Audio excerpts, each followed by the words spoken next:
punks! It's 7 months into Warhammer the Old World, and it's time to reconvene our gathering of might. Once again, we break open the great book of grudges to enter a new round of grumbles. Are things going to the dogs, or have we reached a still lower state where the dogs have started to say things are going to the men? To discuss this and other Warhammular matters, I am joined by a living legend, the Colossus of Words, the Scholar of Statuary, the Unboxer of Dreams. I speak, of course, of none other than the BARD. Hail, BARD! Hail, punks! I've returned for the second annual, semi-annual meeting, alliance of the Bardings and the Blacksalites. Yea, I've been seen on yonder mountain, raging about these events, casting lightning bolts upon the sea below. I petitioned the king, I petitioned the prime minister, and I petitioned some of the prime minister's men to have this old world game cast from these lands and playable only in the midst of the sea, on pontoons in the middle of international waters, surrounded by sharks who prefer Age of Sigmar. But was I wrong? Was I premature in my requests? Should I have them cancelled? Should I have my men sent round to destroy the king and his parliament before my request can reach his ears? I don't know, but we're going to discuss it today, me and him, the doctor, Dr. Blacksall. Well met. Well, I mean, speaking of our previous beliefs, we should probably return. And for those of you who have not seen the original Grumbles with the BARD, I recommend, of course, that you watch that. You know, for that is something that we created a month before the release of Warhammer the Old World. It contained many of our predictions. Some of those predictions have come true, and maybe not others.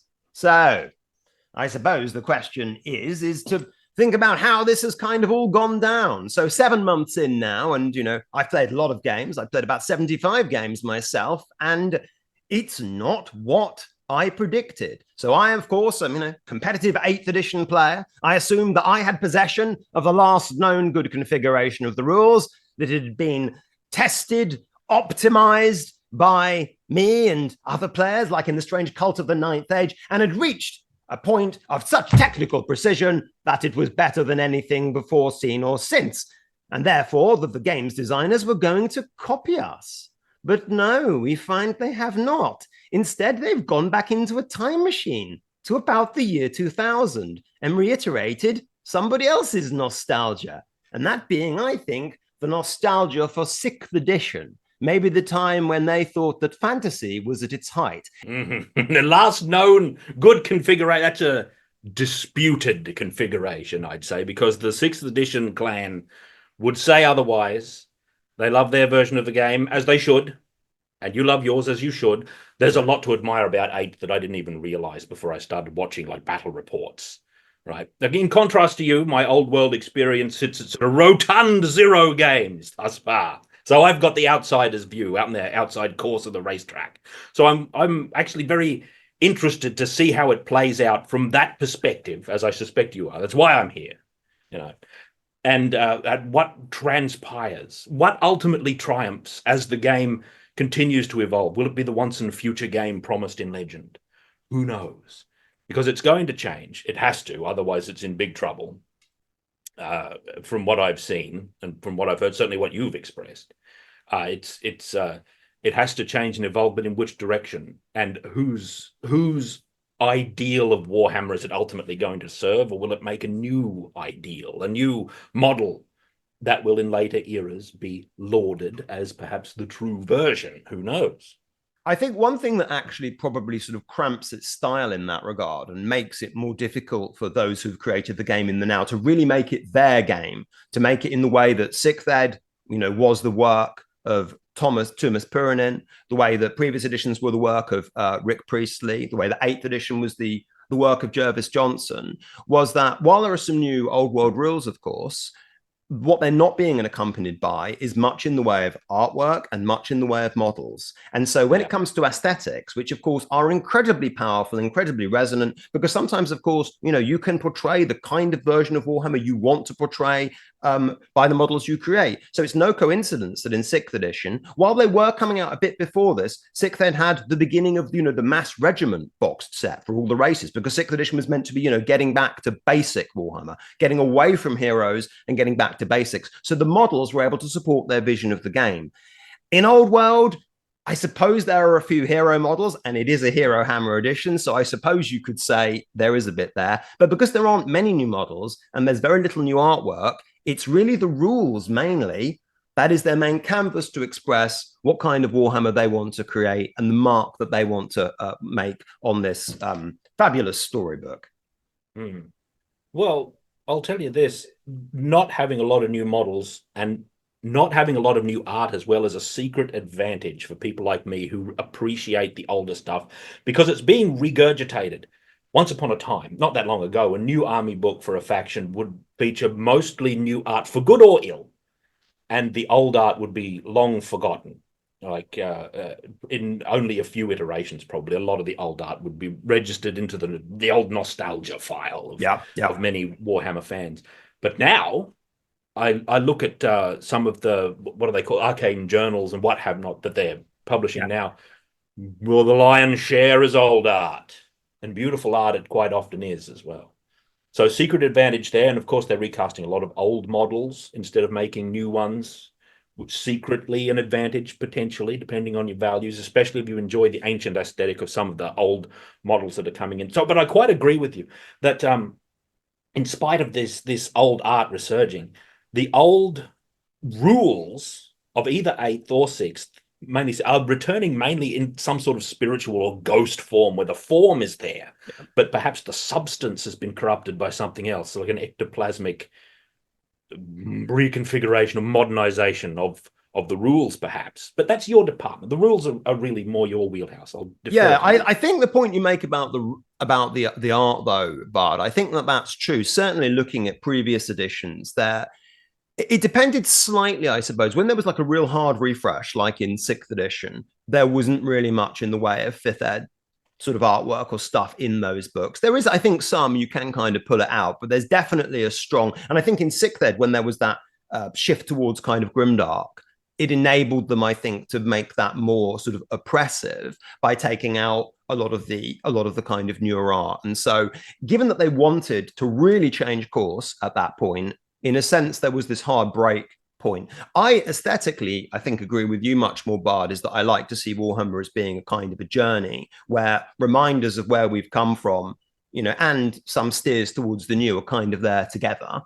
And that's, and it's like a conversation between it and its own lore. And so I think in terms of the sort of the lore stuff and the way they've reused images and things, I think that's very much there, although I think there's much less in the way of new stuff than perhaps there previously ever has been.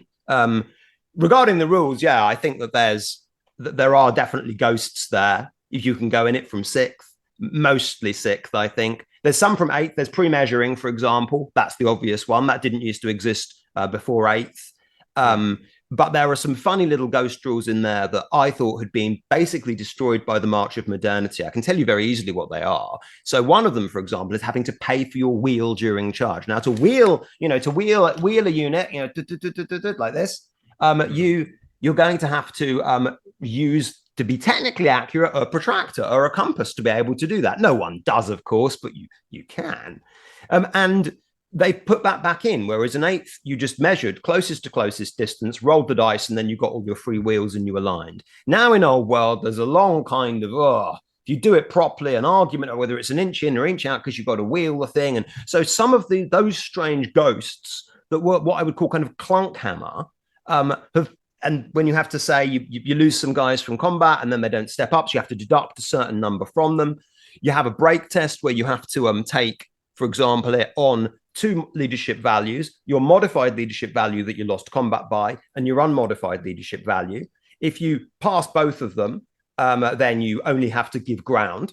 If you fail your modified, but you pass your unmodified, you then fall back in good order. And all of these things take quite a long time. They're quite clunky and fiddly to work out. So the ghosts are, I don't know, somehow kind of an anally retentive accountant-like variety who appeals, I think, to a person who likes a kind of quite slower, more particular, pedantic style of play. Whereas in 8th, everything kind of moves faster and gets abbreviated more quickly, and there's crash bang magic, and it's all a bit like a Hollywood car chase. Whereas in 6th, it's a bit more like, cricket on the village green, I think, which suits some people to a T.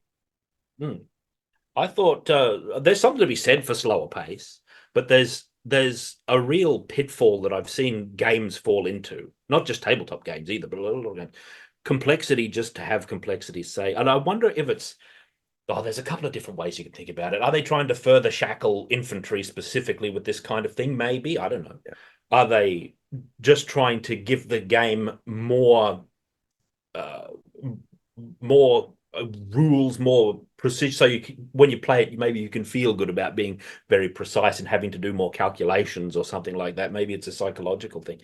It doesn't make any sense to me. Like those sort of explanations are really just grasping for some kind of reasoning, because it's so neat. The closest to closest, close the door, all of that sort of thing. The reason that I can conjure, from my point of view, where you would change that, why you would get rid of step up, because step up is such a beautiful high fidelity rule that really evokes ranked up battle to units, lines of warriors coming together. They're falling, they're stepping over their comrades.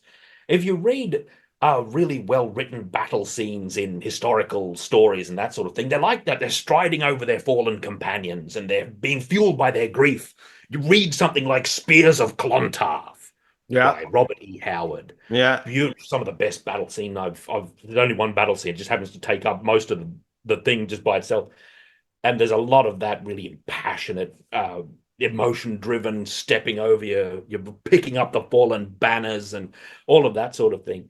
And that's gone. And instead you get a real frustrating, I've lost my front line of men, they don't strike back. And I don't know what fuels that idea. I don't know what fueled it in 6th either, because for a long time I didn't even realize that step up wasn't in 6th. I agree. I think a lot of people just played with step up and in previous editions too and didn't realize that. Yeah, because I thought it was such a great rule when I first read. I think I first encountered it, maybe it was the 7th edition rule book. I don't know where it first appeared. I thought that's a great rule, and it sort of installed itself retroactively into my previous conceptions of Warhammer play, that when I started watching 6th edition battle reports in more recent times, I was shocked that it wasn't happening. It's like they saw the opening of Lord of the Rings where Sauron smashes a huge line of men and they go flying and they don't dare step forward. They don't dare step up to try and punch him. But if Sauron also actually smashed a huge line of men in the present world where you just run things in a line, a few dwarves would have died long, far away, and then a few others would have swung their axe, and then Sauron, as these axe blows connected with him from nowhere. But the step up point, it's very interesting, because I think what it's meant to simulate is this would be the defense of it, is it's a moment in time. So if my elf cavalry go into your dwarf miners and we kill a bunch of them, then obviously the dwarf miners, they are stepping up, but they're not being able to fight the elves at that moment. They have to wait till next time. By the way, next time the elves kill them again, and so because they strike at much higher initiative.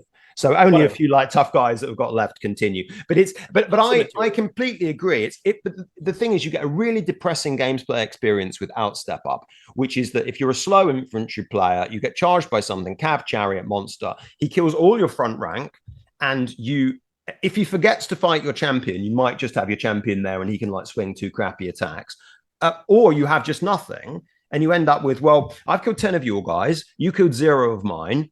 Now you've been pasted, take your break test. And that, even in one-sided combats where you've got zombies or something and you're allowed to throw some dice, even if you're being pasted, at least there's a feeling both players are rolling dice and you're both playing a game. Whereas, as I say, without step up, it can look a little bit warped sometimes. Many old fantasy players will really die on a ditch in the step up point, though. They really, really don't like step up. So it's an interesting divide point. I have to acknowledge that the view that we are professing is by no means universal.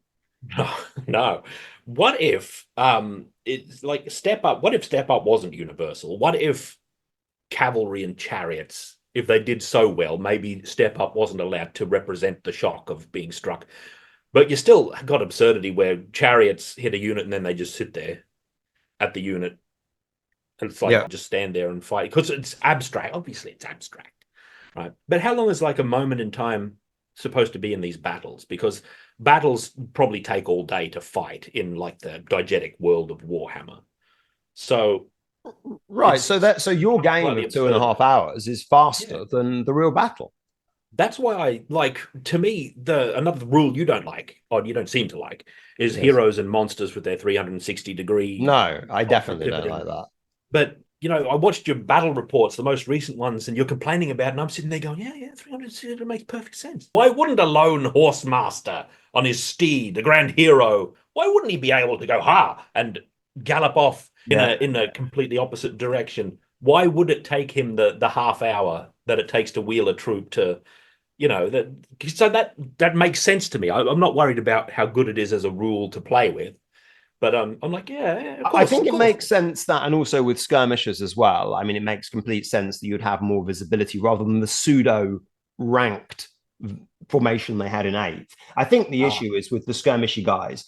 I think the 360-degree line of vision, if you combined it with skirmishers that weren't very powerful and they were very restricted and they were quite weak, I wouldn't mind it. But it's when you've got, mega killer Duke. He's 360 degrees, so your guy can't hide from him. But I agree, narratively and fluff-wise, 360 degree makes sense. I mean, the dragon actually doesn't have it because the dragon's a bit more shackled. But the single horse guy, the most powerful thing you can probably have it on is a Pegasus. They have 360 degree. And they had that in 6th Ed, actually, 360 degree visions, only for single characters on foot. They didn't have them with horses, though. Whereas in Old World, you've got all of them that are lower than monsters have got it. And it can feel a bit 40k like when there's that, you see, because it's very hard to hide from anything. I think you can have 360 degrees of mechanic, but so long as you're very careful on how you power the troops that have got it, because in practical sense, if the enemy doesn't have it and you're always going to be getting, your optimal charges on him. Maybe they're just going for looks.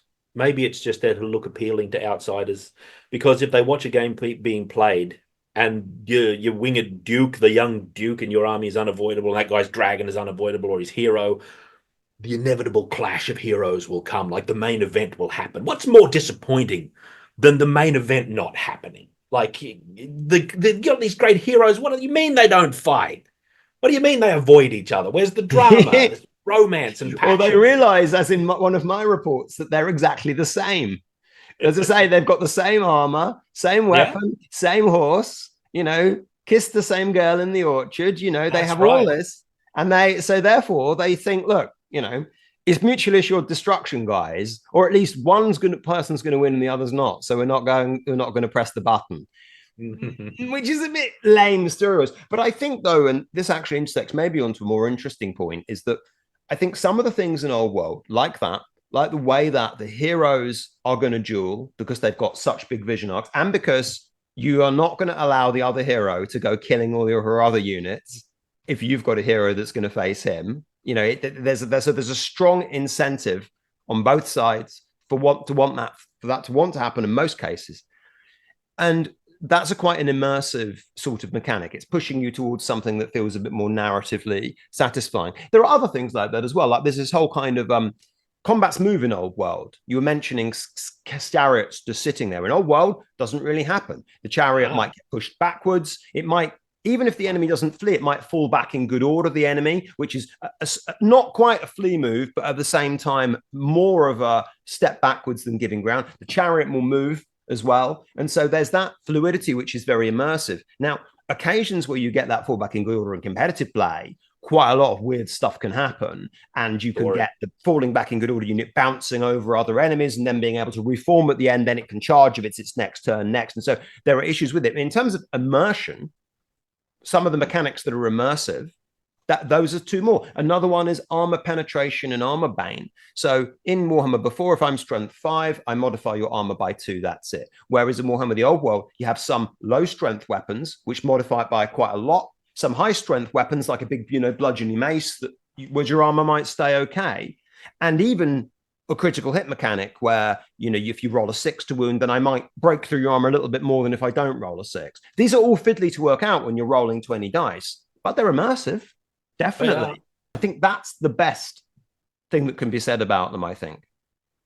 Yeah, you can get a little looser with your design, or looser, exactly. You can loose the horses a little bit design-wise because you can get more variety in your weapons.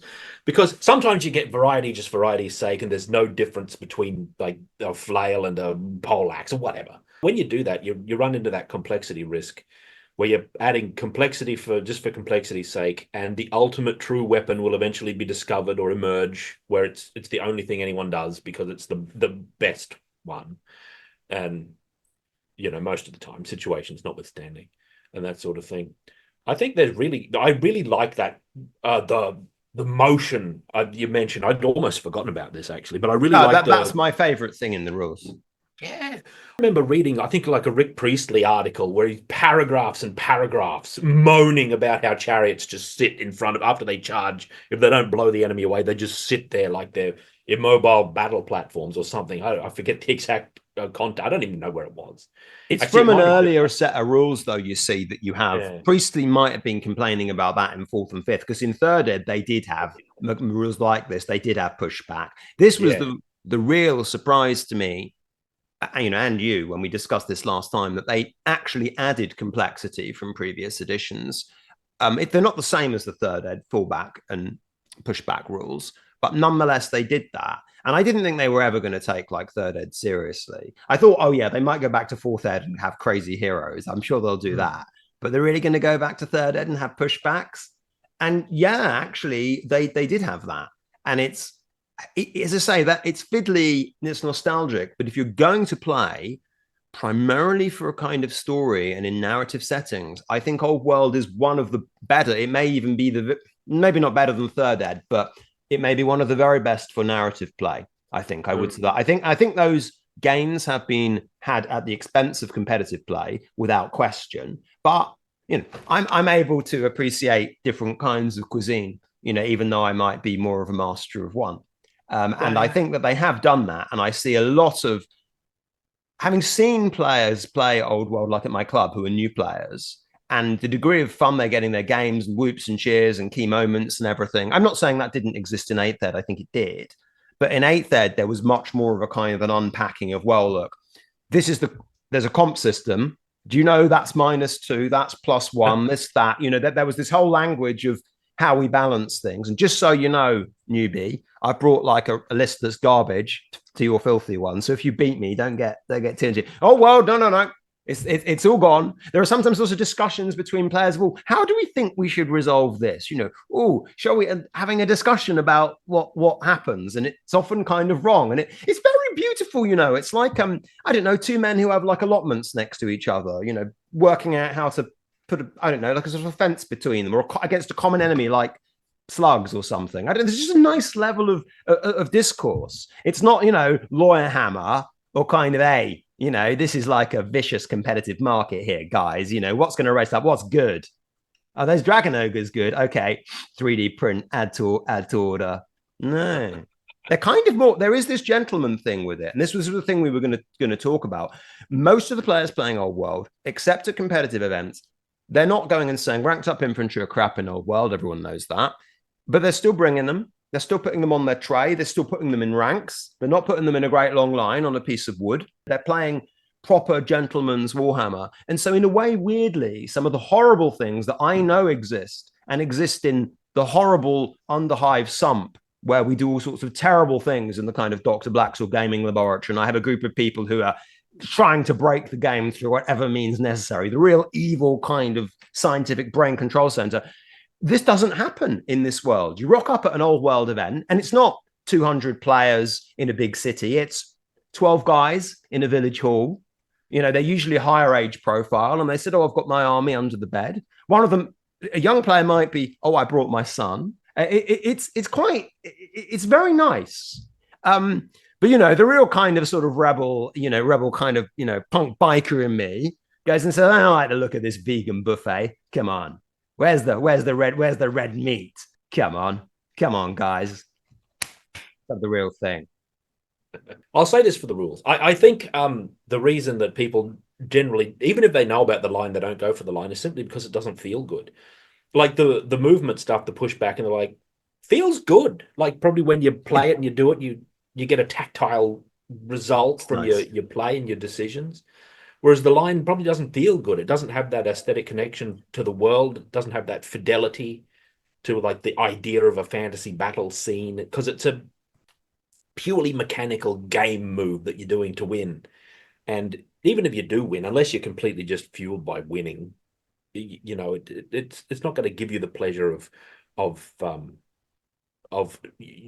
doing things that give you that logical feedback of yes, that should happen.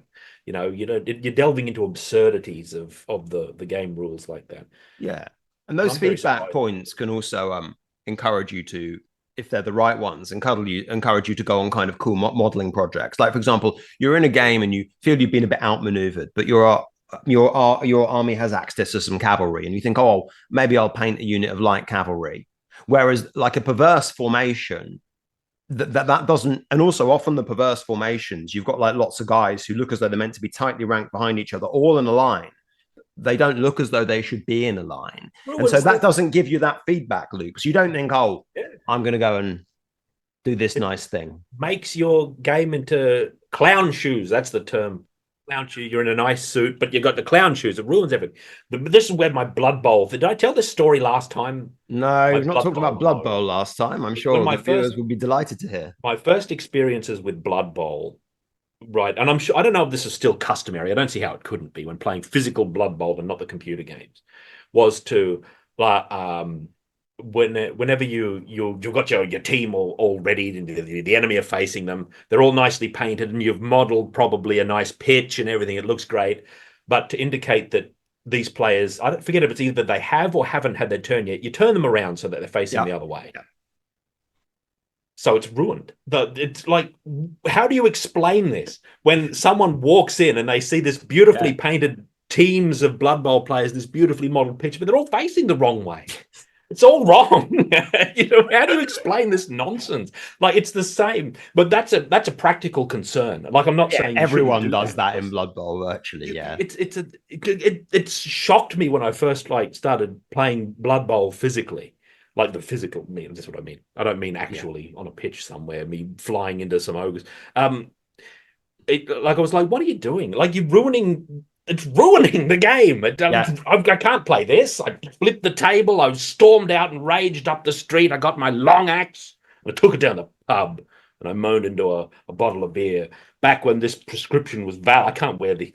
You could have taken the axe back to the actual game of Blood Bowl, and that would have been, because there was always this slight ambiguity in the Blood Bowl rules about players who are actually cheating as well. I seem to remember some early edition. Obviously, it said you shouldn't do cheating, but at the same time, you can kind of cheat in the game as well, you know. Yeah, so there was some controversy in a local league when they started, like, I don't know what they were doing, win trading or something stupid like that to manipulate the standings in some tournament. I wasn't playing. I stopped playing it. The Blood Bowl is an irony, actually, in that regard, because the Blood Bowl rules reached a very high level of technical proficiency. Yeah. They are the most technically perfect rules Games Workshop have ever produced. And so it does tend maybe to something like win trading and extreme mathematically based kind of sort of maximization kind of play, when in reality, of course, it was always designed to be, you know, this fun kind of game of fantasy football where you know, you just kind of enjoyed yourself, and it was designed to be probably less serious than Warhammer and Warhammer 40k. But I actually find sometimes it's actually more serious,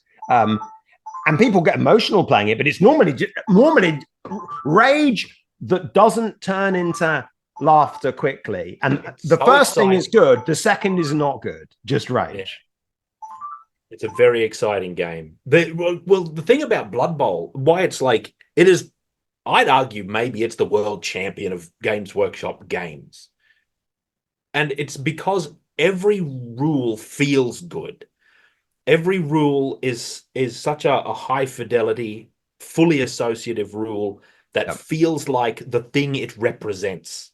Like the goblin with the chainsaw, the rules for him accurately reflect the idea of the goblin with the chainsaw. And it also has the dubious advantage of being played on a grid. So there's no movement shenanigan, inch here, inch there thing. It's a pure grid, and that's it. And it functions. That's like the whole grid. We shouldn't understate that grid, actually, because it's like the backbone of the rest of the rules. They function fully. You're no measuring anything except for when you're passing, I guess. You get the little pass thing. But even then, it's all about what square reaches and all that sort of thing. Beautiful game. There are also mechanics, and I'm sure you love the go for it mechanic, Bard, which is all the time. Wonderful mechanic because it's tempting to use, and it probably shouldn't go wrong, but it always does go wrong at certain moments. And so often there's been just a nonsense, someone failing the go for it on the touchline and all sorts of absolute. It seems to produce a lot of real nonsense moments. Like I remember in my Blood Bowl league, I've got my Chaos my Chaos Renegade faction, which is like, I thought it was third ed Chaos team. You know, it's got the Skaven and the Orc and the Dark Elf and all the rest of it. Yeah. I remember when my Minotaur caught the ball via a random scatter and then could kind of only move by blitzing, because otherwise the Minotaur, you have to roll a 4-up for him to move at all. But if you blitz, you need to roll a 2-up. So he was having to waste his blitz not going for targets so he could move up the pitch. And eventually he scored. And that it's always, you know, fun when that happens. When you're obviously, your Minotaur was never supposed to ever score ever. And he does. So there are great things like that make things funny. But I think Old World does have that quite positive associative feeling. Even Hero Hammer, which is reductionist, I think, in terms of the way it feels. Because if you've got two hero builds and they're both trying to roll a 6 to get a killing blow on each other, it comes down to who gets the 6 first mainly. You might be able to, say, get the charge on your opponent, which means you're going to have the first chance to show the 6. And it's exciting. But at the same time, also, you're playing 2,000-point games. Your heroes are 500 points each. Who rolls the 6 first probably decides the game, unless both sides don't go for it.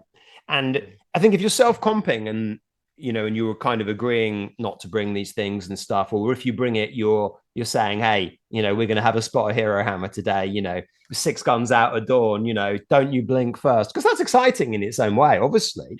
And I think it works fine. I think in competitive play, when you're trying to make something that feels as though it can take on all comers, and you want games that all feel very different, whether you're against Dwarf Gunline or Skirmishing Wood Elves or Elite Chaos or something, when everything is reduced to powerful heroes clashing, that's when it feels more boring from a straight competitive perspective. Small minority of games players experience, and I think it is a smaller minority than it was during the days of 8. I think the 8th ed rules, and I realize this, Bard, with retrospect, the 8th ed rules were written very clearly, I think, for tournament players. Now I realize that. And actually, we've gone backwards to gentlemen. Backwards, I say backwards, not in a, you know, in a judgmental way, but it's gone back, it seems, to another time. And I didn't see that. 8th edition pushed me out of wanting to play Warhammer at all. Many people think this. Yeah, because what is this horde of infantry you want me to paint? Yeah. It's like, just forget about it, man. I don't think the idea of Hero Hammer is wrong. I think the execution might be flawed here, like in this game in particular, and the examples we can draw about this game. But I really like heroes and the idea of heroes and them being powerful and effective in ways. The idea of that is good because you get these romantic, idealized figures striding across a battlefield being very effective. Maybe they're just too effective, and maybe they're effective in a way that's too simplistic for the kind of game that you want to play. And probably, like, what if this configuration of rules is all about churning players through? Like, it's really this is such an exciting game, you know, the clashing of heroes and monsters. Then 6 months, because the nuance might not be there. So they're like, sick of it. And then a new player, so you're churning them through and they're buying starter kits. And that's a little cynical view of the thing, but it might be. Maybe they approached this whole thing in a cynical, let's churn as many newcomers who have to buy all the books as we can. We'll get these rules that are really exciting. That sprint, we'll have these sprinting game that's really exciting when you're playing it for the first few months. And then it wears thin, and then you stop playing it. But we'll get new people over and over, so because it looks really exciting. Well, I think that dovetails, though, I think, quite nicely onto another, I think, very major discussion point we can look at, which is this idea of whether Old World is kind of doing well or not. There are very few new Old World miniatures, a few Bretonnians, a few Tomb King, a few Dwarf, a few Orcs, no Chaos, no new Chaos at all, and. Also, the model ranges are kind of incomplete. You can't actually buy, you know, a lot of them through back catalogs. And even these nostalgia recasts from, you know, going back into the 80s, which we didn't mention before, they're on very, very short print runs, and for all I know, you might not even be able to buy them if you're not like in the UK or something. That could well be the case. I wouldn't be surprised. And so they're not, also even things like, say, the books, the reference cards, very hard to buy. And so I can't see how they're churning through very many products here. And so I don't know that the objective is to sell a bunch of models to people and then get them to move on. It's quite hard to see where the money is coming from. It's definitely, there's been a lot of internet belief. Games Workshop will say, "Oh, World's doing fantastic." That's what they say. This is not backed up by any figures or, you know, per game sales in RNS share price. There's none of this. None of this is there at all. And quite a few groups of gamers and things, or Warhammer channels, are going and say, "Oh, World's doing fantastically. It's doing really well." I don't know how they're measuring this, and I'm very skeptical of that. But you know, it does, as I say, depend. The kind of game they're creating and the experience of it, Hero Hammer, etc., might push over to or relate to how they're trying to sell the game and where they're trying to make their money from. Well, I don't want to dwell on like the cynical hypothesis, like this churning idea I just had. But you know, doing well, I don't know. What's the basis for comparison? Because if you make a game that has more demand than supply and it sells out, you can say it's sold out. It's so popular. It's sold out. That's our metric. We'll say that to the board of directors. And we'll get more funding, and I'll get promoted, and then you'll be in charge of the department. And I'll go work on 40K or something. But I don't know how much funding this game got. There was that speculation we had that it was like a budget project or like a low thing. I don't know if that's true. I've no idea. There's some. I suspect so. Yeah, but I have no idea. Like, what does it mean for a game to be doing well? Does it mean that, from an individual perspective, that you've got plentiful opponents and people around you are playing it, or are we thinking of it like from a sort of faction sort of point of view, where this is our game and we want our game to be doing well in a universal sort of a sense, and you read that it's sold out and sales are good and all this stuff, and you think, yes, our game is doing good, it's going to live. I think it'll live. I mean, it's a real game, man. Like, even if it's not as good as some editions that you might prefer. I don't have a preference yet because I haven't played I've only seen it. There's no way, like, if the game was, if it's going to thrive and if it's going to live, you know, into the future, well, yeah, sure, that's doing well, and I think it will. I think it'll mutate into a more refined form than it is now, because it's still very early days. Like you said before, all the books aren't out yet, or the armies aren't out yet. There's the Ravening Hordes thing is out. We're in that sort of semi-limbo of how it's going to actually manifest. But it's an actual edition. That's the thought. This is the lineal 9th edition. Like, it's the real 9th edition. I mean, I think you do hit on something though really important there, Barb, which is about how we can measure doing well. Now, the assumption always is, when people hear Games Workshop use the phrase, it must mean how many things they've sold. And this is in a game where quite clearly the full range of armies isn't being supported, the full model lines aren't available, they've not got many models, there aren't actually very many physical things to sell. And I don't know what the profit margins are like on them, but I think we're talking about something really very large. So if it's not just about money, and I don't think it is, what do we mean by doing well? Well, what we could mean is the amount of its impact on discourse, the amount of things being organized, people talking about it, the way in which it's being featured on media outlets, you know, YouTube influencers looking at it, all of those things that are perhaps treating it a little bit more like a really core Games Workshop game rather than the boutique side product, which befits the budget that they've put into it. And they may be therefore feeling they're getting a bit of bang for their buck there. There was also the more conspiratorial point as well, which we touched on last time, I think, and maybe discussed this by email a little bit afterwards, about IP in video games. So if the real objective is to sell old world IP to Total War or whoever video game manufacturer as a rich, beautiful developed lore that Games Workshop have control over as well, that Games Workshop are able to do certain things with, like, for example, have, I don't know, women knights in Bretonnia, for example, make some little changes here and there, then if you make a game that's really successful and you produce a bunch of literature associated with it, then your IP is something you can therefore much easily sell and control rather than just have to ask people to reinterpret 25 or 30-year-old crumbling books. And that could be the big play. And if that is the big play, they don't care if Old World sells at a loss. It's a conspiratorial maybe, but that might be what the Golden King is. Don't know that it's all that conspiratorial. It seems like a sensible approach. I didn't even think of that myself. My friend Lion came up with that. And I think that was a very sharp observation because Warhammer Fantasy has done so well in not just the Total War, I guess, is the main one, but it's had some really ace games, Vermintide games, extremely good, despite being tainted by association with the end times. Yeah. The true grimmest period of Warhammer history. Forget about it. It's a whole other matter. Yeah. Yeah. But no, I reckon Old World would serve licensing quite well, like follow up to people's interest in Warhammer, and it won't be tainted by so much grand history, maybe because it's a revitalized version. Maybe it'll be more approachable for people coming from the outside. Even though that really seems to do a bit, the grand history, the weight of Warhammer does appeal like a fair bit to a lot of people who haven't gotten into it before, because it's so big in the gaming sort of world that it's been on the margins of a lot of folks' consciousness for a long time.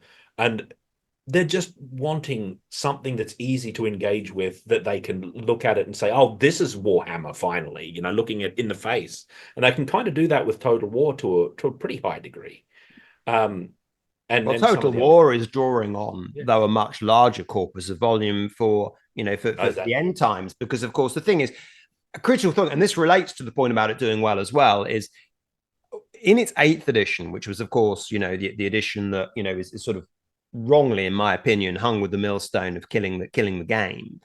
It was a very it wasn't well supported, but it was thought of as being a mainline Games Workshop product, similar to Warhammer 40,000, and it was being tasked with that kind of sales, kind of burden. But of course, concomitantly, it was being supported with lots of literature, lots of books and things.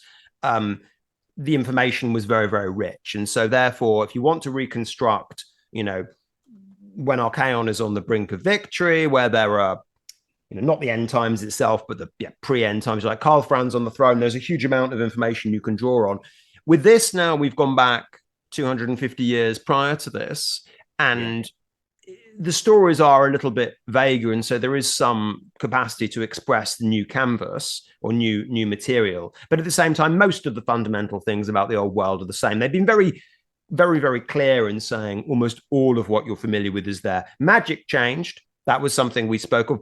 Bard's prediction that we were going to have demonologists and illusionists, absolutely spot on. They changed that, although I rather wonder how reluctant that was, because I don't think the new fluff they have for magic is very interesting, despite the fact that they were brave enough to go beyond the colleges.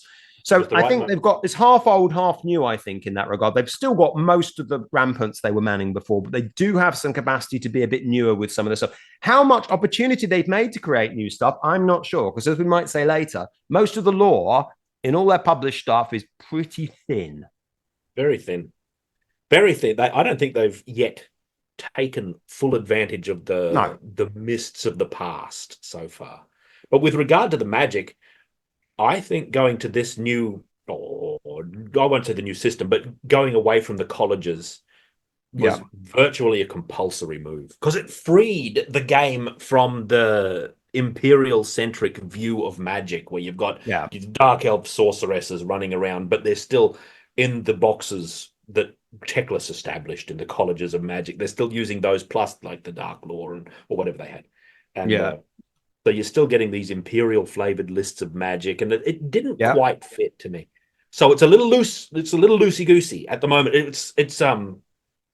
We're back to the wandering wizards, the hedge magic flavor sort of thing of the world, and I anticipate that we can expect probably an expansion book that details new and more refined magic system. Probably with a lot of summoning, new beasts. It's kind of like that. what was it in 8th edition? The explosion of magic.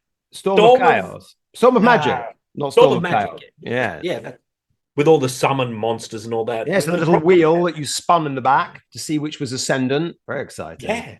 What was that all about? Gimmick? Bloody. Never mind that. I think that we'll see a refinement of that sort of stuff, because the magic system they put in the game is absolutely abysmal. Magic is the stuff of fantasy, and I mean that. It's the lifeblood of the entire concept of the genre. Because fantasy, in large part, as you'll read in 1,000 places, is all about remystifying, like putting us in touch with the unknown and the mystical, even though we live in quite a fairly rational sort of state. And if you've got a magic system where the rules aren't much different from the mundane things that soldiers do, like if your captain blowing his horn for a morale buff is no different to a sorceress casting an enchantment on a unit for a morale buff. Yep, 2d6. It's the same. Yeah, there's got to be some separation between the mundane and the mystical, because if you don't, then magic has no mystique and it has no enchantment, and the fantasy just drains out of the game, out of the bottom, just gets threshed out, and it's just gone. And Couldn't agree more with that. Yeah, I could. Yeah, they've release had it. a tome of magic. Get a wizard to pen a book in blood if you have to, and then print it, and that'll do it. To be fair, they always had all the magic systems going way back into the past. Dice cards, all were really good. I think the crucial thing I like with it is the idea of there being winds of magic, which is to say, or magic that exists that is beyond just simply the power brought from the caster. I know Sixth didn't quite have winds, but it still had magic that existed beyond power that was brought by the wizard. And so then, the wizard decides how many dice he's going to throw at a spell. And you have this nice dimension with the low-level wizard has to throw more dice because he has to tap into the power more to get the spell, which means greater risk to himself, whereas the higher level wizard can manage risk a bit more easily, especially when you've got the consequence, obviously, of really nasty things going wrong. You have miscasts in Old World, but you just when you roll a double one, and almost all the miscasts are a template, and no one runs their wizards and units anymore in Old World. So you can get a little peck on the cheek sometimes. It's very, very feeble. Whereas, as I say, in eighth edge, the wizard could just die. So I think that, and the way in which you have, like I say, a fixed resource management pool, whether it's cards, whether it's dice, whether it's mana, whatever it might be, that helps, I think, simulate a little bit more maybe what magic should feel like compared to, shooting a bow or doing a leadership long as it's not test. normal, so long as it's not the same, it has to be almost like a different physical action for the player to do so that it feels different, special, and good. They did do a thing with their magic system that I did approve of, though, and I don't approve of it ultimately, but I enjoy that wizards have to be within range of each other to counter each other's magic. I kind of enjoy that because it makes them a little bit more directly oppositional. Instead of, there is something to be said for cancelling because magic in Warhammer fantasy battles is very grand most of the time. It's like battlefield-wide spells. So there's something to be said for drawing out the enemy's magic from across all these hills, like Gandalf on Cahadras and Saruman is chanting and causing the chaos. But that's not as exciting as Egg Shen and David Lopan in Big Trouble in Little China when they had their little mystical duel. They're not on other sides of Chinatown. They're right in front of each other. That's more exciting. So I enjoyed the positional aspect of wizardry. The wandering card, because you've played Dark Omen, right? Getting Luther Flame Strike in some godforsaken corner of the map, walking around, getting an optimum position to cast his magic. That's fine. He's like a wandering journeyman wizard who's halfway across creation. Who knows what he's doing? He's like Gandalf. Well, he can tell. Well, Luther Flame Strike, of course, could teleport using the legacy bright magic spell Wings of Fire, and that was the real thing. In the very silly Dark Omen, Bard, you could level up Luther Flame Strike to the point where the whole army could just simply sit in the corner, and Luther Flame Strike on his own with all the appropriate magic items will be able to destroy the entire enemy army. That's an AI issue, a separate matter. But no, I quite agree. I do like that theme of having to be in range to dispel things. I think that's true, and that definitely has manifested itself to tactics on the old world. I mean, generally, if you've got two wizard, one of them tends to sit in the middle and be, Mr. Dispel, whereas the other one can kind of go a bit loose on the side and try and get his spells off without. If the enemy's only got one that tends to be locked together, if both sides have one, they tend to just march up and then you get that kind of duel situation, which, while sounds fun thematically, often just is a kind of a coin toss. But the aura based for dispels, especially dispels, I don't mind that. I actually think that's something that's quite good, even though the 2d6-a-thon is really boring. And it's weird because they added complexity everywhere else in the game, and then they went back to something much more Age of Sigmar-y with the magic. I don't know. I think I sense some faction got in control there. BARD, the door was thrust open and said, "What are you doing? Making this all your armor bane and your full back in good order and all this nonsense? Now we're going to make it very simple when it comes to magic." I think that's what they did, because it doesn't make sense. I'm hoping for the new edition that gives us back majesty, grand majesty, to use your term. Grand majesty, yes. Grand majesty. Indeed. I sense it's inevitable. But because it adds something, like even in terms of the idea for a wizard, instead of hanging out at the back, it gives, Chantel the prophetess, your fine lady. Yeah. Like I can imagine scenarios where she has to make a heroic dash across the field to get in range before some wizard does something, invokes some mighty curse. I don't know if it's feasible within the game rules, but I can see it. I've got to stop this. Lopan's gonna marry Gracie Lore or something. I've got to get within range. A little more like heroic action could be imbued into the wizards, maybe, if that's a good thing. Well, but man, when you think about wizards, it's also very high fidelity to have the wizard miles away from anything and still affecting results from far away. So both of those ideas are really good. But so it's, if you go for one, I think on the battlefield, it makes. Generally, you go and you cast a spell with Chantal and you think, oh, she did that. She cast her Uranon's Thunderbolt. However, when you dispel an enemy spell, it doesn't really feel like that when it's remote. Now, you are using her to dispel because she's giving you some extra plus points. But when you got to get her in range to break the opposition spellcaster, and that's part of what she's doing, 50% really of what she's doing is trying to outmatch the opposition one. And if the enemy have got two wizards, even if Chantal doesn't cast a single spell, if she can get close enough to be able to affect both of them, in a sense, she can neuter them a bit. The enemy's got two wizards and you've got one. So that she's done a very good job then. So I agree that when it comes to stopping magic, that brings the wizard into the story a bit more, I think, than it did in the old rules. There is something to be lost, however, in that there is something like very reflective of, I don't know how far this goes back in the lore exactly, but the old army dispel roll, whether maybe you don't have a wizard, you still get the dispel roll. Yeah. And it reflects the collective will of your army to not have this disastrous spell happen, because human emotion is reflected in the ether. And it's like the dread and the desperate not wanting to be struck by a fireball or whatever might be going on.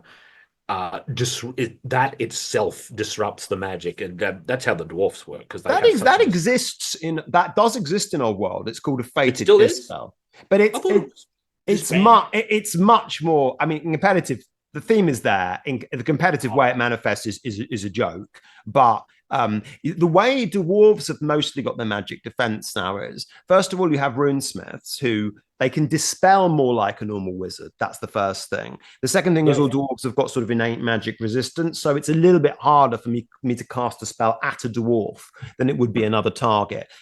Dispelling it's still a problem for him. It's still just harder for me to successfully cast it. That's sort of the way they resolved that, because there was always this issue with dwarves and like cornate demons of how you could, interestingly, that's the first thing, and sensibly in a game, represent an army where there are no wizards, with still feeling as though they have a big disadvantage through having no wizards, but at the same time, they've got some ways of dealing with it. It wouldn't be any good to. The worst thing that could happen if they just give them wizards. You don't want to see dwarf wizards in Warhammer. Well, I agree. Although you see, back in Wolfbrook, in the day, you had wizards and they could learn magic. They were just exceedingly bad at it. Yeah. And it just took them like, I don't know, twice as long to learn. But I believe there were some dwarf wizards, due to the very long dwarf lifespan, even though they were terrible at learning it, they did actually get quite good. They just spent ages. The dwarf wizard. Yes, the dwarf. I don't think we're going to be seeing dwarf wizards returning. I think that's very unlikely. But it's very hard, though, I should say, in Old World to not have wizards. It's more difficult than it was before. You've sort of, if you can have one, even if it's just for dispelling, there's a whole mathematical algorithm you could go into about how screwed over you're going to be if you've not got a wizard now compared to back in the day. The way Old World presents itself is a little more grandiose than like my best memories of older Warhammer, because how do they term it? The ordinary types of army, they're like called a Grand Alliance or Grand Muster, something like that, very big. And my most traditional conception of Warhammer, or like the career of a Warhammer army, is more like a series of small, embarrassing battles that all just pile on top of each other, and they create sort of a wild and chaotic world. And it's none of the armies you can make are very grand. It's weird to go for that, because at this scale, no army is going to be grand. You'd need 10mm models. You'd need War Master scale to have really an army that was reflective of real grandeur, the mustering of a full dwarven clan, maybe. You're not going to get that at this scale. No. So I think they're overreaching with the terminology a little bit. The other thing is also, if you're not going to have the sort of grand armies and you have 2,000 points, which is in a sense what they've kind of gotten. Remember, bases are bigger as well, and so there's a bit less space on the table. So they've gone down to 2,000 points, and then of course you've got an almighty hero and a dragon within that. He's a quarter of the points of the army. The army model count might only be, thinking about my Bretonnians I had. Oh yeah, it got stuffed out by a few peasants, but I think the number of models I had in my army was probably only about 50 or something. It's not a lot of people, really. Yeah. And that's what the typical Old World game looks like. And I have no issue with this, but it's more, the Duke and his personal retinue, it feels a bit more like that. Yeah. For an orc warlord and his personal retinue. There was an old atmosphere in older Warhammer. I know this was a 40k thing, because I've seen it mentioned sometimes in like retro battle reports of guys. Like I investigate 40k I haven't done it recently, but the game they played was always like a section of a big battle that was actually happening widely. This is just this conflict, and the game runs for 4 turns, and it's brief and chaotic, but takes forever because it's such a ridiculously ruled game, like 2nd edition 40k. So there's that, but I also really do like the atmosphere of a hero or a lord with his personal men, like his personal friends, like people he knows and their retinue and their men, and not much more grand, because when you get really high scale, things become a lot less personal real quick. Right. If you look at Total War, Warhammer, the armies in that are colossal in terms of individual participation. And you're so far above it all, you don't even know the names of the champions of units. Yeah. It's not even a consideration. That game, I don't like that game. I'm not a Total War enjoyer. And I don't even enjoy Warhammer Total War. I look at the battles. I look at like high-level play now and then. Sorry to side wheel a little bit, but I will play, and 0% of anything I looked at actually resembled a fantasy battle. It's all run this hero round and round in a corner. You got to kite the enemy unit this way, and it looks completely absurd. Only like sieges would resemble anything that you would actually want to play in a Warhammer sort of a sense. So the game, just I guess because the way Total War works or the way it's balanced, I think other games aren't like that. One of my friends, tabletop fantasy though happens similarly. I mean, it's the encouragement of adopting a perverse mechanic like Linehammer. I mean, it's a bit like that. If it encourages you to do something very peculiar, if there are those tensions there on a Total War battlefield. I think though what I get from that though, Bard, is that I think you quite instinctively quite like, if you look at the way Warhammer, they weren't really armies exactly, were compiled in third ed. That you would have a couple of major minor heroes, and then some units with sort of a unit champion and stuff. And there would be, I think, somehow the focus, and this was partly because of the intersection with Wothrop, which was then, of course, contemporaneous, and how, in these, the magnificent, which we'll see later, Chaos books. A lot of what happens Yeah. in there is the personal journey of the people in your war brand, their mutations, the demon weapons they get, their place on the path to damnation, all things to do with them. That it's a story of a bunch of heroes and maybe their henchmen in a way, rather than at this high level of there being a great battle and a small number of super incredible guys on great monsters who are mighty kings who have to be that great in order to have kind of any meaning. That if one was prepared to reduce the number of models on the table and make individuals a bit more sort of meaningful, that somehow there's something that's more immersive about that. But it feels as though it's a little bit closer to a battle or a larger fight that could be happening in Wofrup, but you've got models on the table, which is, of course, and in third ed, that there is that absolutely those two things do exist on the same kind of plane, rather than something which is just completely removed. You've hit something there that I think is important, in that ancient age, right, of when Wolfrup was new and D&D was at one of its heights. It had a long height. Look, we're not going to get into that, but Warhammer fantasy battles and D&D were way closer to each other, and the fantasy battle army much more closely resembles a successful adventuring party.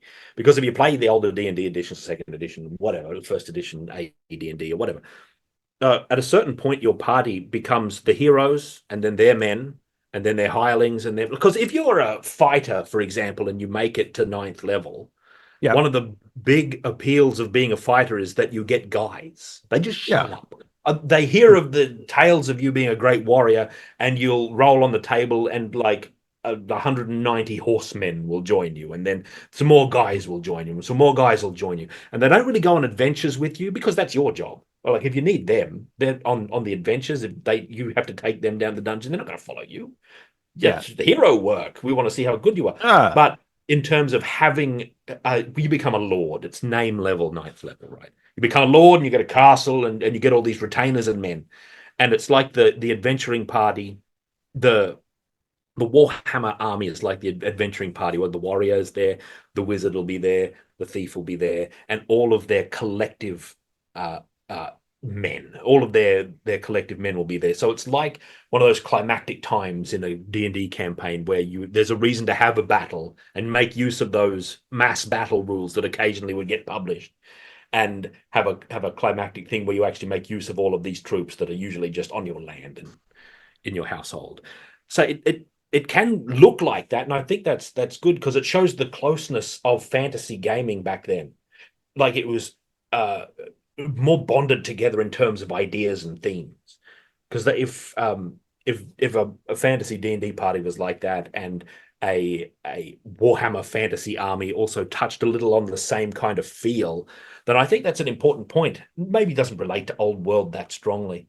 But I think I like the idea of, as you say, if you get to like the 9th level, you get some fame, and so you get your kind of retinues, you get your kind of henchmen, and so therefore it becomes easy for me. Not when I'm thinking about one of the 14 Dukes of Bretonnia, that's a bit too high level, but a more mundane, I don't know, a more mundane kind of hero that I might have in a warmer fantasy setting, that they might actually be the equivalent of level whatever it is in Wofrup, and thus have their men and their henchmen with them, kind of as a consequence of the accoutrements of fame, the wealth that had come their way by dint of being a successful adventurer or whatever it might be. And so they feel as though they're a character that exists in that kind of broader universe, where I don't necessarily have to role play the adventures of one of my low level heroes, say, in order to get to understand and feel them on the battlefield. But nonetheless, I know that they could have existed, and if I wanted to explore them in a role-playing setting, I could, and I would just take, I don't know, my paladin Sir Michel when he was a younger man, and when he didn't have his retainers, and look at that. What matters about that is that they're individualized and interesting to you personally. You're not just taking like Burlock Damonson. I was watching an overview. I think it was the one I don't even know what it was. Yeah. And it's like, you've got to take him. You've got to take this character. Every army's going to have this character. Yeah. Yeah. Okay. But he's like an individual guy, unless you're going to rename him and run a clone or something. That's less interesting to me than having some sort of personalized This is a common point amongst Warhammer players, is a lot of them really do like their personalized army and these named figures. The champion of every unit's going to be named, and the unit's going to be named, and all the lords are named, and they've got some sort of presence in the imaginary world of Warhammer that is unique to you, and you can imbue your games with it and give them so much more life, even if the other person doesn't care. Okay. Yep. But it does matter to me, because when you play a game like Warhammer, and in like the approach that I value most highly, you're not just playing for yourself, you're also playing for them. Like, you don't just paint your army to look good for you, you do it to enhance the experience of the people you play with. And the same thing is having units that are named, and even if you don't have to expound your whole history that you've made up, just the names of things. This is like Vorex Thundermen, or whatever you want to call them. Yeah, and you can have that, and you tell them the name. It might inspire. It'll give them an identity, so that they'll be able to look at your force, know the name, and they'll have a greater presence. Might inspire them to start doing it, and before you know it, everyone is playing in a way that really benefits each other. And then you've got a stronger sort of a club, where it's not just about the pure mechanical expression of a game and winning or losing. It's not even really just about having really good and high quality fun games, which is probably a more ultimate goal. I think they started to normalize that a bit more in Old World, actually. I think that there was part of the mood music, part of the ambiance was that you should probably name your characters, which I like. And I definitely noticed people naming them who weren't naming them before. Not in a tournament setting. I mean, I still try and call them that in my tournament setting. But then, that might just be me. But I do think more people are doing that. And that is something nice. Another thing I think to supplement what you say there, Bard, is something I really like, which is part of an older, more Stillmanic kind of tradition. Stillman, a man who really, even though he is often not mentioned, many roads lead to him. That when you're modeling and collecting an army, you can personalize, even if you're going to do conversions, for example, or get hold of old models or third-party models or anything like that, you can actually personalize your character a bit. You can even, even like little nice things. Like there's a player I know, very, very competitive player, but he's got a banner on his Doomfire Warlocks for his Dark Elves. And every time his Doomfire Warlocks, I think, kills something, I think is a hero or something, they get a little notch like on their banner, So it's a little bit like, like an ace fighter pilot in the war. But that's just a small way. But you can change your characters, maybe slightly remodel them, to do various things with them, and the units that you've got, even if it's just like adding things to a banner pole. That's probably one of the easiest ways of that might say something about their journey, and that's nice. You're the ultimate example of this. I can't believe I didn't cotton onto this. But look at, when I talk to you, I know all of your characters' names. I know Michelle, and I know Miss Mira, and I know Ariadne, and they've become things in my imagination. Yes. I guess not everybody is like this, but that enhances like future battle reports that I might watch on your channel, because I'll know these characters.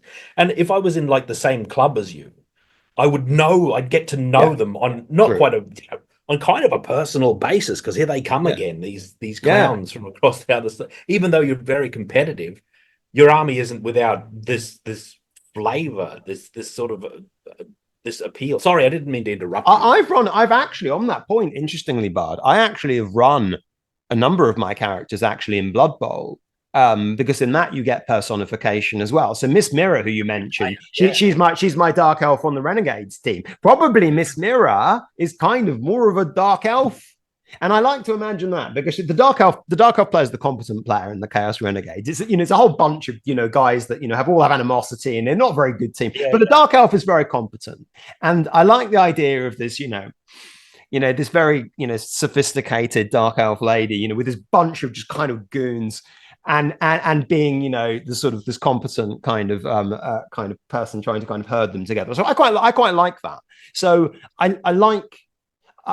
do like the idea of the reason for me also all this makes a bit more meaning, and I won't go down a personal shoot here, is because I'm very interested in writing stories and drawing and all this kind of stuff, and many of those characters have incarnations in that universe, and so they output themselves in fantasy and and Blood Bowl and all that kind of stuff. And so that's just again a personalization point. Like a lot of those characters on my banners for my Realm of Chaos are actually real role-playing creations, not from Woofrup necessarily, from many other things. But I like the personalization, and if we can sort of move culturally away from the contrast painted 3D printed kind of army of Wicked Doom that was there.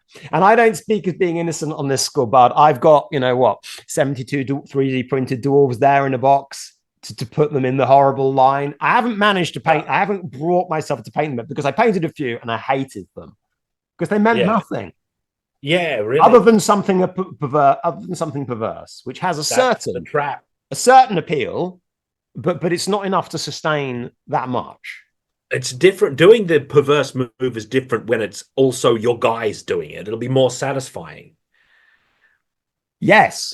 Instead of just being yahoos just because you want to do the move. That's not as good. That's like cheating to get maximum stats in a role. That's terrible. I mean, look, there is a certain group of players that I play with quite a lot, and basically they're so kind of perverse and twisted that they are deliberately trying to do wicked things with the rules all the time. And that is also, I think, in many cases, partly they have personas that are doing that as well. And as I say, the Dr. Blacksword persona would try and put his troops in a line and everything because he's wicked. But So I think there is a perversity that appeals to me about pushing rules, but at the end of the day, it's quite limited in what it can do to fully satisfy you, and I don't think it translates to painting, and hobbying, which is where it and there's got to be a suffusion between those things, man. I've got a fancy like painting to be really into playing games, and when I'm looking at really, I should pay if I wanted to be competitive. I'd be painting Pegasi, loads of Pegasi. I painted 4 more of them. I have no problem with Pegasi, but I don't want to paint anymore, and I don't think I'm going to. That's why 8th edition wasn't very fun when you had to paint 40 of a thing, and 40 wasn't even that big a number in a lot of 8th edition sort of armies that I saw hanging. For some, if you were Skaven, Skaven, big problem. Goblins, big problem. Yeah. And goblins are pretty. Even though they're, like I really like night goblins. They've got all this character, but by the time you're up to like for me, even like the 15th one, I'm like, there are unit fillers were often used in 8th edition to simulate this kind of thing. There is a role for those, but this thing about entrance barrier and big battalions and stuff was absolutely something that that very famously put quite a lot of people off 8th edition. That's absolutely true. What if, just to get back to an earlier point about individualization, what if they stopped publishing named characters? Because we've always got these named characters in there that have the most special thing. I think they do better probably to have a greater variety of maybe generic kinds of lords and heroes to maybe encourage a little bit more of personalization instead of having a situation where the named heroes are so appealing that they're seen in every army and the world seems so small because it really amounts to the adventures of these few people a lot of the time. The irony is that, so in each of these arcane journals that they publish for the armies, there are 3 or 2 special characters. I think usually 3. And on one level, you could say, it's only 3, it's not so bad. Whereas in 8th Ed, I don't know, every army had 15 special characters. But you see, the fact that there are 3 in a way makes things, I think, actually a bit worse, because it means that if people have special characters, there's even less diversity within that because they've all got the same ones. Like they've got and built, Cetra into the kind of Tomb King lore. He's really sort of central. We've got on the Bretonnian lore, we've got Lady Elise here. I don't think you won't see her on competitive tables because the rules for her aren't actually that good, but she's very much in here. You've got the Green Knight, who is even better than he was before competitively. But I think the fact that they've A, got the special characters, and B, don't have many of them, that might be the worst combination. Or this Burlock Damonson, I haven't read his rules for the dwarves. That's where in Chaos they bring back Gorach, who is the 2-headed Chaos Dragon. I don't mind Gorach's lore, but I have a feeling he might be quite good. And so again, there's going to be a lot of him around. And so then we might well get back to just special character hammer.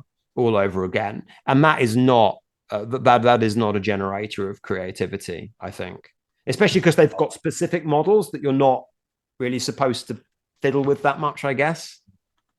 I'll say this: the Green Knight is a gold standard specific character because he's so mystical and yes, and he's a spiritual presence rather than a person who travels around. He can show up on all sorts of honorable Bretonnian battlefields. He's not a personality with the who wanders the land and interacts with anybody. He shows up in a mystical kind of a way. He's a really interesting and good. He's almost like a monster like that more than anything else.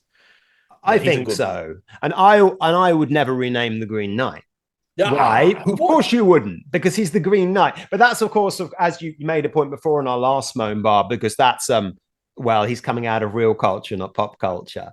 Yeah. Everyone looks and they say, hey, he's the Green Knight, because he's there, he's on his own. He looks, they know who the Green Knight is. That's right. His that's whole gimmick is getting decapitated and coming back. Beautiful, beautiful classic miniature as well. I'm glad they haven't replaced the Green Knight and done a sequel miniature. He's only ever had one. It's yeah, no, that is it's very. I've seen the original one actually in their museum in Nottingham, actually, which is in that little room at the beginning. It's a depressingly small room, really, which is the history room, and then you go into the the stuff that they're big dioramas of stuff they're selling. Well, it's still worth seeing, and I've seen the original Green Knight. The Green Knight original sculpt also was made by Michael Perry, but it was before he had an accident and lost his hand. It was the last miniature he painted, sculpted before that, and so it's got a lot of sentimental attachment for him. He was able to learn how to sculpt with his other hand, by the way, so he did great work after that too. But nonetheless, there was still a pause in his career with that. But so the Green Knight also has that going for him as well. So he's I really like the Green Knight, and I always want to kind of have him. And as I say, he doesn't feel mine, but at the same time, he doesn't feel like he belongs to Games Workshop. No, he's everybody's. He's everybody's. Well, at the very least, he belongs to all Bretonnian players. So he's like an exception to my disdain for the named character and all of that sort of thing. He's almost not even a named character in that sense. But I think with the named characters, though, Bard, I think what they're doing by having few of them is this issue with the kind of canonical story. So if this is where they're going, I was going to mention this with Chaos, actually, but this is set 25 years before a major Chaos incursion and the Siege of Prague, battles in Norska Kislev with the Chaos warlord Asavar Karl. And so I do have a feeling that Chaos, there might be maybe a bit more of a focus on him. And so we might end up going a bit more, down that kind of direction of there being a canonized storyline. So far, I don't detect it's been quite as bad as I think. But the more stories they tell of these individual heroes, the more I fear. Because if it's events and it has their characters in, those two things together will rope us into something, I fear. Well, like I said last time, I really prefer it when the background is background and not a narrative that you have to follow. That has never worked out in a game's favor, like being subsumed by an ongoing story or narrative. It's always better when it's a background for the player to enact their own adventures on, rather than a vehicle for a narrative. I think that's true across gaming. I can't think of an exception. Maybe there is one. I can't think of one. Yeah, I mean, for more groaning on canonical stories, dear viewers, watch our first Grumbles, where we really kind of drill into this, because we are assuming you're going to watch the other one as well, because this is also part of a series. Shall we, Bard, fire up some images which will also hopefully take us into talking about some other other stuff. Like other stuff, yeah. Like we've got some thoughts on dragons, for example. Dragons. That we have.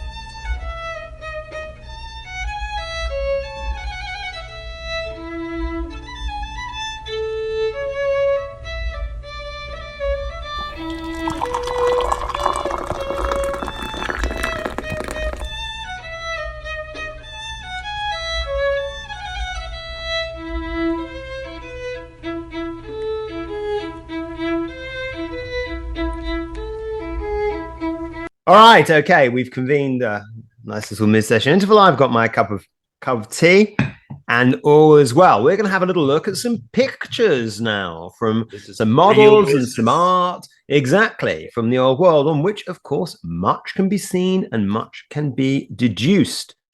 All right, thank you for that, ladies and gentlemen. We had some brief technical interruptions there, but now we have the slides gloriously prepared.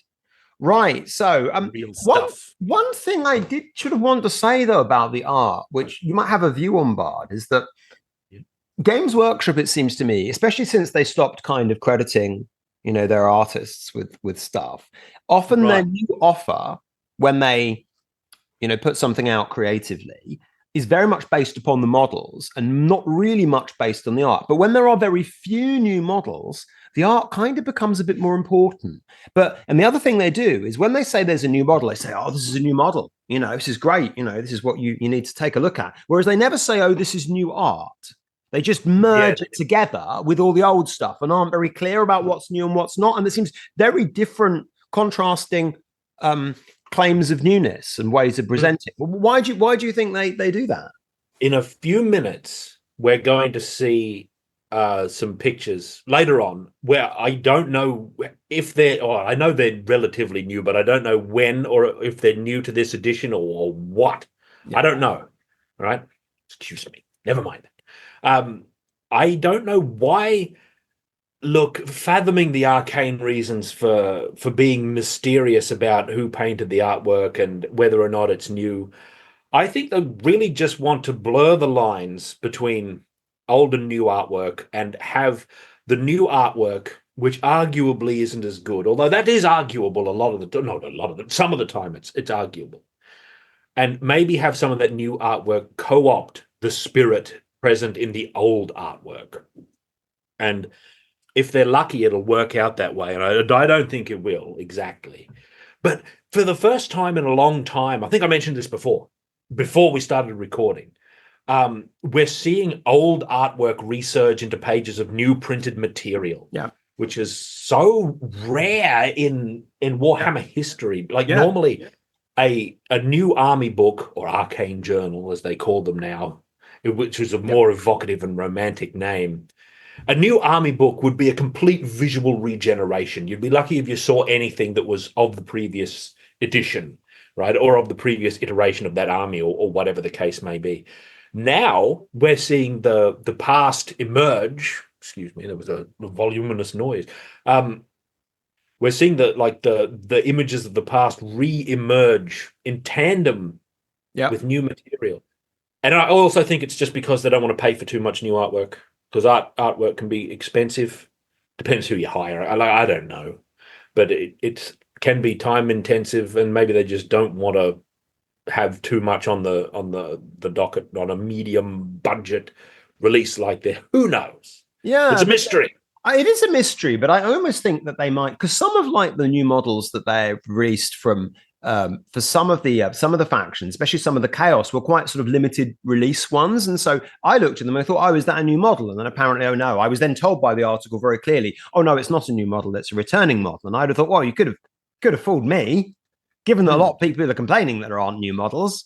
But yeah, for some reason they think of models as being literally in a class above artwork, I think, in terms of where their creative expression kind of comes out. And so they want us to know what's new and what's not with models. But with art, they're happy to, as you say, I don't mind that they do it in a way, because the old and new are presented side by side. It would be nice for the artists themselves to get a bit more credit and for them to say a bit more about what they were trying to do. That's true. But I like the equality. It's artists, the sculptors, the people who write the lore and who write the rules are all vastly unnamed. And it's ironic. I don't know if it's ironic, but it's bizarre in a way that when you do see them named or given their thing, it's always outside of the published material. They'll run a promotional video and they'll interview them or something like that, or it'll be on a website article or something. This so-and-so wrote the rules. They often do, I think, do pay a lot of respect to the artists of Eld, right? They'll mention this great Paul Dainton piece that one of them, I don't know which, the edition of 40K. I did a video on it. The collector's edition. It's called The Other Box. It's not named the actual edition name. Had like a big Paul Dainton feature like in that edition in a sense. But if you're a new artist or a developing artist just getting into like being published and working professionally, it's hard to get your name out there because it ain't out there, brother. It's not in the material anyway, where it should be. Yeah. Same if you're a writer or a games designer, or if you play computer games, especially indie ones, the name of the people behind it will be front and center. Yeah, very often you'll see a game by so-and-so or title screen. Here's the two guys responsible. Like I recently played through Abathur. Yeah. And the two like lead guys responsible for that right on the title screen. No ambiguity. Here's the credits. You can just select the credits on the title screen and watch the credits scroll and see everybody involved. But why? Well, okay, I know why. Elmore talks about it in his book, of course. There's these corporate reasons for not wanting artists to become known and to get ahead because they become valuable. They didn't want anyone to become a rock star in TSR, as Elmore put it in The Complete Elmore. They were terrified that they would become successful. And Elmore would do a lot of, and all the artists would do a lot of other work like toy packaging and advertising and things like that wouldn't be credited. Like because you don't have the artist credit on the toy packaging and things like that.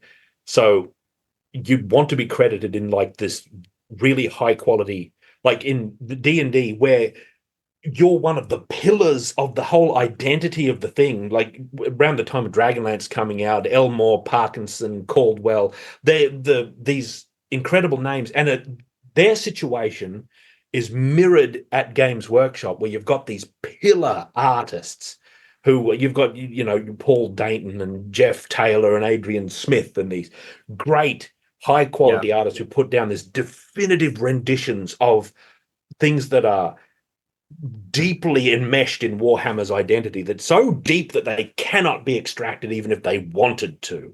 And if they tried, it would be a disaster because it's attached to so many vital organs. Yeah. Very similar thing. So those old grand artists of the ancient past, so to speak, are lauded by publicly and sometimes in the printed material by Games Workshop and what forth. But the new artists really struggle, and I don't think it should be that way. That's a long-winded they should have the ability to kind of gain those kind of wings. Because they are in older material, they're very, very explicit, I think, much more so about crediting. They were very proud of their artists, very proud. Like they were proud of their rules guys, because it was a company made by these people in the ancient age, right? It was they were the creators. And I think a corporate shift happened that I think in many ways may parallel the TSR one, where people who are really fine artists, great game designers, good writers, not necessarily good business people who they can't run a business, and you need and the number crunchers, the bean counters, as they sometimes call them, the business folk get in control and they start calling the shot. This is like the usual corporate paid. I'm sure it happened to Games Workshop in some way. We can confirm it basically. It definitely happened to TSR and that sort of thing, where the creative folk get less and less control over what they're creating. Huge tragedy. Like we can see here, we've got Chris Achilleos's I forget the name of it, Dragon Attack or something like that. Beautiful image, and Parkinson's Ice Dragon, the late Keith Parkinson, one of the great dwarf images also. Just here we've got some cracking non-Warhammer art here at the first slide. I mean, we looked at this. I mean, that was fascinating what you said there about art in general, BARD, and how they sort of obtain credit for it at points where the companies were, to a much greater extent, obviously not, because they were doing they may have been making money, but at the same time they weren't exactly rolling out the corporate algorithm. And in Games Workshop, as in many I think areas, there was a kind of a much hallowed, and I think hallowed for probably right reasons, time before, in a sense, the suits kind of came in to very crudely caricature it. But at the same time, I would have never brought 4th edition fantasy from Toys R Us, a big toy shop in the UK, had the suits not come. So there is that to be said. But I ended up quite quickly looking back to a more sentimental age. But let's take a look at these dragons. Now, the reason, of course, dear viewers, that we're looking at some pictures of dragons is because Old World is, of course, Dragon Hammer is often said. 10 wounds, 5 up ward, 5 up regen, 2 up armor save. Oh, my days. Not the hero, it's the dragon. It's nearly as bad as it was in the Hero Hammer days. It costs half the points. Cannons don't stop it. War machines don't stop it. Magic doesn't stop it. Ranked up infantry, go home. So, yeah, the only way you can get away with it is that it doesn't have 360-degree lines of vision. So unless you've got a dragon or you've got a dragon slayer, don't mess with dragons, essentially. Yeah. But let's have a look at some. There aren't many depictions, though, of these dragons in Warhammer. The draconic lore in Warhammer has traditionally been quite weak. Now, they used to be special. Yeah, they did. So the High Elves sort of had a bunch of them. But then, of course, the dragon princes had to ride horses because there weren't dragons anymore. So they had to have this kind of come down, which I think is really funny, especially because elves are very arrogant and then they have to ride a horse. But there were still a few dragons in Northern. But there were also different classes of dragon that existed. You had mundane dragon, great dragon, emperor dragon, and young dragon, I believe, that could all exist. But they were all very vague, and there was just some stuff about their different colors, and there are a few chaos ones, and that was about it. Yes. Look, man, I tell you, this serves the game well, I think, because the arching question is, should they be as powerful and game-defining as they are? And the answer is yes. The answer is yes. I don't see any way around it. If they're going to be there, they should be, because otherwise you're not doing the idea of a dragon good justice if it's a triviality or a sideshow on a fantasy battlefield. You could argue the effect is that there's too many. Yeah, you can. Sure you can. But I think they have good reason to have this kind of awesome sort of presence, because dragon is one of the great cultural human things, right? This great image of power and uncertainty and unknown and chaos and danger, but also majesty and mystique. And this deep image, you want them in the game, right? Yep. So the presence of dragons being grand and these grand dragon slayer heroes, in a sense, give Old World this sort of majestic character where it's almost, this is the age that the Longbeards are talking about, when things were like when dragons were the dragons would eat units alive back in my day. Heroes, they could handle a dragon back in my day. Not in like 8th edition when they're telling the beardlings these 8th edition Longbeards, when dragons aren't so dangerous. Yeah, they just get shot back. At the moment a cannon appears. They get shot by a cannon. Hey, wouldn't have happened. Cannon fodder, get back. It gives it the atmosphere of a time of legends in play. Whatever the rules are, like I can't contest you on the rules. Yeah. Or whether or not it's actually materially fun. And I think it's just a matter of properly balancing your dragons so that they can have the power they deserve, but have it mitigated in some way. Or not mitigate, you don't want to mitigate the power, but you want to have it balanced in a way that's meaningful. And I think, I don't know, because I don't design this game, but if I was designing a game like this, my approach would be to think about dragons. Well, what are dragons? They're very high personality sort of monsters, right? Big personalities. And the way I'd balance it wouldn't make them cost more points or anything like that. You say they're too cheap, maybe they are. But the most boring way to balance anything is to make it more expensive. Or to give it more points. Who cares? What you want is something like that will put conditions. Like if you've got a dragon, your lord's riding a dragon. What if you had to slay an enemy of note by turn 3 or 4, or the dragon just leaves in disgust? What if something like that? What if it could be doing something else? Yeah. What if your dragon demands that your units never reform or fall back, or you can't have him? Yeah. Or he casts the Lord down, who is now on foot for the rest of the game, and he just leaves. Or more likely, you just don't have those options to reflect having the dragon. Something a little more flavorful. These are just ideas. They probably wouldn't work in the context of the game. Whatever. You They're can just have, ideas. but some of the threats you can have to counterbalance the dragon, enable it Yeah. to be powerful. So I think that's why artillery is important, because artillery is the famous thing that every dragon is afraid of artillery, right? Pretty much. Yeah. It doesn't like artillery. It wants to know where, you know, like Game of Thrones and like that nasty scorpion bolt throat. Doesn't want to know about that. Cannon. It's the image of modernity and the Enlightenment coming to vanquish the uncertainty. I like one thing you mentioned though, Bard, there, which I think is worth unpacking, is dragons and riders. Now, for me, I have always been very attracted to dragons without riders. Mainly because in my view of draconic lore, which is very merged and generalized. We mentioned off air this cartoon from the 80s called Flight of Dragons. Dragons are very conversant. They're not all super clever. Some of them are very clever, and some are like people, you know, they're not necessarily, there's a range of intelligences. Some of them have magic powers as well. And some of them are very good at business as well, hence the kind of hoarding of gold and all this kind of jazz.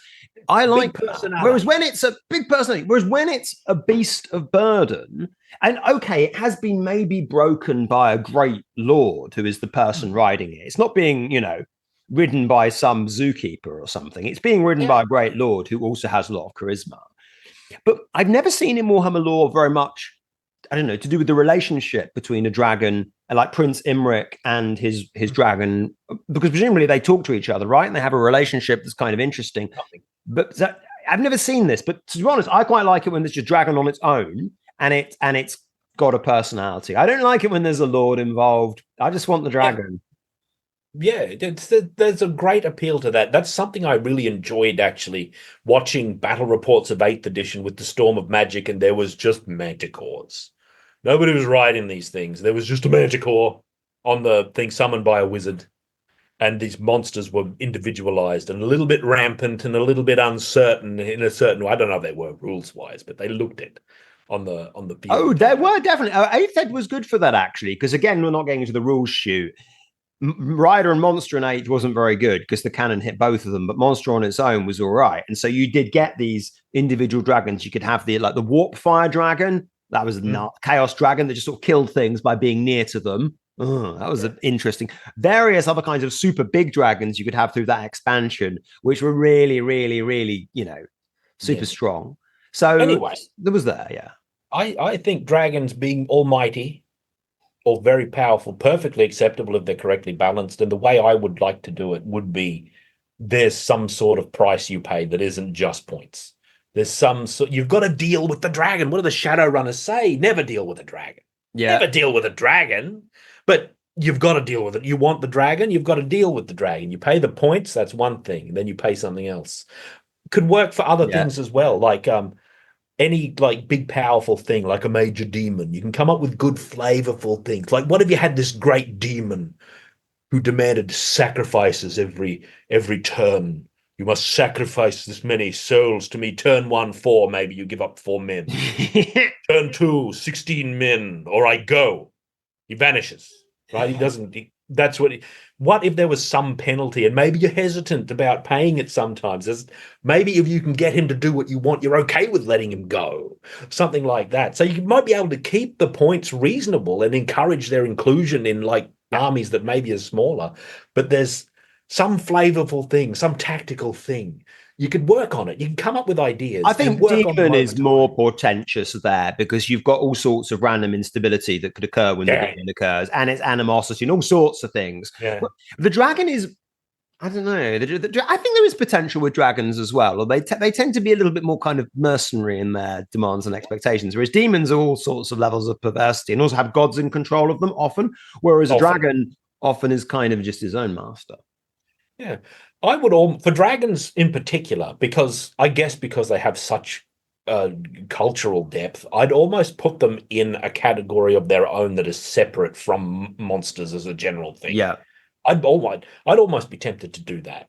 I don't know if it's particularly Warhammer. I don't know if it'd serve the game very well, but it's something I'd look at because it seems right. There's something about the dragon that is so powerful, and it's almost a universal thing as well. Yeah, I mean, it's there. Dragon represents human fears and human anxieties in like a richly expressed monstrous form. Any kind of fantasy trope, I think, or anything that's high fantasy at all, even if it has other monsters, even if it has griffins, hippogriff, manticore, great eagles, or whatever it is, the dragon is always the best monster. It would be very strange if it wasn't. If it wasn't the most powerful, that would be weird. And that's a sort of an indelible rule. Occasionally, like fantasy games and things will go in for things more powerful than dragons, and usually it'll be like a Cthulhu sort of situation where it's like some transcendent cosmic thing. Yeah, I mean, it's almost probably godlike at that point. A little bit godlike, a little too far. Yeah, I mean, in Warhammer, don't want the actual gods to show up on Warhammer. That's terrible. In Warhammer, a greater demon is about as powerful as a dragon. Historically, that's usually been, about the sort of level. But let's have a talk about these pieces of artwork. Now, of course, neither of them are from Warhammer. I mean, do you want to go first, Bard, with your fantastic ice dragon? I'll get to the ice dragon. Oh, you can talk about my dragon as well. My dragon. This dragon appeared. It's a Chris Archelios dragon. It appeared on the cover of Titan: The Fighting Fantasy World.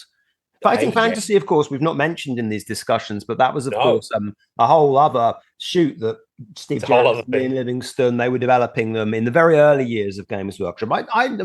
I like Fighting Fantasy a lot. I've got all of the Greenspine books upstairs. You needless to say, very good. Very good. But this is probably the best dragon, I think, on a cover anyway, in this fantasy range. Look, hey, this is one of the most commonly seen for me dragon images for youth. I forget the actual title. I'm not sure. I know where and what it was meant, what it was published, and I assume that. Look how good this is. Look at how good it is. I'd see this in department stores, that have posters on a rack, and they'd always have, back then you could get there'd be Frazetta, there'd be Boris Vallejo, there'd be all these artists, Chris Achilleos included. Look how it encompasses all of these traditional, like draconic traits, the might, the majesty, but also the personality, because look at how it's being opposed here. It's not being opposed physically. That's confirmed as being futile, because you can see the horse and rider has been crushed, like swatted aside. Yeah. How it's being opposed is by perhaps a sorcerer or a priest posturing in front of it and dealing with it on a level that is not physical, and probably is more a clash of personalities as much as it is like Mr. I don't think he's just casting a spell. It's a parallel to Gandalf confronting the Balrog, where it's a contest of charisma as much as it is a contest of might, because they're posing and showing each other. To it, right? He could be using gifts of tongues or something, just so he can communicate with the dragon. There's warriors visible in the image, but they're back. They're back there. Like, this is a crisis for this castle. I don't know what the context, if this was part of the story or whatever. I don't know the characters named.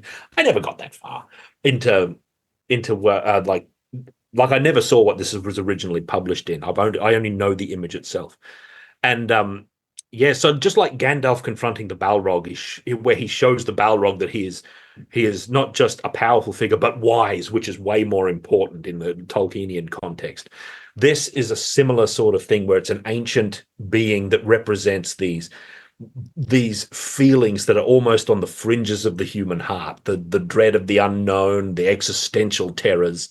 And here is someone who has the wisdom to confront them here on a bridge, which is also magical because it's this narrow, like, space. This is a superior dragon image. It's one of very few that are, I guess, not. There's a lot of really good dragon images, actually. My understanding of the context is that if this was produced to go on the front of Titan: The Fighting Fantasy World, which I assume is what it was produced, it's designed to be, that is a book about the world and designed to make the world more kind of immersive. And certainly, usually in fighting fantasy, you are usually a sort of a generic adventurer. He probably has a bit of magic, but he's mainly melee. You could be a wizard in some of them, though. And this appears to me to represent some of the kind of outer parts of the fighting fantasy world of Titan, the name of the world. And as you say, there's this castle here, which is very heavily fortified. It's very, very deep. It's got this narrow walkway into it. The dragon seems to have destroyed some of the walkway as well, which is also not obviously good for the people inside it as well. And it's blocking it. But there was a tower here, I think. Yeah. This is a frontier. Like, you can tell it's frontier because look at how they've expressed the landscape. It's all in mist. It's all distant, all unknown. This is it looks to me like the very fringes of civilization and the known world, and it's probably been built there for a reason, for strategic reasons, but it's been built in a place where there are dragons about, and the dragons are really problematic. And it feels as though this dragon has, I don't know, maybe it's just turned up and it's really problematic to them, but they know that, I think they know dragons are around, and I think maybe this wizard guy, and I don't really know exactly what he's doing with it. That's ambiguous. He doesn't seem to be directly fighting it, but the dragon is looking at the light on his staff. I think it's something to do with communication.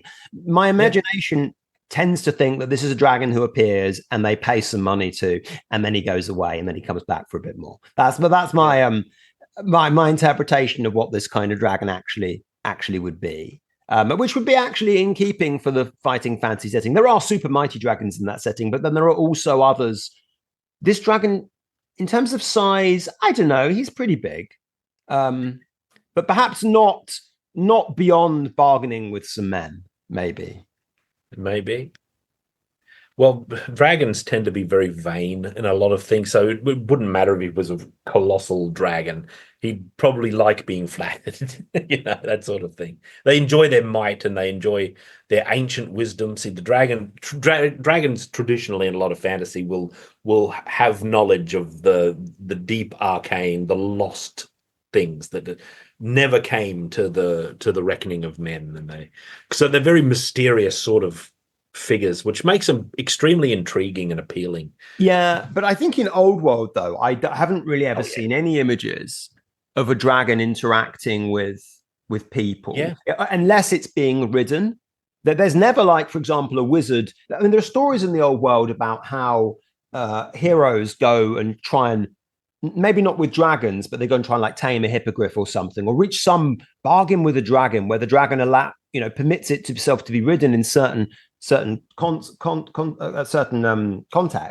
but there's very little art that talks about that, that capturing of a dragon, or if there's a chaos lord breaking into a chaos dragon, or the exchange or anything like that, where you could have man looking at beast, and that would be a really engaging way of explaining a lord riding a dragon. But it's never that. He's just a kind of an equipment option. Maybe they will. They've got a chance to go for it now. Definitely. The closest thing I can think of off the top of the head is something I think I mentioned in the last one. Maybe I didn't. Oh, I can't remember. But it's the sorceresses of the Dark Elves and the way they get the Charybdis beast to come from the deep. They have to charm it up. It reminds me of the Frazetta painting, The Sea Witch, which I wish I'd included here, actually. I wish I had my Frazetta book one. No, sorry. I don't have it within reach, or I'd show you. It's this beautiful painting of a sorceress on a rock at some coastal region of this raging sea, and there's just the hint of something great in the water. You can see like a tentacle coming up, and there's like some lizardy thing lounging, but it's like she's at the edge of the water dancing for this thing out there, or otherwise like charming this thing to come out. Such an order. And that little bit, it's such a minor part of lore in that Dark Elf book, that because before I dismissed the Charybdis as they'd made another boring big monster with this big model, but when I read about how this sorceress has to go through this ritual that probably no one even knows, and they have to, preparing for this thing is probably a quest in itself. You need you have to have probably special oils in your hair, or you have to know the special, you'd have to go through this whole ordeal to even know how to do it. And it gave the Charybdis, I don't even know how to say the name properly. I think Charybdis is right. It gave it, Charybdis, it is right. Jeez, so I was thinking, I think so. That's what I've always heard people call it. Yeah. Well, whatever. It's good enough. It gave it such I don't know, not personality, but it gave it greater meaning and weight in the context Yeah. of what it would mean for a Dark Elf army to even have one. Yep. And they made a Gribbly model, and I thought it was just generic big monster, but it led me to have a second look at it because it was like part of the Hydra kit. It was like a conversion for the Hydra, so it had the same body. And when they started doing that, I thought that was pretty lame. I liked, if you're going to have a different monster, make a different kit. That's a whole other thing. Yeah, there's a similar relationship between Chaos. I don't like the model much between Chaos Champions and Slaughter Brutes. So the Slaughter Brute, which is a sort of big gribbly monster, has these kind of runes of binding hammered in it. It's like a Northern Wastes creature, and it takes on the gaming table. It takes the leadership and the weapon skill of its master. So it loses a whole bunch of stuff if he dies. So there is the idea about it being explicitly under a bond of control, with there being tabletop representation of that idea. The Charybdis might have, it doesn't have rules like that, but it almost sounds as though perhaps it might have done or could have done. But those are interesting because there's the whole, that's one of those downsides that you talked about, Bob. Big, powerful monster, but maybe it's like, I think with some of the dumber monsters, the ones that are kind of quite servitude monsters, with dragons, I don't think that works. I don't find the idea of enslaved dragons very interesting, particularly. You can probably persuade a dragon, because a dragon is so far above the nonsense that's going on in the battlefield. The reason for one being there, I guess, like I can imagine like an almighty wizard or a sorceress kind of getting some sort of control over a dragon. That'd be a great personal risk. There's incredible stories could be told off that kind of premise. But yet there's, because they have such strong personalities traditionally, I guess they don't always, but they bargaining with one and getting the favor of one. What would you have to give to a dragon? You'd have to give it like an almighty magic ring, or let it devour something precious. Maybe that's a little bit too demonic. I don't know, but whatever. There's Gorroch, who I mentioned earlier. He's got a kind of cool lore in the sense that, well, it was an elven dragon, and it sort of ate a Lord of Change. And then after that kind of went mad and became chaotic. But it also has rules where the original dragon, elven noble part of it, can regain control over the chaos dragon. So it has to keep taking these tests. And if it fails them, then it goes and does random stuff. So that's quite interesting, because this is a kind of making nega trait baked into something powerful that also respects the idea of the character of a dragon and the character of a greater demon. And even a Lord of Change isn't able to overpower its personality completely. Which is cool. What about this blue dragon, Bard? We're the ice dragon. We're intrigued by it. It's got some dwarves in it, of course, and dwarves are something I'm going to say a little bit about in a moment. We'll get to the dwarves. This painting is really about the dwarves. The dragon is just it's almost a prop. It is a great dragon image. Yes, of course. This one is representing much more savage than the other one facially. I mean, it's like a looming threat. This one's really about the dwarves and how consumed they are with their greed. You can't really make it out, but the most lordly dwarf, the one with the scepter there on the edge of this precipice, is reaching for the choicest piece of treasure, which is a ring, as they so often are. And these other dwarfs are looking dubiously as he does so. There's so much personality in these dwarves. I included this picture to speak about in reference to dwarf proportions, which we'll get to a little later on. But the dragon here, if we want to talk in terms of the dragon, is a wonderful image of the unknown sneaking up on you when you're concerned with these material things, which is like the great flaw of the dwarfs. Fafnir, of course, is a famous mythic, operatic sort of example. And the dragon is almost manifesting out of the ice. I guess he's not really. It's not quite like that, but in the sense that he's appeared almost like some sort of slasher villain, like almost suddenly and with great stealth. Silently, because if he was making that noise in that proximity, the dwarves would have noticed, right? Even though they are consumed by their greed. So he must just be very good at moving very quietly in his domain of ice, which he could well be. It could be that it sort of suggests the spiritual aspect of a dragon, where maybe they're not quite a physical thing, but they're an expression of these strange natural forces that we barely can comprehend, like the darkness and the lightning and all of that sort of thing. Or it could also suggest that the treasure is in some way cursed, you know. Yeah. It could be the old adventurer mistake of not looking up. Maybe he lives on the ceiling and they just didn't look up and he's descended.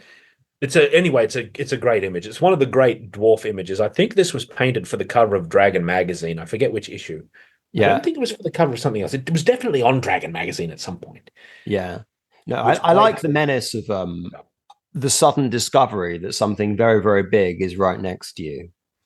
Is also pretty cool. Which is what because the dwarves are going to get a nasty surprise in a minute, right? We don't know what happens, but don't know what happens. It's probably not going to end that well for them.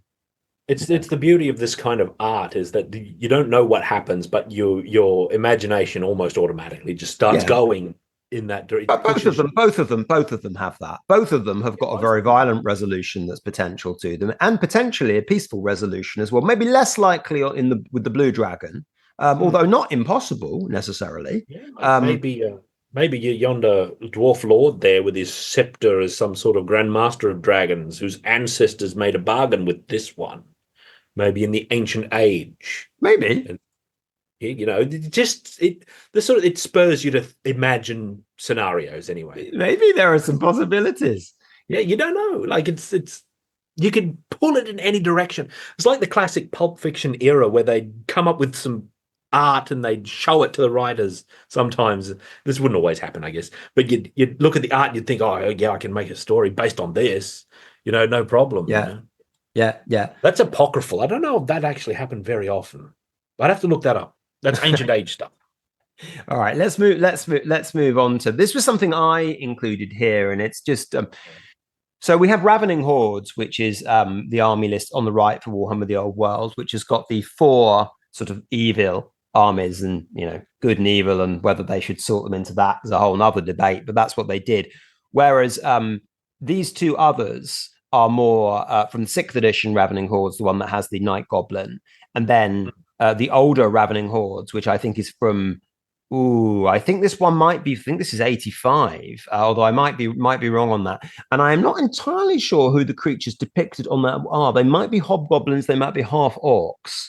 But it's also an army list document, and all of these were army list documents, and you've got these through over time, and it seems as though there are very obvious little callbacks between the very oldest one and the newest one, with these kind of like pikes that are being held away from the dudes that are marching down into battle. All of them are also with the persons depicted looking to the left as well. So they're quite referential, and I don't. It's not something that immediately would twig, because I don't think that many people who are looking at the new Ravening Hordes would have seen the 85 Ravening Hordes. They might have seen the year 2000 Ravening Hordes, in the center. But there are sometimes just these little slightly Easter eggy kind of callbacks. Yeah, here. It's a strong reference. Like I don't like it that much for reasons I'll go into in like a second. But those are like idiosyncratic reasons. The references, as you said, the posture is the same, and you look at the way in which that Skelly Bone Dragon's posture mirrors the hat of that hobgoblin. Gotcha. Like the way it arches and reaches out. So the silhouettes are the same, and the pikes and the like hoisted reinforce the idea of a horde. It's so much better in the older one. Like, I'm sorry, that is Ravening Hordes. Those words and that image match, right? Yeah. That's so good. The one in the middle is reused artwork. It wasn't painted for that. That's Night Goblins. Correct. That's Adrian Smith's famous Night Goblins. It's excellent. It also does reflect the idea of Ravening Hordes pretty strongly. Yeah. And that's why it was well chosen. But that's like a emergency it says it on the thing, get you by army lists that we needed to have at that period during a gully of, it was during a great reset in 6th edition. Yeah. So we've got the reason I don't think this new one works is because they chose the wrong subject matter. Basically, skeletons and the idea of a ravening horde don't go together. For a start, they're not ravenous. They're not hungry. Like, they don't eat anything.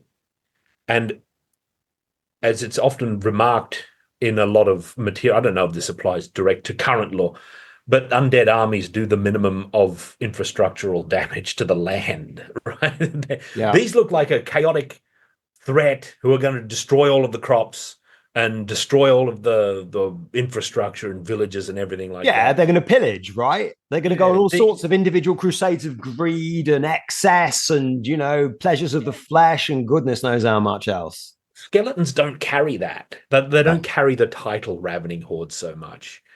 But that's just me. I think it's a pretty good cover. They're under terms. the Now, I haven't. will, the skeletons are also under the will of one master as well. And, Ah, whereas the exactly. ravening Yeah. hordes, Yeah. yeah, there's a boss in control of the hobgoblins, but they're a disobedient lot. And so they probably are going to go and go and do lots of things on the way. And if you can keep him together, good. Whereas the Tomb King at the center of that has no doubt that his skeletons are all marching as well. And they're going to go past all the villages and all of the taverns to his real objective, which is something The else. depth of field is so strong here. You can see them stretching out to the edge of vision, and that they put like flowers and the like just at their feet where they're about to tread. That's super strong artwork. The sky, like all of the angle of the clouds reinforces it's so good, man. They're pillaging the land. That's true. As they step, those flowers will be no more in just a few moments. It's a little hint of what's at stake, like all that's normal and natural, familiar and beautiful is at red. So you don't get that in the new one. And of course, the middle one is co-opted from Night Goblins, but it's still good. Yeah. But it's to say, but I think the little callback is nice. They also, of course, called the goodies army list Forces of Fantasy, which is also a callback to not an army list, but to another publication which was contemporaneous to Ravening Hordes. So there are a few little things there. We then turn to these two Arcane Journal covers, which these are for the Bretonnians and for the orcs. And the Arcane Journal covers are, I suppose, probably the most of what we've got when it comes to actually kind of coloured images, really. Yeah. And I mean, for me, the Bretonnian one, we've got Lady Elise, who is like one of the special characters, and she obviously is that famous model that they've done here. That very striking prophetess on her white unicorn, which is, I think is a very nice. We both were very impressed with as a model, and then you've got a very. I lack the probably ability to describe the art that you have, Bard, in terms of its the way it's been, way it's actually been drawn. But it seems the knights seem to be quite vague and abstracted. They seem quite almost too smooth, if you see what I mean. So they've been over smooth. Now, this has been done quite quickly, whereas all the focus is on her. That's partly, I suppose, just to bring her as the kind of central figure. But I do think that at least that does something that the orc cover doesn't, which is that I almost seem to be being asked to look on the orc cover, for me anyway, my eyes are drawn to the goblin on the white wolf. And that has no narrative importance of any kind. He's just at best some kind of goblin wolf boss, and even if he is, his wolf looks pretty big and he looks pretty small, whereas at least Lady Elise is she's the hero, whereas the orc one, I don't know what I'm supposed to be looking at, even though I don't mind the depiction of the actual orcs on there, and there's some comic kind of goblins and some fierce looking orcs. Well, look, what you're seeing with the knights looking too smooth, I think, and I haven't seen a full resolution image of this, I have to confess, but there's a lot of this sort of digital art often has an unfinished look to it in the details. The details often don't pan out. I don't criticize this too much because partly it's a consequence of the format, and sometimes I don't know why it is always seems to be like this in Games Workshop. Maybe they're not given enough time or whatever. Maybe the focus is up. Maybe they're using it deliberately for the effect of unfocusing certain figures. But I thought it was a disaster on the Necromunda box art, and I think I said so. I remember you mentioning that, despite the fact you liked the pose they'd chosen with the Goliath advancing on the Isha, who were kind of look as though that was really nice, but the resolution is a bit smooth, and it didn't look unfinished in an artistic sort of way. It looked unfinished, like good enough. And we'll see that in a minute with the dwarf one. That's all a whole nother matter. But there's a lot of bad highlighting and a lot of digital art where it's like a little scribble of a highlight color, and you can see where the stylus has gone, and it's got this unappealing flavor to me that I don't like. And I don't mean that digital art is bad. I don't mean that at all. There's some wonderful digital art. It's just that in the world of games, especially, certainly for Games Workshop here, quite often for D&D as well, art that is completed digital, when you can tell obviously that it quite often has this unfinishedness about it, and I don't know what spurs it, but I don't think it works. But that said, I don't complain about it that much, because the real business of images like that is more the composition and more the content of the image. That's where the real strengths lie. It might have other weaknesses, but it doesn't matter. But see, the Bretonnian one is this wonderful moment of triumph almost. It's like this is the turning of the tide. It's here she is. Here's the magic. Here's the light coming down and shining on our lads, and the shadow of the Pegasus and all this sort of thing. It's a really strong heroic image, and I think it may be the first one in Bretonnian book history that focuses on one of the ladies, a damsel or prophetess, whatever she is. I don't know what she is, rather than the knights. Yep. Which I think is a significant sort of thing. But there's something similar happening over on the Goblin and the Orc and Goblin book, where this is much more of an anticipatory sort of about to battle rather than a moment in battle. It looks like they're overlooking a battlefield. Yeah. But the significant thing about this is that you might be able to correct me if I'm wrong here. I didn't look in the archives to make sure of this, but this might be the first time where on Orc and Goblins Army Book Arcade Journal, Army Book cover, where the goblins actually have like an ascendant, like starring role.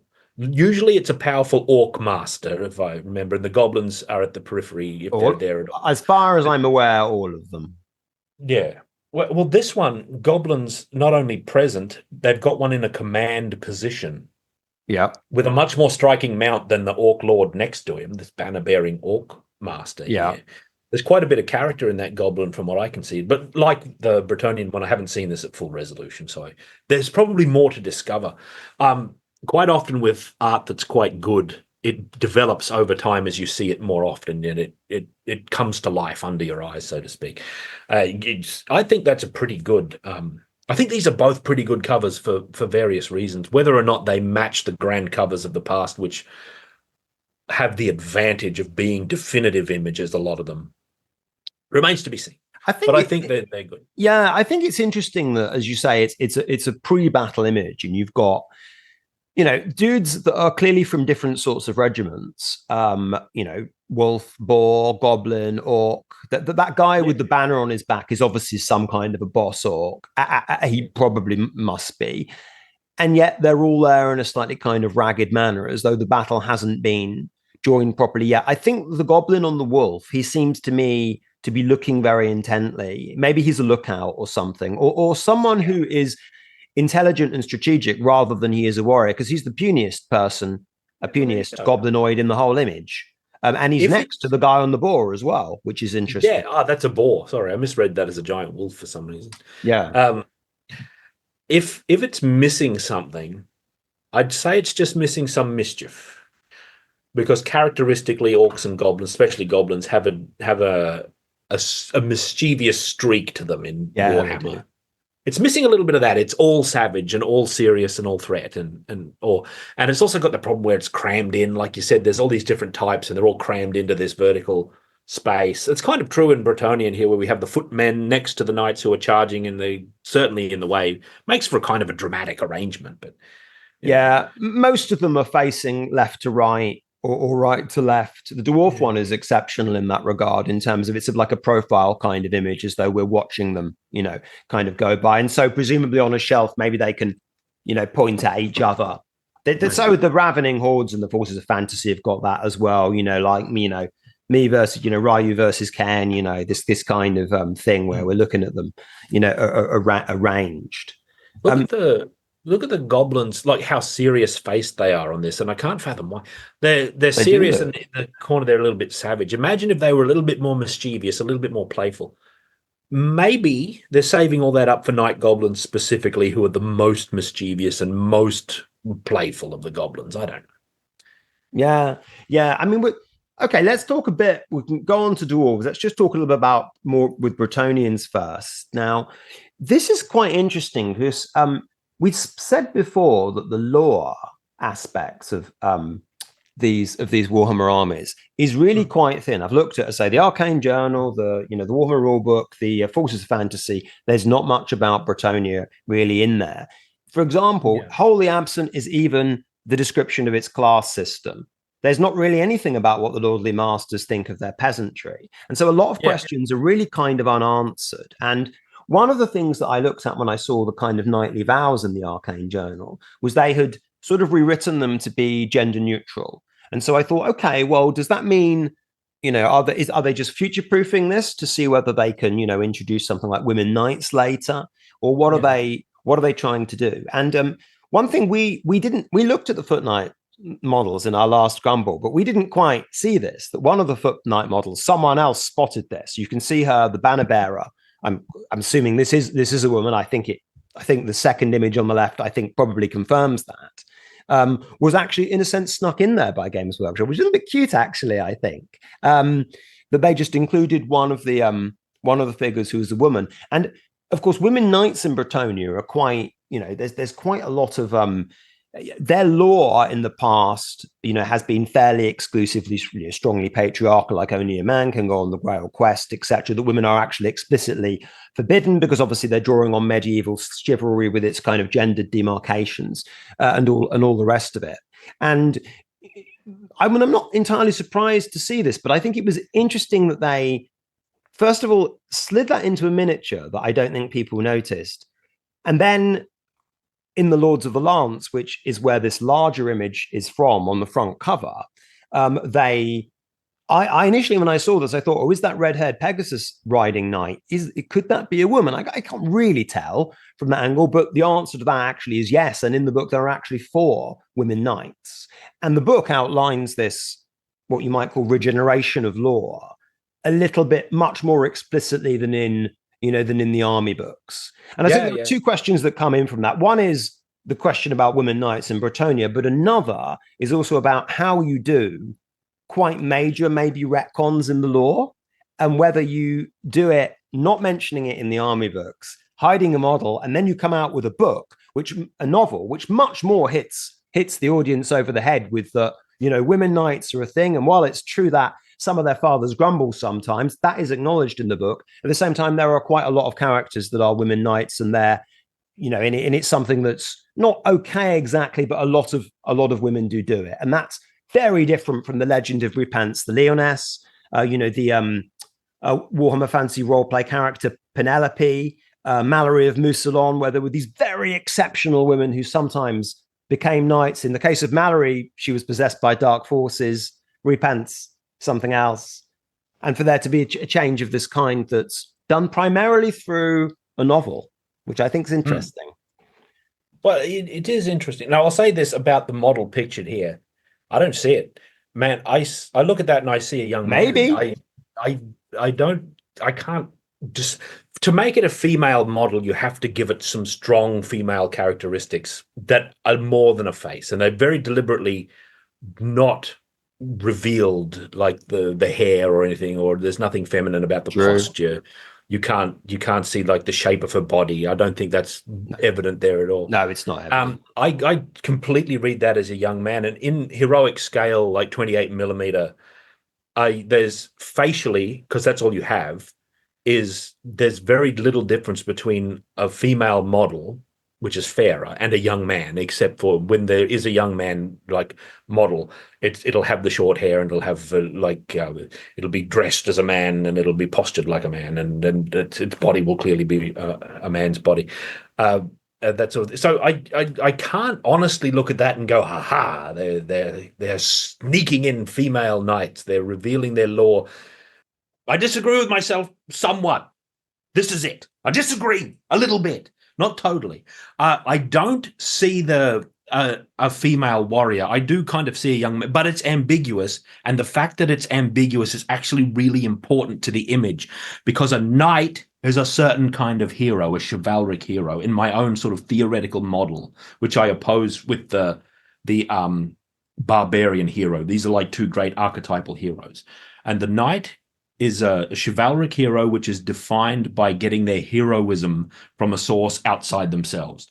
They take on something else. Physically, it's the armor. Symbolically, it's the armor, but there's also usually an oath or a system of belief or something that restricts them and obliviates their actual self somewhat so that they can take on a heroic form. A really good example of this is actually aspect warriors in 40K, but there's lots of good examples. Red Sonja, often mistaken for a barbarian hero. Anyway, she's a chivalric warrior, but and contrasted with the barbarian hero who has heroism naturally. They have what it takes already. They don't need to adopt something else that gives them permission to act heroically. Yes. It comes naturally.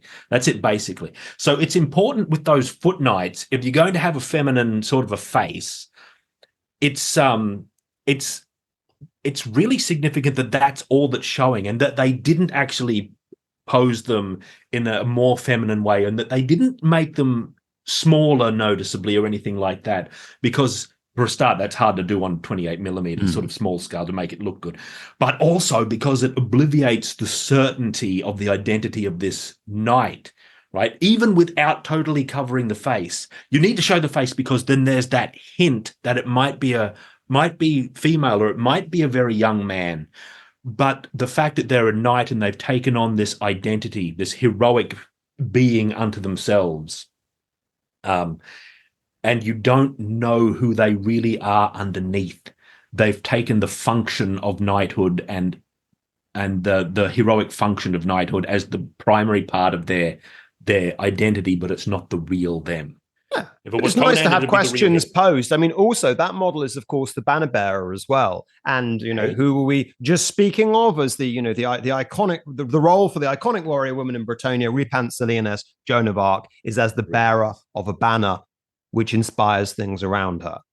Maybe that's not a coincidence that they chose to make the banner bearer the one that looked a little bit ambiguous or androgynous. Androgen, yeah, it's interesting. Anyway, that's my point. I disagree with my previous self a little bit, but not. Yeah, totally. well, viewers, what do you think about the foot knight model? Do you think it's a woman or not, or ambiguous?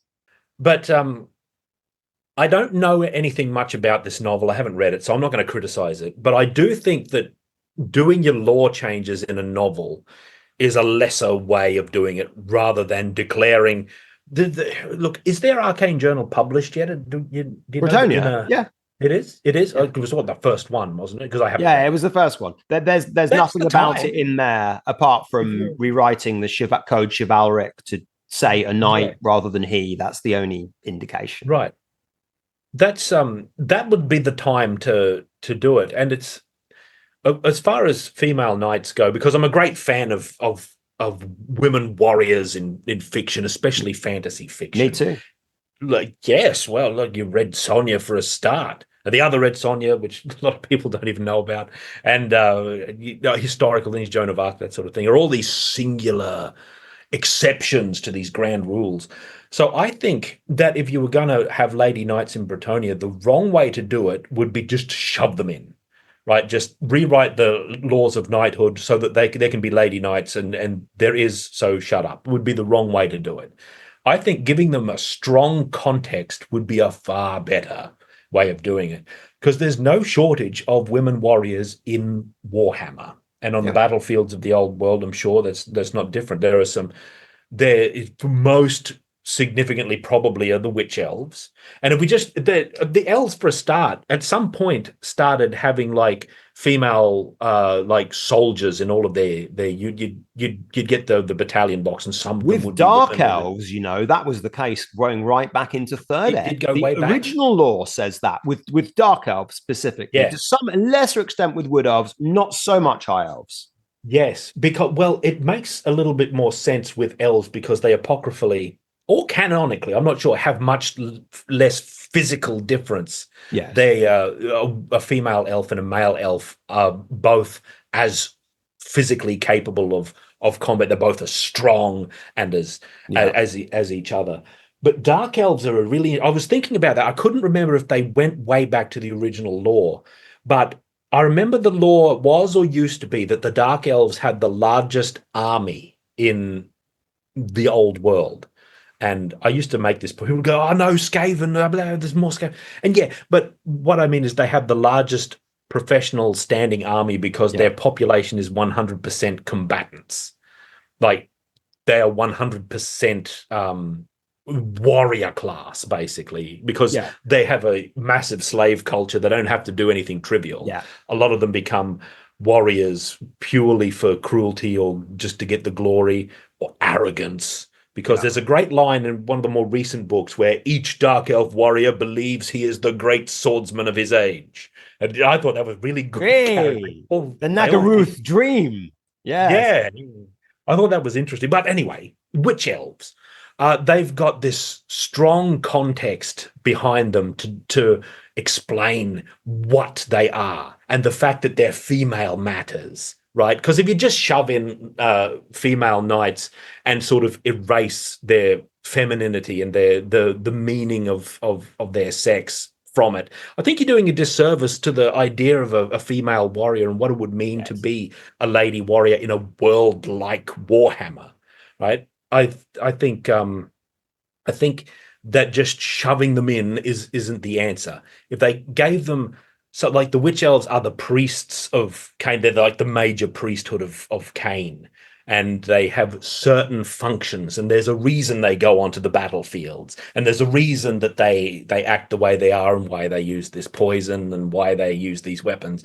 And I think Lady Knights would be a stronger concept if instead of being just one of the knights, or like ladies can be knights, that's just how it is. If they had some sort of, I don't know, if they had a context behind it, like if they were widowed, for example, if they were widowed and they had no sons, maybe there was maybe if they were too old to have more children, that's be kind of a medieval kind of outlook of this sort of thing. Then maybe there's like a special vow they can take where they can take up their husband's old gear. What if they were older women, like grey-haired, maybe, in their 40s or something, lucky to live that long in Bretonnia, probably.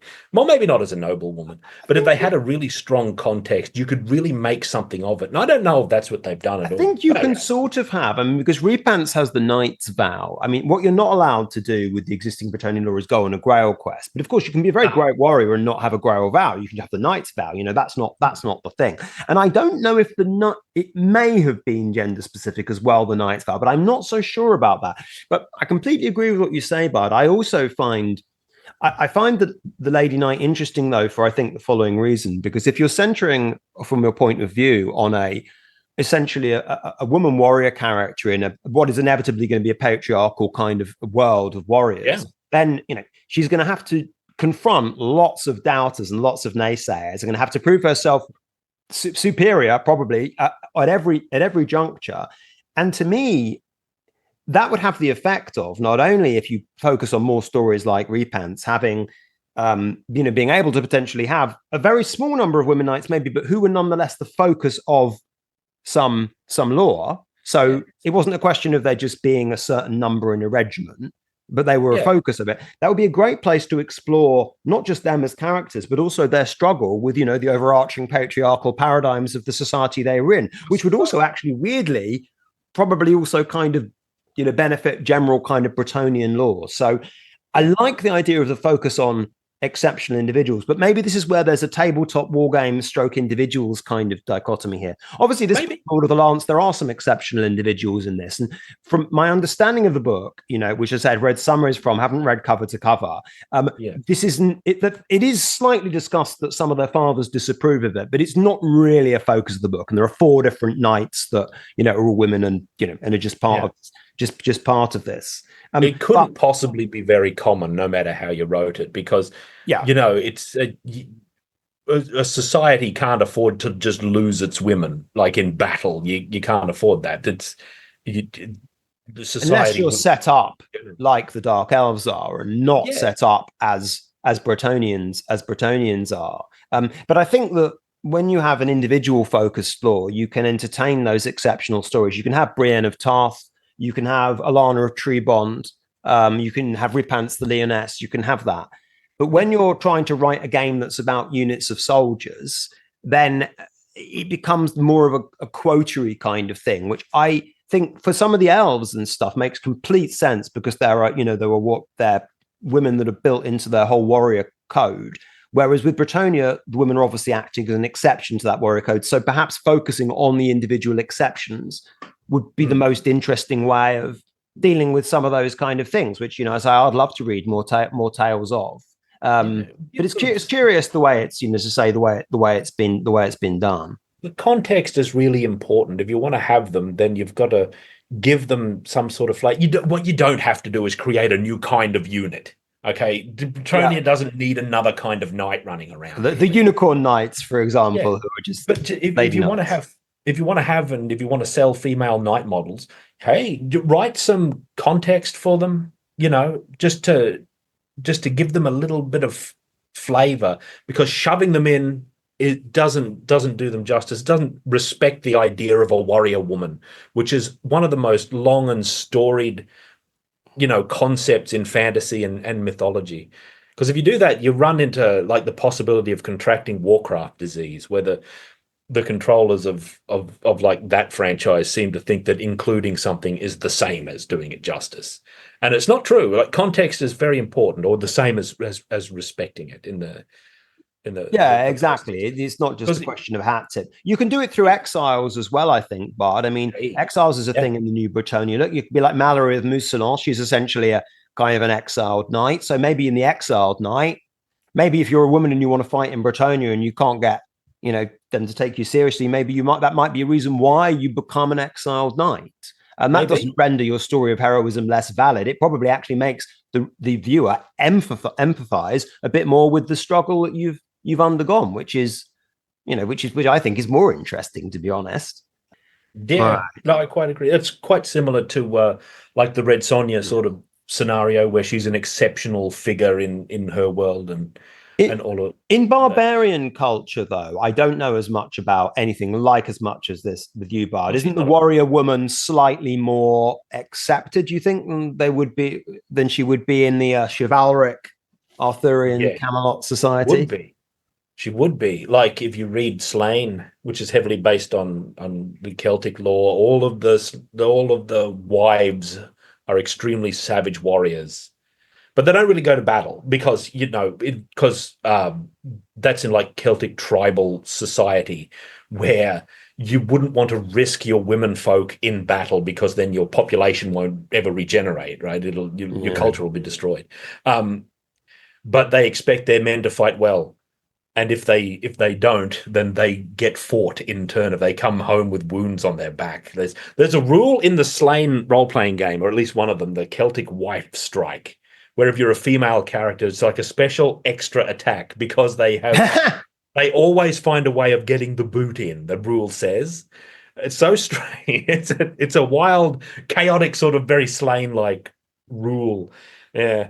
But Red Sonja, if she's what brought up the barbarian question, she's not a barbarian character. Oh, okay. She's mistaken for one often, but she's not. She's actually a chivalric model. In my grand arrangement of heroes, she's more of a chivalric because she's bound by the strictures of an oath. Her heroic capacity depends upon her adherence. She gives up her sexual freedom. She gives up all of these other things in exchange for the ability to wreak her vengeance initially, and it also sort of locks her into this wandering lifestyle, which leads to all this high adventure. And her stories are really wonderful. And the fact that people doubt her and men dismiss her initially and leer at it. There's always a sexual threat to Sonja from all these other barbarian sort of men, because they think they're going to victimize her a lot of the time, and she usually always triumphs, right? Yeah, she's a fascinating, high quality fantasy character, but she's not.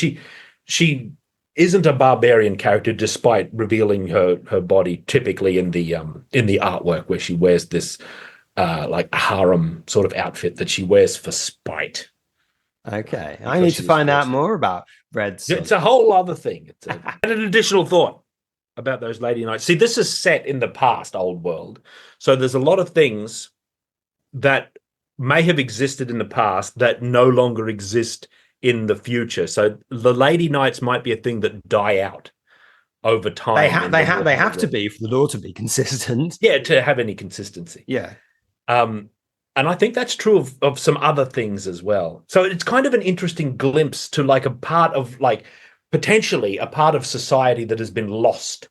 250 years isn't very long though in terms of cultural development. But I think there's some potential for this because there's like things in the dwarf book. I guess we'll talk about. There's the Doom Seekers, all of whom by the time period of later editions or earlier editions, excuse me, have all died out. But they exist here 250 years earlier. And I have the idea. My suggestion to Games Workshop is if you're going to do further editions of Old World, listen, punks, keep setting it in earlier periods. Yeah. Next edition is 500 years before this one. And we'll see what kind of wild stuff was going on then that we've forgotten about in the interim. That's what I would like. I'd like that to be intriguing. That unlocks new creative potential to always be going back instead of forward. Yeah, I mean, and also with setting the timeline back in, look, most of the stuff in Old World is still, the same 250 years ago.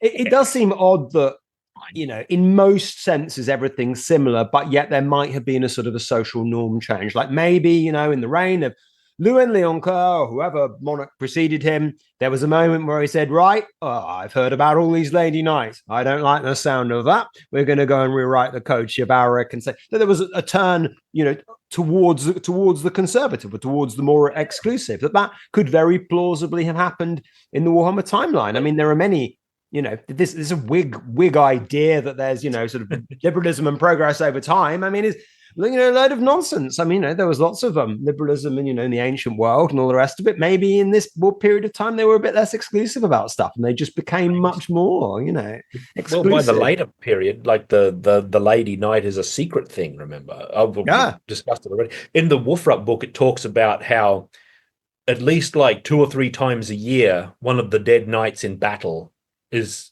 discovered upon their death to have been a lady all along. It's very mysterious. Yeah, maybe it might be that model that we're talking about there, who's let us know, viewers, if you think it is a woman or not. But maybe maybe that's the kind of person who, when her armor comes off when she's dead, if it's a she, then maybe we do find it's one of those hidden women knights or not. Cleverly, like ambiguous, little androgynous sort of figure there. It's interesting. Whatever. I'm interested to see what they do. I hope they do something like more interesting than just shoving them in. We're back secretly on a different day, unofficially. Now, you don't officially know that. So in the canon of this conversation, this is still on the same day in a lineal sequence of events. That's right, okay? Because I forgot or didn't or am about to make a point that I thought was really interesting, and it relates to female warrior heroes, particularly in the world of Warhammer, and contrasted specifically with female soldiers. All right. And I've developed this point since then a little bit. I was going to bring it up basically on those terms, but I've developed it since then. I've got my notebook with me here so I don't forget any of these key details. But Dr. Blacksell, I've actually developed a theoretical model to help us examine this. Very good. It's a model. It's a 3-tier model that will help us sort of put... It could be used in general. It's not specifically a female warrior sorting device, but in this case, we'll use it for that purpose. Now, I've arranged this into a 3-tier model as such. Firstly, there's low context, and then high context, and then unique context types of female warriors in the Warhammer world. You can also call them by other names, like low context is soldiers. High context is what I call icons. This is all work in progress names for this important trademarked theoretical model of mine. Yes. And unique context or special context could be called heroes. So let's take them through in sequence, and we'll have examples of each one so that we've got some good grounding. And I'm going to relate it specifically to the idea of the female Bretonnian knight and where they might land or where they could land, like theoretically. So low context. This is part of what I was complaining about, where female warrior characters are just sort of shoved in, context free. not mentioned, and they're just sort of there as part of the furniture of the setting. Low context. Now, I mentioned elves in connection with this because at a certain point, elves started having, particularly in the model kits, in the lore, I remember you said in Dark Elf lore goes way back that their society is such that the women frequently become warriors and go on the raiding parties and things like that. But the model kits at some point started being shipped with female options, specifically like torsos, not heads or arms or anything like that, but torsos that were molded with breasts on the armor so that you knew they were female. So some of your warriors would inevitably be female. Now, that's kind of an example of sort of thrown in almost context free. It's kind of interesting, but there's not that much intrigue. And normally, women warriors in fantasy and Warhammer especially come in the heroic mold, and they have an inherent romance and sort of an intrigue and a mystery about what's brought them to this bloody lifestyle, this lifestyle of death that is usually the province of men, like death and suffering. Why is a woman here? And it comes with sort of a mystery to it, like classic Red Sonja sort of lore. And I don't think these low context sort of female soldiers feed that idea very much. Is this something you could cut this out, Doctor? I don't know. I think it's a really, really good point, actually, because I think it's just a way of explaining.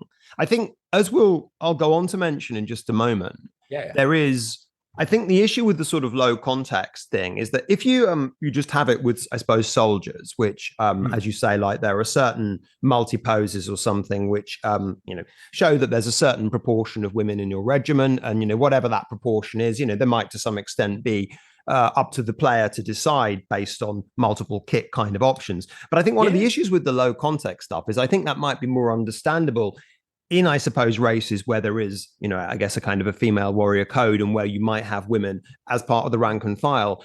But I tend to think that some of that kind of low context is actually being put onto characters that should be heroic. Because the point about the Lord of the Lance is that there is very little explanation of why it was that those women knights, 4 of them in the book, are actually knights, and the slings and arrows that they've had to kind of go through, that it's just kind of in a way accepted that women are knights, with the exception of a couple of oblique references to some grumbling. Likewise, a character who I'll mention in a minute, Friedel Chainmaker, who's the Chaos Warrior woman in the new Chaos Army book. She's a sort of a special character. There is nothing about her at all in her lore to show why it is that, she as a woman, as part of a sort of a Norscan tribe, is the one who has become, the primary raider, the primary pirate, the leader of the pilgrimage north to the Chaos Gods. She's just simply called Friedel, and she's just sort of a woman. And so in a sense, she just feels as though she's part of these low context, stuck in kind of inclusions where there's not really any sort of lore explanation or lore exposition as to why these women are included, which would be extremely interesting, extremely beneficial, and I may even use the term, I think, the most feminist way of adding more women to the Warhammer game. And that would be something I suppose I'd really, really like to see. But I don't really think that's something they do just by sort of sticking them in there. Yeah, I agree. In the general, the most traditionally interesting part of the woman warrior character is absent usually from the shoved in. Now, I could make an example actually, and if you think this doesn't match the conversation, you can edit it out. But the biggest example of shoved in context-free sort of warrior women is actually a Warcraft thing. It's not even a Warhammer thing. In Warcraft, there's the Night Elves. In Warcraft 3. Yeah. And when the orcs come across them, they're the first race that we know. It's from their perspective that we first encounter them. They can't believe what they're seeing. I quote, women. They're women. And it's amazing that there's this society where the sexual domains are virtually inverted, where the women are the warriors and they also have a priestly role, and the men are mainly a kind of priesthood who are hidden away and sleep most of the time. It's really an interesting thing. However, when World of Warcraft comes around, every major military force there is, from Stormwind to Orgrimmar and all points beyond, basically, has huge swaths of soldiers that are women, and they're simply there without any comment or any real context. And that's interesting in and of itself in a way. Yeah. But the fact that they're suddenly present actually weakens the meaning and the interest in the actually carefully developed, to a degree, matriarchal warrior society that they already have. And that, to me, is like shoved in and not interesting. That's low context, right? Yeah, And I also the think Night there Elves can be themselves there would can be misleading context as well. I mean, in regards to the Arguably. Bretonnians again, now obviously you've got damsels, handmaidens of the lady. These are troops that still have the rule that allows them to ride in the second rank of a lance of knights, because the knights form up and protect them so they can provide their kind of magic spells. But that's obviously very reflective of the gendered dimensions of Bretonnian society.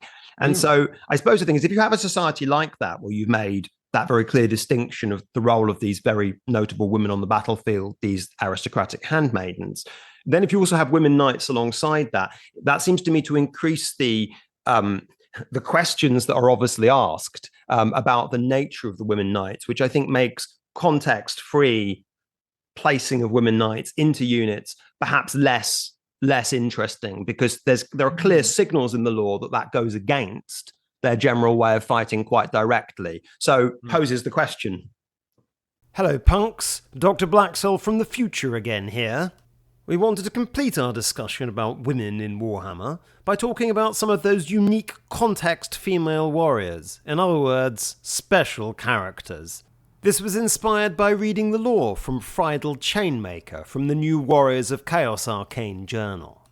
Okay, so we've got, as I say, Friedel the Chainmaker, who's appeared in the Arcane Journal, and she's a pirate. She's a Norscan pirate. Her lore is that she's part of a tribe, and she raids the coast, and various peasants are kind of really scared of her and all the rest of it. She sort of doesn't kill them and lets them sort of run away to sort of spread the legend of her terror. And then instead of appearing one winter, she goes on a journey north to the Chaos Wastes and sort of comes back with some new powers, super strong, and has got some horns. But I think that the strange thing with her is that, as I say, her story seems to me to be quite very, very generic indeed. I mean, first of all, there's nothing to do with her own gender in there. That's one thing. And that's something that could obviously potentially have been exploited, because, there's not really a tradition of, Norscan warrior women in Warhammer Fantasy, at least, although there is this picture here that the Bard has found from Age of Sigmar, which actually shows a warrior queen, quite kind of, the Drokoth warrior queen, I think she's called. Darko. Age of Sigmar names are very hard for us to pronounce, or indeed even remember, which is portrayed there, but not in the Warhammer Fantasy setting. And I think that Friedel could very easily have just been a generic kind of raider pirate captain or something like that, or a Norscan captain. I don't think that special character needed actually a name. And so I think that the writing is just quite weak, even if we disregard the kind of gender point. And to finish that point, because I've started, I guess, so I may as well finish, look at some other women special characters who have appeared in contexts or in army books or in armies where the warriors have been overwhelmingly men, i.e. so not really so much these elves. One of them is, of course, Repance the Leoness, who we've already mentioned, one of my favorite special characters, actually. Now, Repance is really the real-life Joan of Arc. She's a peasant girl, a shepherdess. She's very devoutly religious. The Lady of the Lake comes to her in a Grail chapel where she's praying, and tells her in as many words that you've got to go and do some chivalric deed. She goes and she finds the armor from a dead knight, finds a stray horse, breaks into a Grail chapel where she finds this inspiring fleur-de-lis banner, and then she rides into battle, despite not really having that much in the way of kind of combat skills, I don't think. And when she's seen by the knights in the battle, who are losing this great fight against the Chaos Lord, which in real history would have been the English, which I think is quite amusing, the knights see her, and they are so inspired by the fact that this girl with this holy standard is taking the fight, to the warriors of chaos, that they are rallied, and they feel as though that in order to protect themselves and maybe even their own masculinity, I hasten to add, they feel inspired that they must fight on. And Repance leads them to victory. Now, of course, Repance is statted like a Bretonnian lord in the book, but in reality, her lore is not really someone who necessarily needs to be a great warrior. It's that she's an icon. It's that has a lot of the sort of Bretonnian conceptions of chivalry and the role of women within it projected onto it. And the fact that she's breaking those roles and showing the knights what their cowardice, that's what I think makes her quite powerful. I think she becomes more interesting because of that gendered kind of description. And that's not something I don't think that Friedel really has. There are a couple of other Chaos Warrior women you could mention as well. There's Decula the Denied and Valkyrie the Bloody. I won't go into detail with them, but both of them, they've got a similarity in the sense that they're both very beautiful, and Slanesh becomes interested in them as, he's kind of up to do. And then they both rebel for different reasons. One is that Decula kind of gets revenge on her family, who sold her into Slanesh's blissful wilds, and Valkyria actually worships Khorne and then kills a demon prince as well. But both of them have, I think, a very specific reason for being involved in that way and have their own stories, which I think are really kind of quite interesting. They're not just inserted, and those reasons become more interesting because they're women. Exactly. And those heroic level sort of characters are what I would call unique context. They're the third tier of my model, which I haven't gotten to yet, really. But the first is low context. The middle is high context, which isn't quite the heroes yet. High context, I call it icons. Probably come up with a better name. High context is probably better actually on its own. And the great example of this is things like the Witch Elves, which are women warriors from the Warhammer world who have a specific battlefield function. And Witch Elves are the ultimate example. There's a few other ones. There's the Handmaidens of the Ever Queen. I forget what they were called, but they're out there too. Those are another example.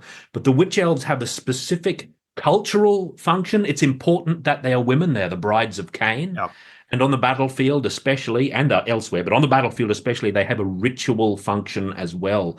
So they have this cultural meaning even on the battlefield. That's an example of what I would call a high context kind of a warrior woman, where it's not really about their individual life stories, but it's an archetypal warrior that they are, which happens to also be at least partly or majorly defined by their femininity, by their sex, which is really interesting to me. Yeah, and also I think in both those contexts, the Handmaidens, which is their correct term, the Witch Elves, and the Sisters of Slaughter would be another slightly later times Dark Elf unit. There's something about their whole, because they're all, I think, they live, I think, in almost these kind of like Amazonian kind of environments where the Witch Elves, as I understand it, don't have that much to do with men in the temples of Cain. I don't think the Handmaidens do either. And so that they're bringing in their sort of kind of tradition from that as well. So there's an explanation and delving into in the lore, not just about women as warriors, but I suppose the whole kind of social and political context that might exist, or religious context that might exist around their role on the battlefield, which also I think helps kind of substantiate things. And I think also is an example of why sometimes you don't just need to use stuff to do with battles, stuff to do with the troop type, stuff to do with war to make troops on the battlefield interesting. You can delve into a lot of other kind of areas, not least theology, for example, to make your characters interesting. And so I wish they wouldn't just limit themselves just by talking about war, as they often just do. Well, it is a war game. Yeah, it is a war game, and there's limited. Like something's got to give somewhere. So that's why there's lots of bloody gods and lots of vicious conflicts between spiritual powers a lot of the time. Anyway, that's my 3-tier system: low context, high context, and unique context. The heroes belong in the unique context. With what context would you put your Dorkoth warrior queen in? Number 2? Well, it all depends. She does have a name here I found this in my cupboard. I bought this ages ago. I'll tell the story secretly. Yeah. I bought this ages ago because I like this model so much. I almost started playing Age of Sigmar because I had this great model. idea. I really like it too. I just happened to open the cupboard yesterday and it's just sitting there unopened in its packet because I'm just too lazy to get around actually making it. I always intended to. She hasn't felt your unboxing knife on her yet. Oh, that sounds racy. Yeah. Time.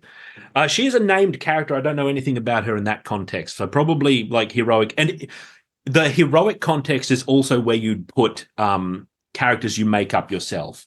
And what I was saying before about World of Warcraft, assuming it's in, it wouldn't apply to like the characters that people make, because those are adventurers, heroes. Like they're heroes by definition are exceptional people, outsiders often, who don't fit in ordinary society, you know. And that's part of the reason why women warriors are such an interesting archetype of hero.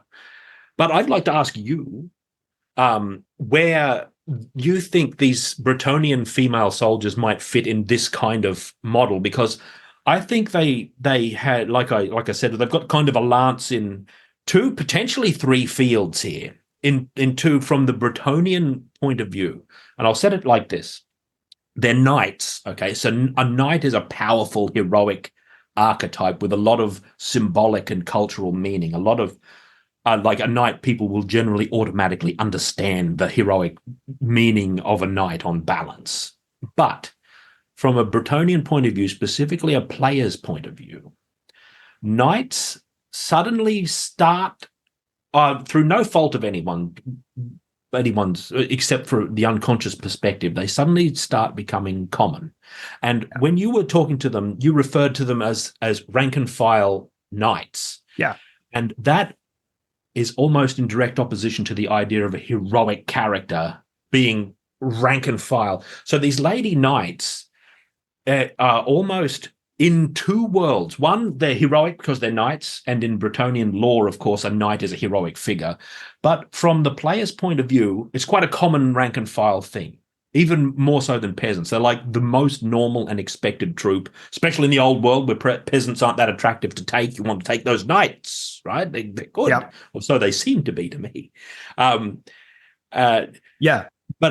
so they've got these 2 things. What do you think of this kind of dynamic, this dual kind of dynamic they seem to have found themselves in? So I think this is an excellent point, and I think that it's a product, I think, of the way they've changed knights more than it is anything else. So I was actually going to bring something about this up, actually, and forgot to do so. The knights in the 5th edition Stillman army book and the 6th edition book, who are, of course, all presented as being in their individual livery, even Knights Errant, even the lowest kind of knight, he's some kind of very, very minor landowner. He's got kind of a castle of some description, and he's got retainers. That's why he has unique heraldry. That's why, you know, in the past, in 3rd ed, every Bretonnian knight had a sort of a name of his own. And there's the idea almost that when they ride into battle as a unit and adopt something like the lance formation, that they're doing that really only in a kind of a time of quite desperate war. And much of the rest of the time, they're going around just with their lance, and they've got their little band of retainers, and they're not fighting in units. And so therefore, the knight has become more common as a function of the war game. And thus the role of the woman knight within that becomes quite interesting, because if you had simply a fantasy environment where all knights were exceptional and had their own kind of retainers and things, then the woman knight by definition becomes the focus of the story, and we can look at all of her struggles with the patriarchal society and everything in a way that's really fruitful and really kind of enlivening, empowering for her and all the rest of it, and makes the world stronger. But when you have a war game and you have to have rank and file knights, and you're drawing on a chivalric tradition which demands exceptional knights, then you end up with 2 lances in both of those contexts that you described. And so I think that they've gone and ensnared themselves. I'm not quite sure it's a snare of law, and according to the bardic canon exactly. But I think that's where the difficulty is, that they need to have rank and file, and that stopped them being able to tell individual stories. And I think women warriors in patriarchal societies demand individual stories a bit more to be convincing. And I think that's the fundamentals of the trap. Yeah, it becomes the domain of the player. It's almost passing the responsibility onto the player to come up with their own internalized, I guess, context for their lady knights if they want to have them. Because like the female knight is such a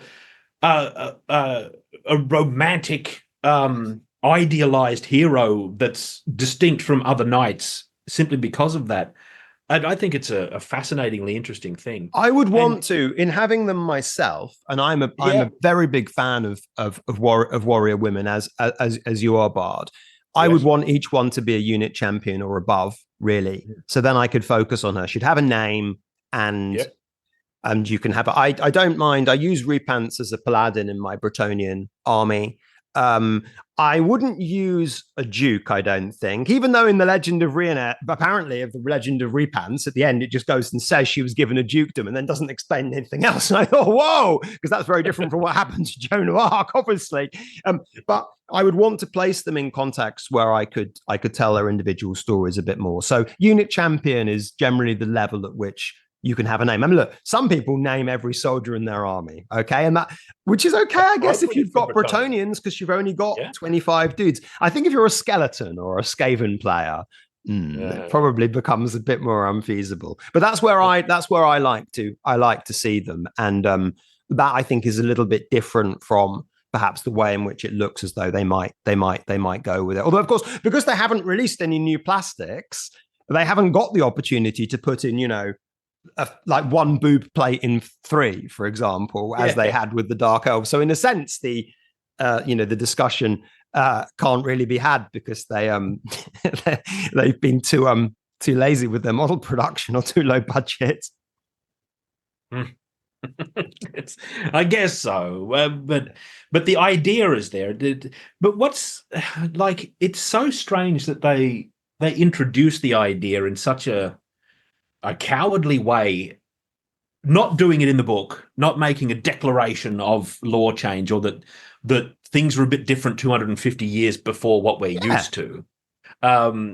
It's because I don't know if I made this point earlier, but these lady knights are in a novel, and it's kind of interesting that there's 4 of them. I haven't read the novel, like I don't know, but imagining writing that novel, I can see how you could have like an interesting dynamic between them and their individual experiences and all of that sort of thing. It's because a novel is the most easily officially ignored, apocryphized, disregarded, decanonized thing, mode, I'll say, of lore that Warhammer has traditionally. They ignore novels and the work of their authors all the time. The primary lore is the army books or arcane journals, I guess. And there's not a whisper of that, of female knighthood. Makes me wonder.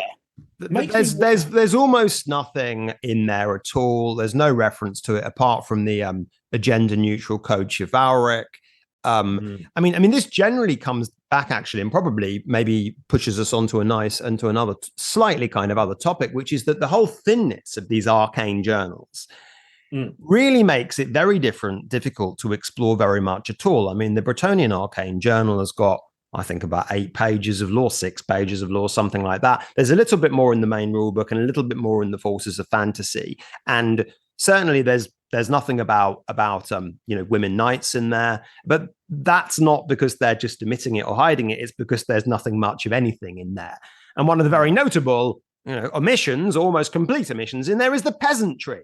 So they've perhaps not done justice maybe to the gender dynamics of Bretonnian society, which are very interesting, but they've certainly not done justice to the class dynamics, because there's just a few. There's literally 1.5 paragraphs in one of the books that says that the Lord's men are very poor and very loyal, and that's about it.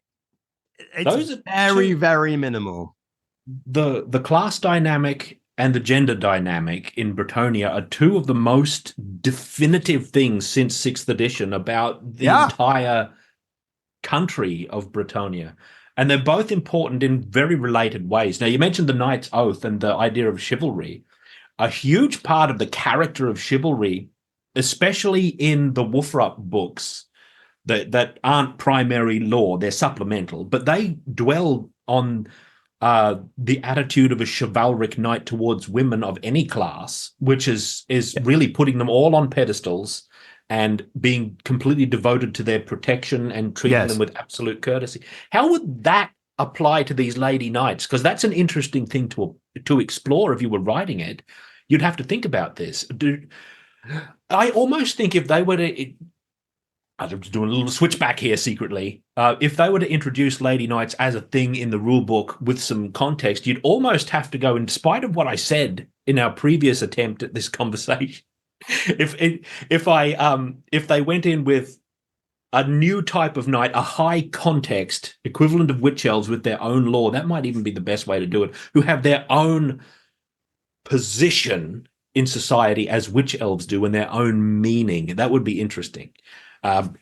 Yeah, I think that's true. I mean, there are a variety of ways you could do it. I mean, you could do it through a kind of a canonized Dogs of War regiment, although, you know, I think you and I tend to be less fans of generally kind of doing that. But I know the sections you're referring to there about the way that the behavior of a knight and the way that that intersects with the Bretonnian class system is described. That even though the peasants are these ground down serfs in the 6th edition book, and the lordly masters are sat high atop in gleaming castles, you know, feasting and really not caring at all about them. But nonetheless, you know, when one of these knights perchance encounters even a peasant woman, he's very courteous to her.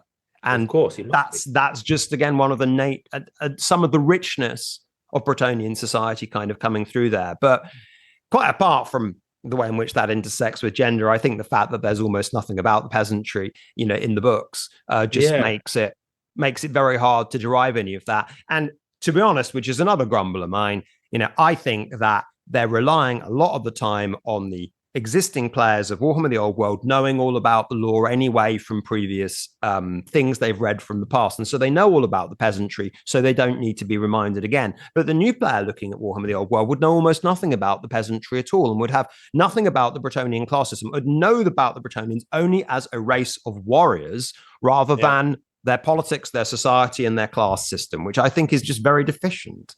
That is a problem that I suspect, I don't know, but I suspect is going to stick to these arcane journals.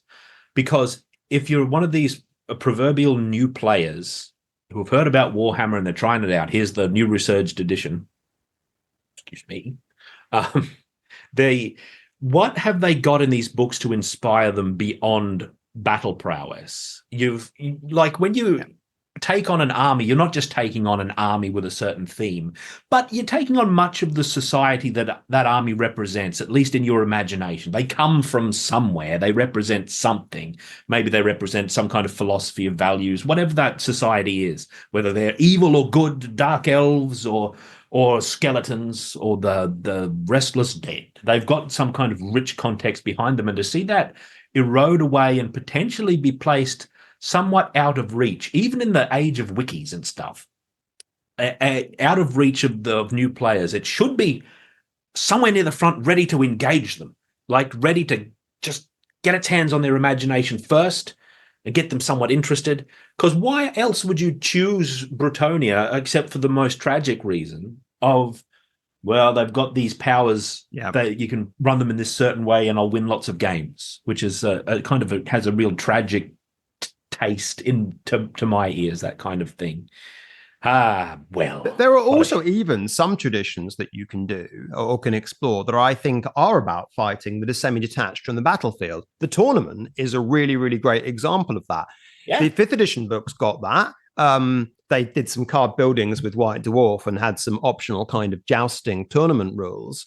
But that's something really, really cool, because you've got an argument in there about whether, you know, you're actually going to fight with proper lances or not, and so thus endanger the knights. That's really interesting.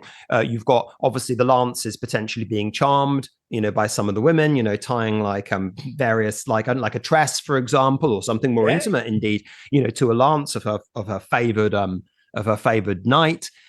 There are lots of really interesting stories you can tell through the scene of tournaments. That's not to go into any stuff to do with the Black Knight, for example. The 5th edition book has got a special character in it who's just called the Knight of the Perilous Lance, who is an unidentified knight who's just really good at tournaments, which I actually think that's kind of cool because he's got no Might be a woman. It might be. The Knight of the Perilous Lance could be a woman. Absolutely. That was how it says that the Knight of the Perilous Lance never speaks and never takes off his helmet. So there you go. That was the way in Wolfrup 2nd edition's Bretonnia books that women knights were represented. It was really young women, girls who were tired of the way things are, and they went on these adventures. They'd dress up as men, and they'd pass themselves off as knights. And that's how. And it's kind of interesting to think of this in terms of a time scale, because we're back 250 years where apparently there was more women knights. And then I think we mentioned this, but then in the future of the previous editions, it gets a little confusing sometimes in mid-sentence. They're virtually gone and unknown, and something must have happened. I think we mentioned this. Probably a massacre. What if it was a massacre? What if too many noble houses lost too many daughters to some terrible disaster because they all became knights, and they lose all of their diplomatic power because they can't marry them to other noble houses, and they just all fade away? Anyway, dwarfs, enough. Okay, enough, right, yes. Bretonnian. Dwarves, everybody, right. Okay, Dwarven this is brethren. really what you're here for. This is the bard upon his favorite fantasy race. I'm sitting on my shield right now. You can't see it, but there's 9 men holding up my vast shield. So I can complain about this cover, which I don't like. Look, it's a shame. Irrationally, I hate this cover. Okay, but rationally, I really don't like it. You laugh, but it's true. This isn't as good as the other covers that we've saw, and I've looked at this in detail. I've spent some time looking at this cover. We've got the old ones there as well, actually. Maybe we'll get to that. We'll get to that. Back up to the larger picture, so I can complain about it more effectively. I can write it into my grudge book. The problem with this cover, I showed this to a friend. Immediately, he said it's boring. Immediately was his first response, boring. I didn't say, look how bad this cover is. At least I don't think I did. I'm like, look, it doesn't matter. But his first response was how boring it is. True, it's a very boring cover. And it's going to look way more boring when we go to the next slide eventually. The biggest, I'll just go to the major stuff. I don't want to hug, because we'll be here for 9 hours. Right? We don't want a 9-hour team up broadcast. No, some people probably wouldn't mind, but they are fools. Yeah. This is the real business. Yeah. Right? The problem is that it's such a comedic flat angle. This is what you would see if you were in an ancient ruin and you said something like, good thing there's no dwarves in here, and then you opened a double door and they'd be ranged like this, this flat comical angle. You fools! Yeah. They've got these ironic expressions. The one on the major figure, right there, they've got these. You say something about the dwarfs? You say something about against the dwarfs, did you, lad? They look like that to me. There's one of the shield bearers craning his head up. Did he say something against the dwarves? Yeah. They haven't even got the Lord's shield straight. It's all wrong. I'm having a laugh, but I'm really quite genuine. I think this is a poor cover, and I would say that almost all of the blame can't be laid at the artist's feet exactly. I think it's the art direction that is the real problem. And I think it wound up like this because whoever was art directing this, whoever was in charge of selecting and commissioning this art, didn't really get what characterizes the dwarfs very strongly. I see this pretty clearly here. It's comedic in kind of a dismissive sort of way, where the dignity of the dwarfs is sort of swept under for what I really do interpret as this flat comedy shot. The cover of the book is basically a punchline to a joke that isn't told, except I guess I told it with and I think it's extremely disappointing. And I think the characterization of the dwarfs is very poor. It's not an anticipatory image like the orc one that we saw before, where they're getting ready for a battle. They're not doing anything. They're just sort of standing there. You've opened the door, and they're looking at you in this quizzical, sort of ironic. They look a little too human to me. It's kind of a nitpick. But look, it matters because it stacks up with everything else. Their faces look like human proportioned faces. Yeah. I don't want to say that traditionally in dwarf art they look like grotesque. They don't look grotesque in the modern way of saying the hideously ugly, but extreme in some very expressive way. We don't have any of that. It's they look like very human looking expressions and emotions, nothing of the ancient, nothing of the transcendent about them. Now, transcendence usually belongs to elves in fiction like Warhammer. Fair enough. Yeah. But they don't have this. This fails to capture the spirit of Warhammer dwarfs of old, and it fails to capture the spirit of the new models, which I think are quite strong, frankly. Right? it doesn't capture the spirit of those. It's not inspiring in any way. It doesn't anticipate the future adventures of the dwarfs. One It's point you could make, I bland. think, Bard, about the point about sort of human facial features. Also, if you didn't have the figure there on the shield who shows you clearly a dwarf proportion, I think I would be hard pushed to know that they weren't men. Exactly. Like he's the lordly figure, and this is one of the weaker lordly dwarf figures. Again, it's because it's so flat. If we were viewing him from a more interesting angle, anything to inject this with a little bit more life, it would serve it enormously well. You know, I think the axe is particularly weak on the lordly figure because it looks like, it looks like a kind of like like a traffic warden's kind of thing for conducting traffic. I know it's foreshortened, but it looks really kind of pathetic, as though he could almost be holding up a sign that says, I don't know, happy birthday or something like that. That might be the culmination of the joke. The characterization isn't particularly strong with him. The axe isn't like an extreme axe, which you normally see in dwarf art. And it's perfectly fine if you look at this and you think, well, no, that's actually pretty good. I like it. That's perfectly fine. I admit that maybe my criticisms are a little bit idiosyncratic in nature, but I don't think they're extremely so. I think I have good reason. And I really believe whoever was directing this art should have sent this back and asked for some changes. And refining this idea. Look what was before this picture. What's the point? Like, we've got a better version. This is Paul Dainton's Dwarf King. We've got it. We've got it on the next page. It's on the next slide. Dwarf King by Paul Dainton. This is the finest dwarf picture ever to grace anything Games Workshop ever published. This is the defining dwarf picture for me. And you can immediately see what I mean in the faces, where the foreground figure, for a start, has this extreme expression on his face. Yeah. Highly characterful. They're all old, right? Yeah. These are showcasing the long beards. But more important than that, they're wedged, they're hemmed in, surrounded by darkness. There's this fading grandeur in the background, some light.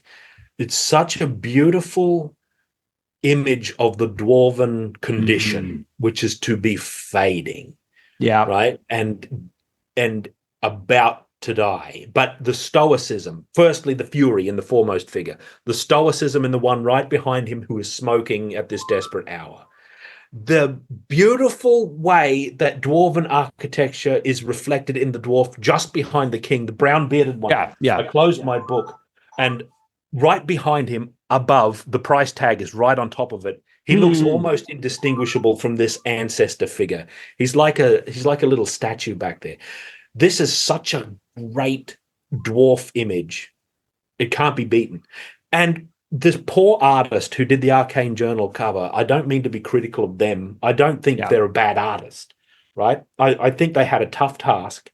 Because what a guillotine to walk under. Not even Paul Dainton himself, who did the cover to the next dwarf book, was half, and it was still a good image, but it wasn't half as good as Dwarf King here, which is the best one. It's like a monolith amongst dwarf art, because it captures the character so strongly. The essential character, the fading and the being pressed in on all sides, constantly defensive, constantly withering, and we're all getting old. We're all these grey beards. The best is behind us. Yeah. Gorgeous. And the technical skill on display as well is first rate. Absolutely.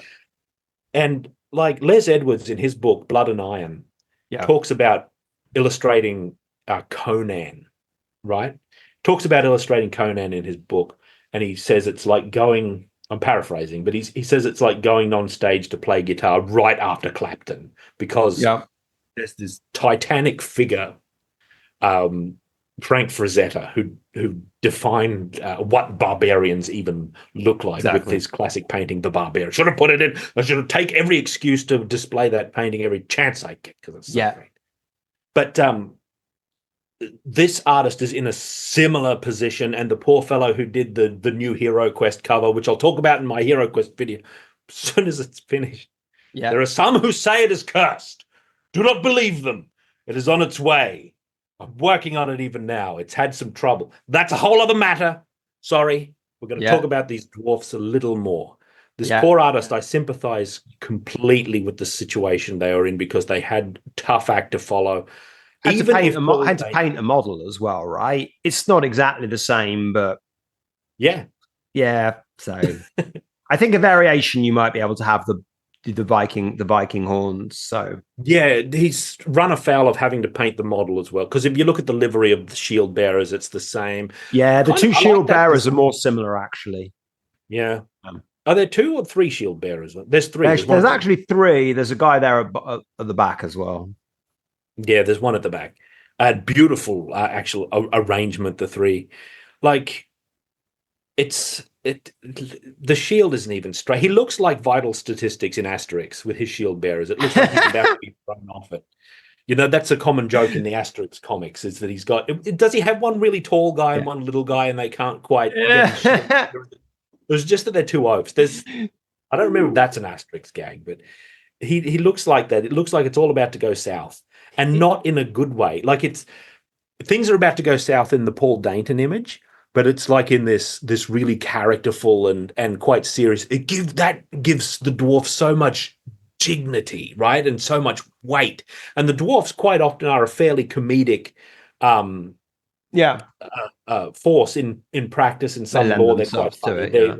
They're an extreme satire in a lot of ways of Tolkien's idea of dwarfs, for example, and dwarfs in some other fantasy media. Because they don't just hold a grudge; it's the cornerstone of their culture and that kind of thing. Where they are psychologically compelled by inhuman, like unknowable internal rationales to avenge all wrongs and things like that, which are really extreme and weird, but very characterful and flavorful. This isn't like it's an actual comedy image where the poor dwarf king is about to go backwards off his shield or something.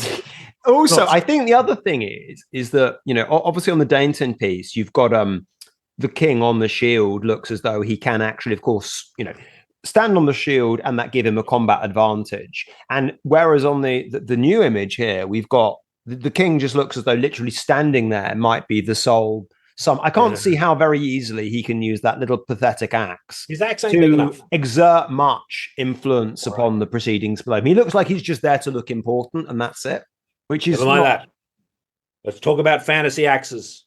This is important matter. He does look like a figurehead. He's basically a living banner, almost. Yeah. Fantasy axes, because there's obviously in the old classic dwarfs, we have an extreme double-bladed or double-bitted axe of Grenir, or whatever it's called, on the throne of power. In the background has one. This is a repeating theme. There's on Paul Dainton's piece there's an extreme double-bladed axe in the hands of the dwarf lord, and there's in the new one there is the double-bladed axe is still present. It's on the fellow in the foreground. Yeah, exactly. It's a more reserved axe, though. Even though it's an extreme sort of a weapon still, it's much more reserved. Like the proportions of the dwarfs aren't thrusting into like this almost just shy of absurd, like just correctly shy of complete absurdity. They go into absurdity in the older ones when the game in general had a lighter tone. The Dainton piece is 6th edition, which was the great ingrimming of Warhammer in a lot of ways, where it started to take itself more seriously in certain way, at least in terms of tone on an overarching. The proportion of the axe supports that point, I think, Bard. In the modern one, the axe that guy henchman is wielding is twice his head.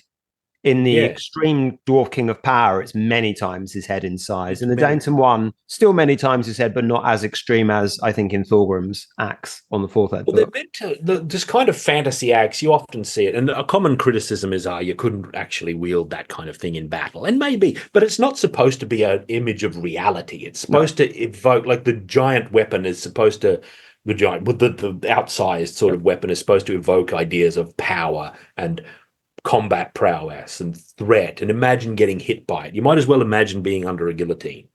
You know, it's meant to hold some of the character of the person wielding it. as it does for the dwarf lord in both pieces, I think. And I think the physics of the way dwarves fight as well, because dwarves, they've got short limbs, they're very stocky. The way a dwarf would fight with an axe would be different from the way a man would fight with an axe. It would have to be. And yet we know that dwarves are very formidable warriors, despite the fact that they're really short. We know they're tough, but we know they're also very skillful as well. So the dwarf axe user in motion might do quite a lot of things with it, which might involve, for example, getting underneath his opponent or something like that. All sorts of things that befit his height and his stature, where he's able to deliver a huge amount of power with very short kind of levers. And so that's one of the reasons why dwarves use axes, is because they're well suited to warriors of their height. In theory, anyway. This occasionally comes up, like people will critique validly, I have to admit, like why they would use axes and hammers in like tunnels and things where these great swinging weapons when they should be using spears. The real tunnel fighters maybe should be spearmen. People make this kind of argument. True. Okay, if you want to have completely rational kind of super realistic, but kind of dwarfs maybe, but symbolically, this kind of great axe matches the dwarven physique shape-wise, this stout, broad axe. But more than that, why do they use axes and hammers? Why don't they use swords or spears? There's a really strong thematic reason for this, and it's simply that axes and hammers are also tools. They're not an exclusive battle of war or hunting or anything like that. They're also things of construction and things of craft, which are tied deeply into like the dwarven culture since the days of Methuselah, going way back into the ancient age of fantasy. So axes and hammers are really part of that character, that culture, and it reinforces that when they're included that way. And they look at aesthetically pleasing in the way that swords don't always on dwarfs. And several dwarf models have historically carried swords as a backup weapon, like some of the lords have a sword at the back. So dwarfs no doubt do, in like the reality of the world of Warhammer, probably do have spears and swords. The Imperial dwarfs in this dwarf book are spearmen at your option. They fight in an Imperial fashion, which is really... There they are, the little Imperial dwarfs. We'll talk about them in more detail coming up. You have spearmen. You have also, I think that swords and spears thing is generally something you saw in older editions. There are some great dwarf spearmen from that era, and also some, dwarf warriors who have got more of an oddment of weapons, and some of them have got some, double-handed swords and things. I think with 6 onwards, I don't think you'll find dwarves with anything that's not an axe or a hammer or a pick. They crystallized a lot before there was into the tool weapons. That goes back to Tolkien as well, who even though they used a lot of swords and the like in the tales like The Hobbit and things like that, the signature dwarf thing was always like the axe and that sort of thing. Now, I mean, speaking of dwarves, we've got this pair here, which BARD has included as a... I'm unable to know for certainty if these are brand new or fairly recent. They're not ancient, I'll tell you that. But these are really, really good dwarf images to me. Like, I think these are strong because look at... And these are from the Arcane Journal. These are from the Arcane Journal. Yes. It's worth saying that. The one on the left could almost, and maybe in a perfect world should have been on the cover. The trend of the 8th edition army books was to have a single figure who epitomizes... I've got it here. The personality in some sense of this is the 8th edition. They chose a single dwarf. In 8th edition, they go with a single figure that in some way epitomizes that race or that faction. Yeah. And that would have been a great candidate for that. If we could have had a whole, like some sort of good, exciting tableau of dwarfs in this kind of style, because like this is, I'm sure, a digital piece as well. It looks like one. It's got like the hallmarks. Well, that's not a criticism exactly, but this is much more refined and finished. This is a really good example. But the dimensions of the dwarven physique are great here, right? And they're obfuscated, as is tradition of Warhammer of Eld. They'd always wear these things that kind of make the actual proportions of a dwarf slightly mysterious, unless you're looking at a slayer who just wears pants. Like you can't be quite exactly sure how long the legs are. You can't be quite exactly sure of the dimensions of the dwarven body. But look at the the expression here. See, this isn't an extreme expression as much, but it has this dwarvenness about it that's a little exaggerated. It's obviously like aged, weathered, extreme beard like a dwarf would have, much more so than the more human scale. There's a thinness to the beard's upper head, like narrowness. I mean, not thinness. I don't mean to harp on that. I've had my piece, but I think these are really strong for very similar reasons. Look at the strength of the facial features of the crossbowman and the horns on the helm, and they didn't leave out his like axe. It's there in like a backup position, like beautifully like over the shoulder, so it's like looming at all times, a constant threat if you think you can get close and disable his crossbow hand, where you might have an answer. The warrior in green also has a tattoo as well, and he somehow looks slightly Celtic to me in his way. I mean, maybe it's just a choice of colors and that tattoo that's making me kind of think that he feels as though he's from he might be from a certain dwarven tribe, and he's a very in a vanilla in a good way. I mean, he's there's no fancy stuff about him there really. Also, he looks as though his equipment isn't very expensive either. Whereas crossbow guy looks as though he's a bit more upmarket. He's got a little more bling. Whereas this guy in green here, he's got the chainmail looks as though it's not particularly hewn. The axe is battered up. The helmet's quite a bit more pristine. He's got a wooden shield rather than a metal shield. But even the markings on it aren't perhaps all perfect. Yeah, he looks like he's not necessarily he's probably just a dwarf warrior, and that's it. He's got so much character. Yeah, and it's in the details, as you say. Yeah, I think that. Yeah, and I think that's nice. As I say, I think the guy on the right, as I say, his axe is fancier, his helmet's fancier. He's got more jewelry. Maybe he's just a richer dwarf. Maybe you make more money by being I think he might be a ranger rather than a quarreler, because he's got that axe on the back as well. He's the guy I've got 75 of in a box to go and stick in a line in my horrible Armageddonic scenario. We've got some old clans dwarf of Elves. Yeah, old clansman. That's what they used to call them. He's generic in generic isn't a dirty word. People say not at all. All generic means is that it has the strong like characteristics that allow you to see what type it is, what its genre is, like at a glance almost. So it's strongly generic. He's a strongly generic dwarf and a beautiful like culmination of many generic traits that you expect to see in a dwarf, particularly a Warhammer one, because he's Carricknorn. I think the journal itself says, ye Carricknorn dwarfs are dressed in this emerald green or something similar to that. Yeah. The hair, he's really good, and that one's really good. A lot of character. No, I agree that, and they're different enough as well. I think that they look as though they're from maybe different clans and different social statuses, but yet neither of them are heroes as well, which is that's kind of nice as well, because I like that there's some internal differentiation there. I mean, I imagine, I don't know how much. I imagine dwarven societies they're not exactly flat when it comes to wealth distribution. So, they're going to be, some dwarves have got a bit more money, so it might look a bit grander rather than, a lot of very poor dwarves. Similar. Yeah. A lot of very poor dwarfs might become those imperial dwarfs. Actually, they might have to go. They might have to go and go and even a very ordinary dwarf smith can make a fortune as a master in the empire, as many a Wolfrup book has reinforced. Yes, they can go and sell their wares.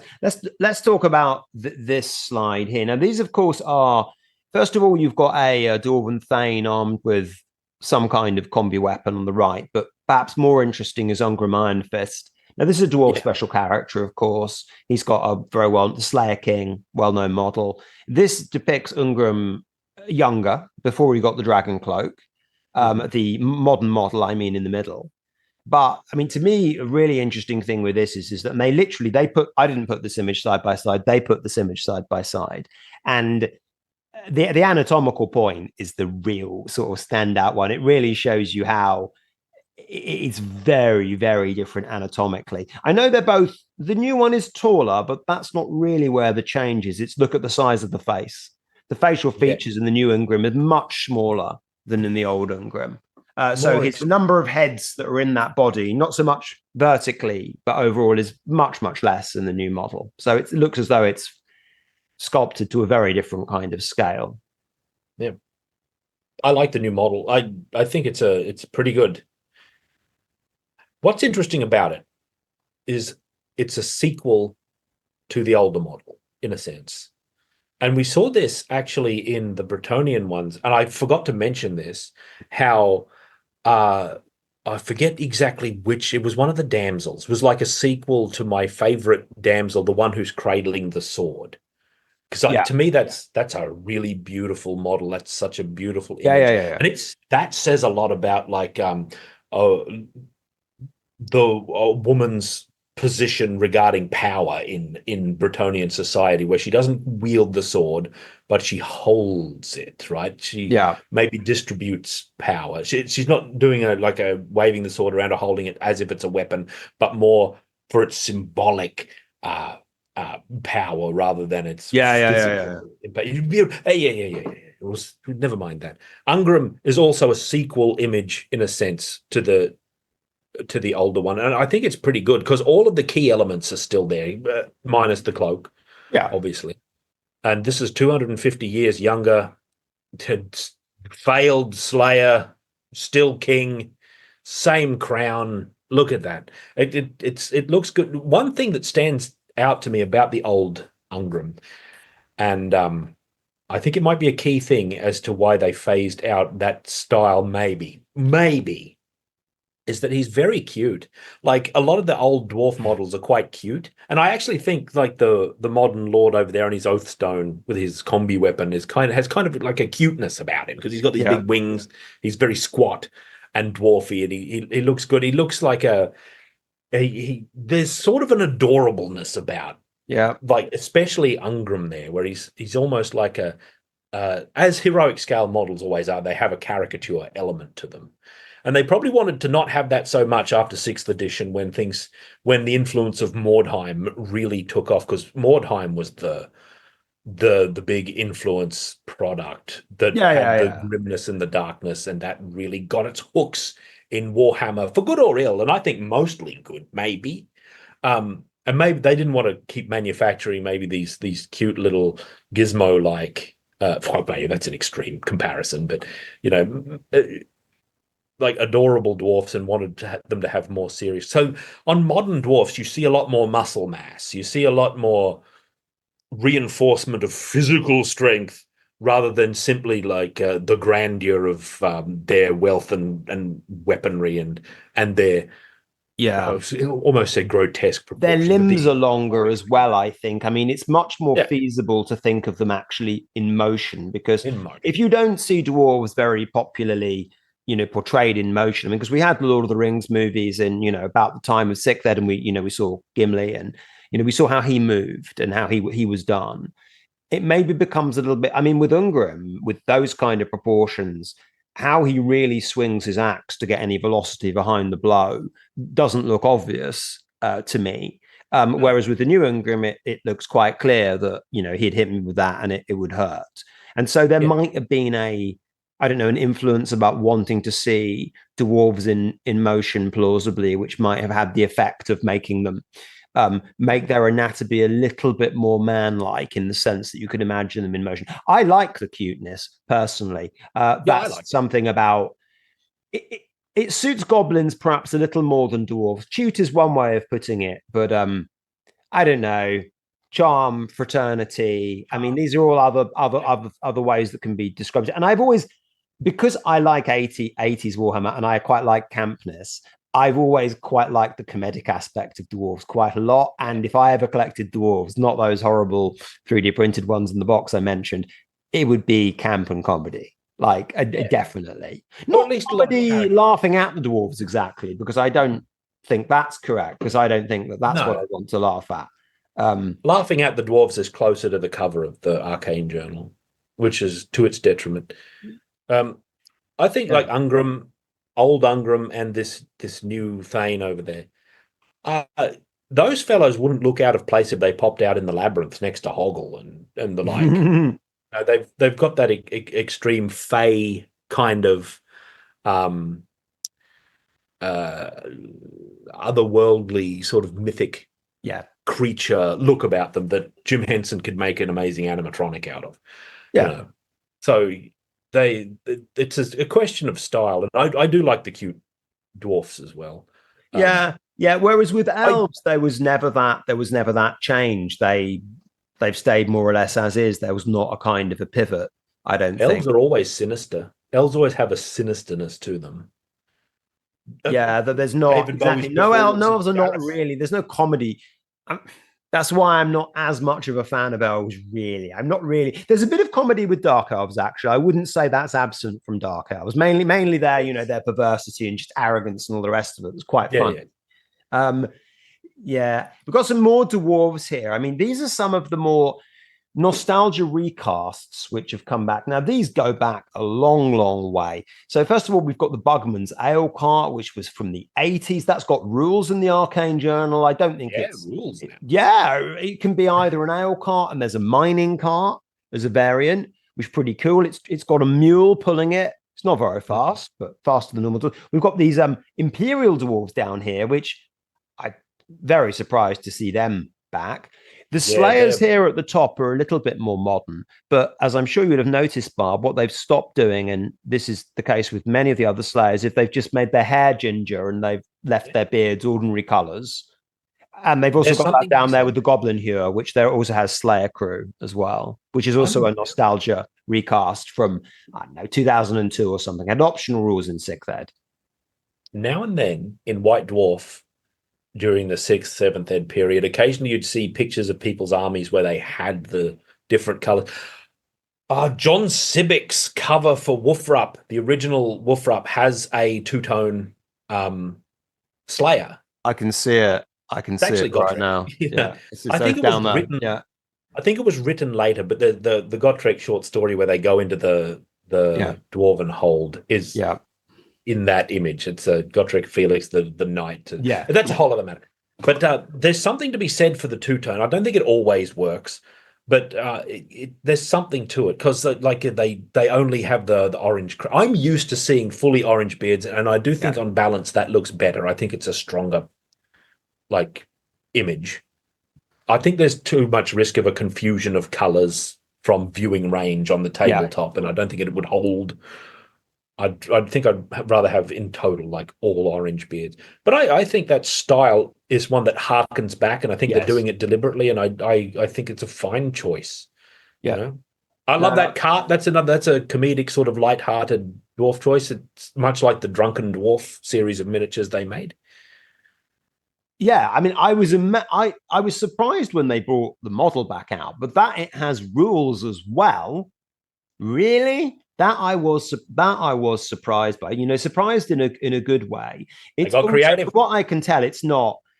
You are not going to be going to the top table in tournaments and seeing lots of ale carts, which is absolutely as it should be. Because it'd be a bit weird if it was super strong. I mean, I don't think really. You can get it if you have the I think the Expeditionary Force. It's an unlockable cart, and you can. There's also a mining cart as well, which can. I think the mining cart can explode, which is also pretty cool. There's a slight absurdity to it because now the dwarfs are the faction that have their baggage train on the battlefield, unlike everybody else. Yeah, I mean to be fair, this was something they could have done in Old World. They're going to go for a more narrative kind of set of rules that's more immersive and, not so good for competitive play. If you're going to make that decision, I want to see an ale cart coming up behind you because that's the kind of thing you're probably going to have in such rules. And there is. Yeah. So it's good. And the Goblin Hewer back, that's a bit of a 6th Ed nostalgia pump there, I think, because that was very much a 6th Ed thing. I don't like the Goblin Hewer. Now, my reason is this. I'm not a big fan in general of the wacky inventor trope. A lot of fictional settings, Dragonlance most prominently makes gnomes like the wacky inventors. I'm not that big a fan of that, and that's what this is. They added some like I don't know if this is new, but I think in the old lore this was specifically something Malachi Makaisen built, that specific character from the Gotrek books. Yeah. But now it's like a stolen like industrial espionage. It was in planning stages and someone actually built it and it led to a big row and all that sort of thing. But I think it's I don't like it for the dwarfs. It's an interesting weapon, no doubt. But the wild, unsafe, weird engineering is really the human thing in Warhammer. It's like they're the guys who build that rocket battery thing. Humans are the ones mad enough to build a great cannon, right? Dwarfs would never do that. And it's sort of part of the joke of dwarf engineering is that they're very conservative. They don't like wild ideas, but what they consider wild ideas is to us, like the reader, pretty ordinary. Like it's fairly conservative so-called leaps in tech. So they build things properly, and I like it. I like innovative in that way. Also, these are Slayers on this War Machine as well, and Slayers aren't really War Machine crew, right? No, they want to go stop beating up trolls with their like death vow rather than just feeding axes into a machine like a worker on a dog food production line. Yeah. So it's like an asterisk next to the Slayer lore, which is normally taken very seriously by dwarfs and in dwarf stories and things like that, where they wouldn't use a ranged weapon. It's dishonorable. And they don't want to die by being shot. Pictures of splattered goblins there. And I mean, the I mean, these are splattered night goblins. And, you know, dwarves really hate night goblins, even more maybe than other kind of, Groby. And these are Slayers. What kind of self-respecting Slayer is going to use a machine to throw an axe and kill a night goblin at range? What an embarrassment.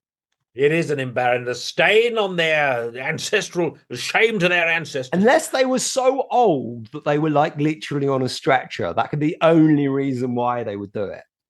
And even then, probably not. I like it as a thing. I don't like it for the dwarfs so much.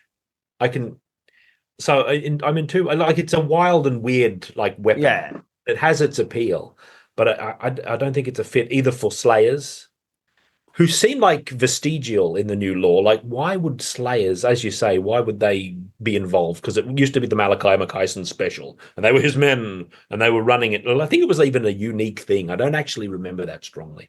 I think it first appeared in White Dwarf and everything. Yeah, it was in White Dwarf, definitely. The White Dwarf thing. But I don't like it for the dwarfs, and I wouldn't have it.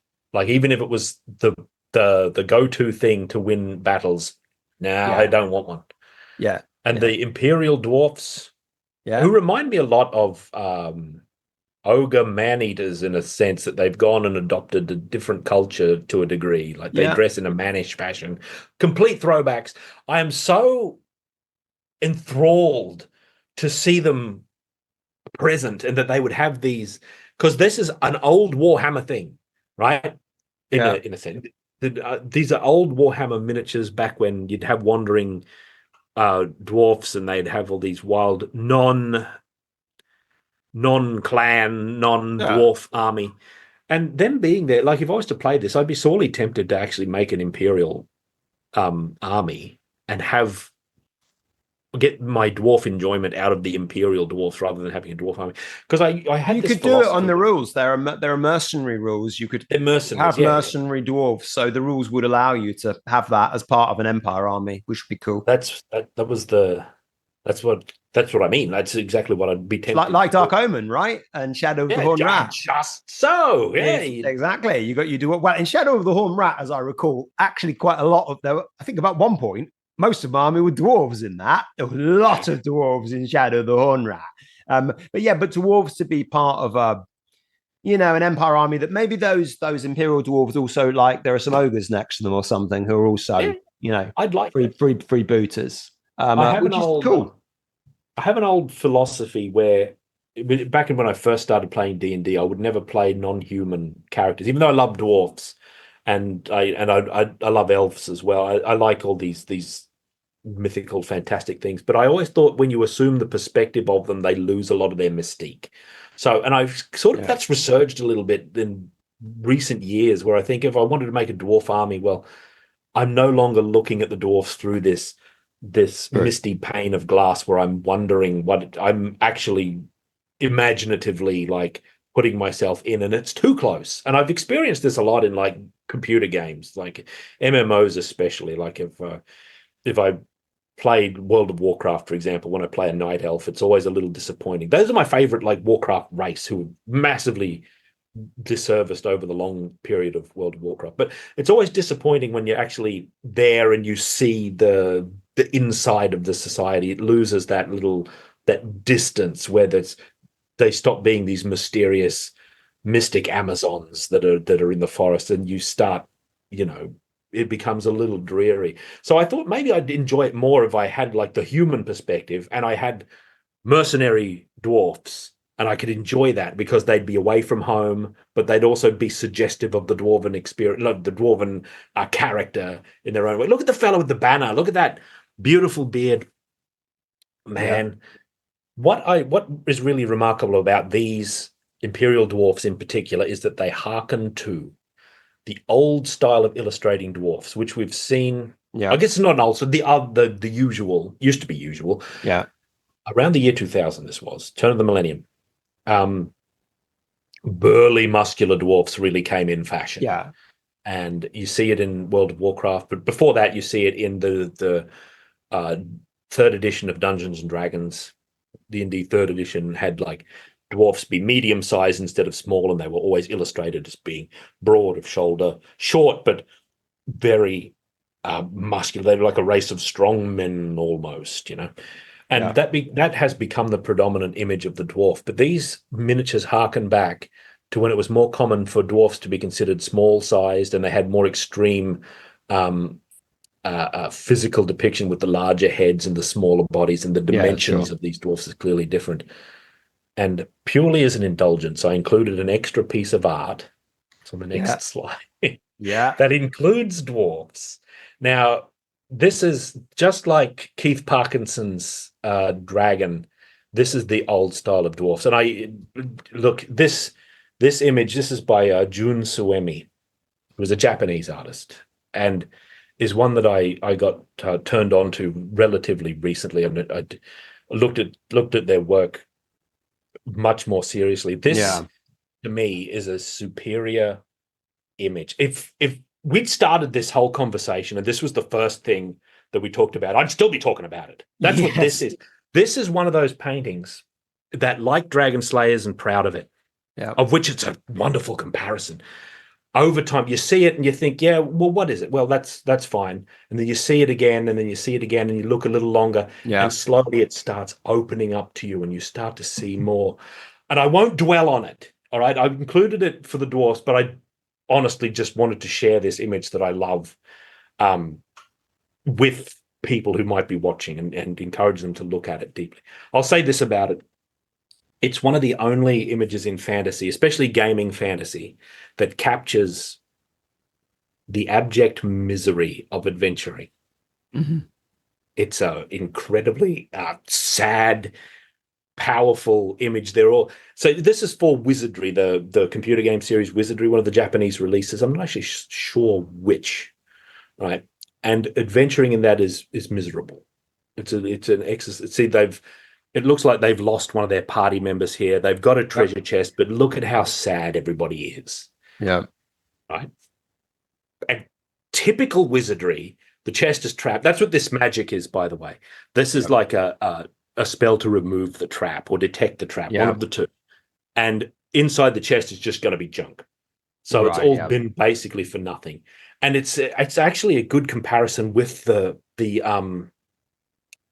dwarfs from the Ice Dragon image, because they're quite similar. These are in the old style with the more prominent head, the hair sort of cloaking the upper body, and the more dwarfish body proportions.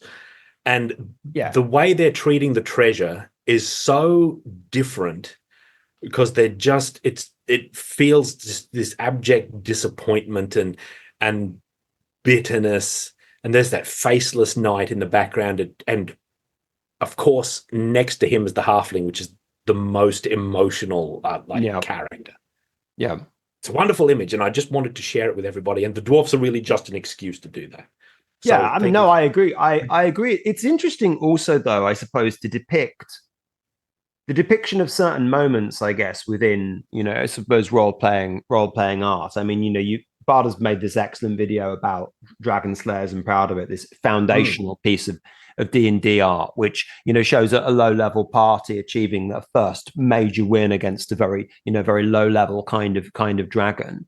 Rather than something more explicitly triumphant or of high level characters with, more bling, more sword fighting, nastier beasts. With this is of course, it's a story, as you say, about a disappointment and and a gamble that hasn't paid off, loss and no reward. And I wonder, and that's of course something that it's part of the emotions that a role-playing party should go through for the rewards to become meaningful. Because if everything was simply winning everything, then it would be like those those collapsed goblins with piles of treasure. It wouldn't mean very much. And but I don't know how often, and you're much more experienced than I am than this bard in the realms of this sort of illustration, how often those more kind of sort of unpleasant moments are often depicted, because they're not ones that are to be celebrated, even though they may actually have quite a lot of emotional gravity. Yeah, it's relatively rare. Well, it's extremely rare, actually. And I think it's interesting that this should occur from like the game. It's not the game's native audience. This is the Japanese who really took to wizardry.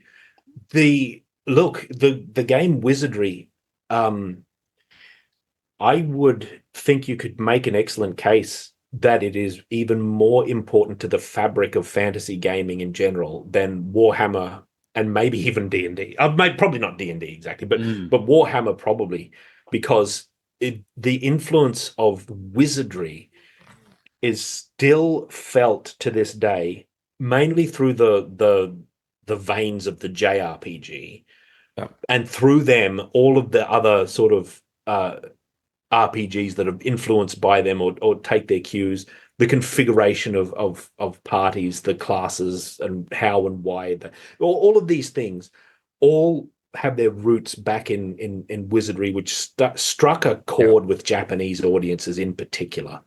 And it's become the fabric of their entire gaming psychology. And through them, it's reflected back into the West with the adoption of Japanese gaming here in Western lands. Okay, so that's really interesting. I mean, so do you think that and what dates are we talking about here when this would have been at its peak influence on the Japanese? Today, no, it's an early '80s game. Wizardry came out contemporaneously with the first Ultima, so it's very early. Yeah, it's one of the early Ultima. There's a debate to be had, arguably, that whether or not Ultima or Wizardry is more influential. I'll say that Wizardry is probably more influential in Japanese circles. So it's early 80s, anyway. Yeah. Wizardry is more influential on the Japanese, and Ultima is more influential in the West. But Ultima is also massively influential. Ultima directly influenced games like Hydlide and Zelda, like real cornerstone computer games, action RPGs. But it doesn't even matter how you categorize them. You can draw these direct lines, just in terms of mechanics, but also in theme and presentation, to Wizardry and to Ultima. And that's fascinating to me. And I'm not an expert in it by any means. There's like deeper scholarship that's been done in these circles. Yeah, I wonder what they were when Record of Lodoss War was being produced, what they had in mind then. I was assuming automatically, it's D&D. But it is. That's a Record of Lodoss War is quite famously based on the D&D campaigns of its creator. And it was a series of novels first. I think it got span off into manga material second in an anime. None of which I've seen, although I'm an enormous fan of Deedlit. I waited with bated breath. Everyone's a fan. Everyone's a fan of Deedlit. Played it. Absolutely. Yeah. So anyway, I theorized that Jun Suemi had a freer hand to depict what emerged to him through the game. Yeah. Rather than having a dictatorial Games Workshop like hand illustrate us some dwarfs, please, kind of thing, which the artist on the cover of the Arcane Journal, I think, may have run afoul of. And the weakness in the direction also betrayed them. Yeah. Anyway, Yeah, no, I do like the parties where you've got kind of different classes and they have to kind of sort of interact, and you've got you've got like one guy behind a helmet, the others not. I also like in this image that this elf lady, I don't quite know what her class is casting what is probably a really very low level cantrip, tiny little spell to deduce the contents of this treasure chest. And again, it's absolutely befits the real kind of kick in the teeth, anticlimactic kind of moment of this, rather than obviously powering up for the massive Bard's tale is the same. The warrior dies by treachery too, like the axe is in his back. That's right? True. Yeah. It's not even clear that he's not an enemy, but if his slayer was still alive, he'd probably be holding his axe, maybe. I don't know. Yeah. The way the priest, the elf's hand is blackening because of this magic too is significant. This is one of those images that, like Dragon Slayers and Proud of It, which I think I made fairly clear in the video I made. It's called Elmore Part 2, the finest one of all. Yeah. Because it's his best work, in my opinion. That, this is a long-term image. It's one of the finest role-playing pictures I think I've seen. Yeah, I mean, they're also, maybe without going into a whole shoot on this, I mean, one powerful point you made in that other video about Dragon Slayers and Proud is that, to an extent, there's a slight metaphor for the whole what a D&T party kind of even is. And and that obviously in the depiction of that moment is, everyone is, young, enthusiastic, kind of together, low levels, but sure, you've got the future. Whereas in this, in a way, maybe the party's dropped a member. And, so there could be a nasty metaphor here about, someone dropping from your group or something, which is something every RPG party has kind of seen. And, it's the way things are. And so, I don't know, sometimes maybe when art can, in a sense, be reflected on, how the player is actually experiencing the game, themselves. And that's some of the darker, emotions, or the sadder parts of, being in a role-playing party long term, as well as some of the happier ones, might have a bit more power. It is a little bit cryptic. Like, I'll say that, like, it would only make all that much sense what's even going on if you understood wizardry to some degree. But if you're a gamer, if you're a gamer in Japan, that it at least for the generations of this period into the 90s, I don't know about now so much, it was so tightly woven into the fabric of role playing that it would be, this is almost a cultural image in that sense. Because if you didn't know that the traps, you detected magic, all that sort of stuff, you wouldn't know what you'd think. What is this? Yeah. Initially, when I saw it, I said, "Oh, slime," and it's not. Slime. Now I clearly see that the motion of the spell's light is towards her hand rather than the other way around. That's now clear. It's also an example of like how sophisticated artwork can just come out at you from odd angles. Like, I've never seen a printed code. I've only seen this digitally online. I don't have like I've got one of Jun Suemi's artworks. I've got this one. I've got Haku. Yeah. Which is the cover alone of this. I actually went through this whole thing. It took hours. I spent hours going through this thing on a stream, actually. I streamed this book, this art book. I streamed it. Yeah. And it was a really rich. It's a really rich book. That's the only Jun Suemi art book I've got. Yeah, and then there's the whole other shebang with art, as I'm sure you've experienced, but when you actually get to view the original, that, especially with color translation, there can be cropping too, but color translation especially. I have a friend who owns a big bunch of comic art, and when he's shown me the repro ones and the originals, I've just thought, okay, right, this is a bit of a different viewing experience now. Shocking, isn't it? Like, yeah. I haven't seen many like originals. There's very few, but I have seen a lot of like art, like in galleries. What actually strikes me about it is the dimensionality. It's just something that Elmore makes a point of as well, how a painted work of art as opposed to like a digital one, not to rag on digital art, really. Yeah. Is how it's a physical, three-dimensional. You can see the pigments on top of each other, the paint reacting, the way the colors reveal and contrast each other.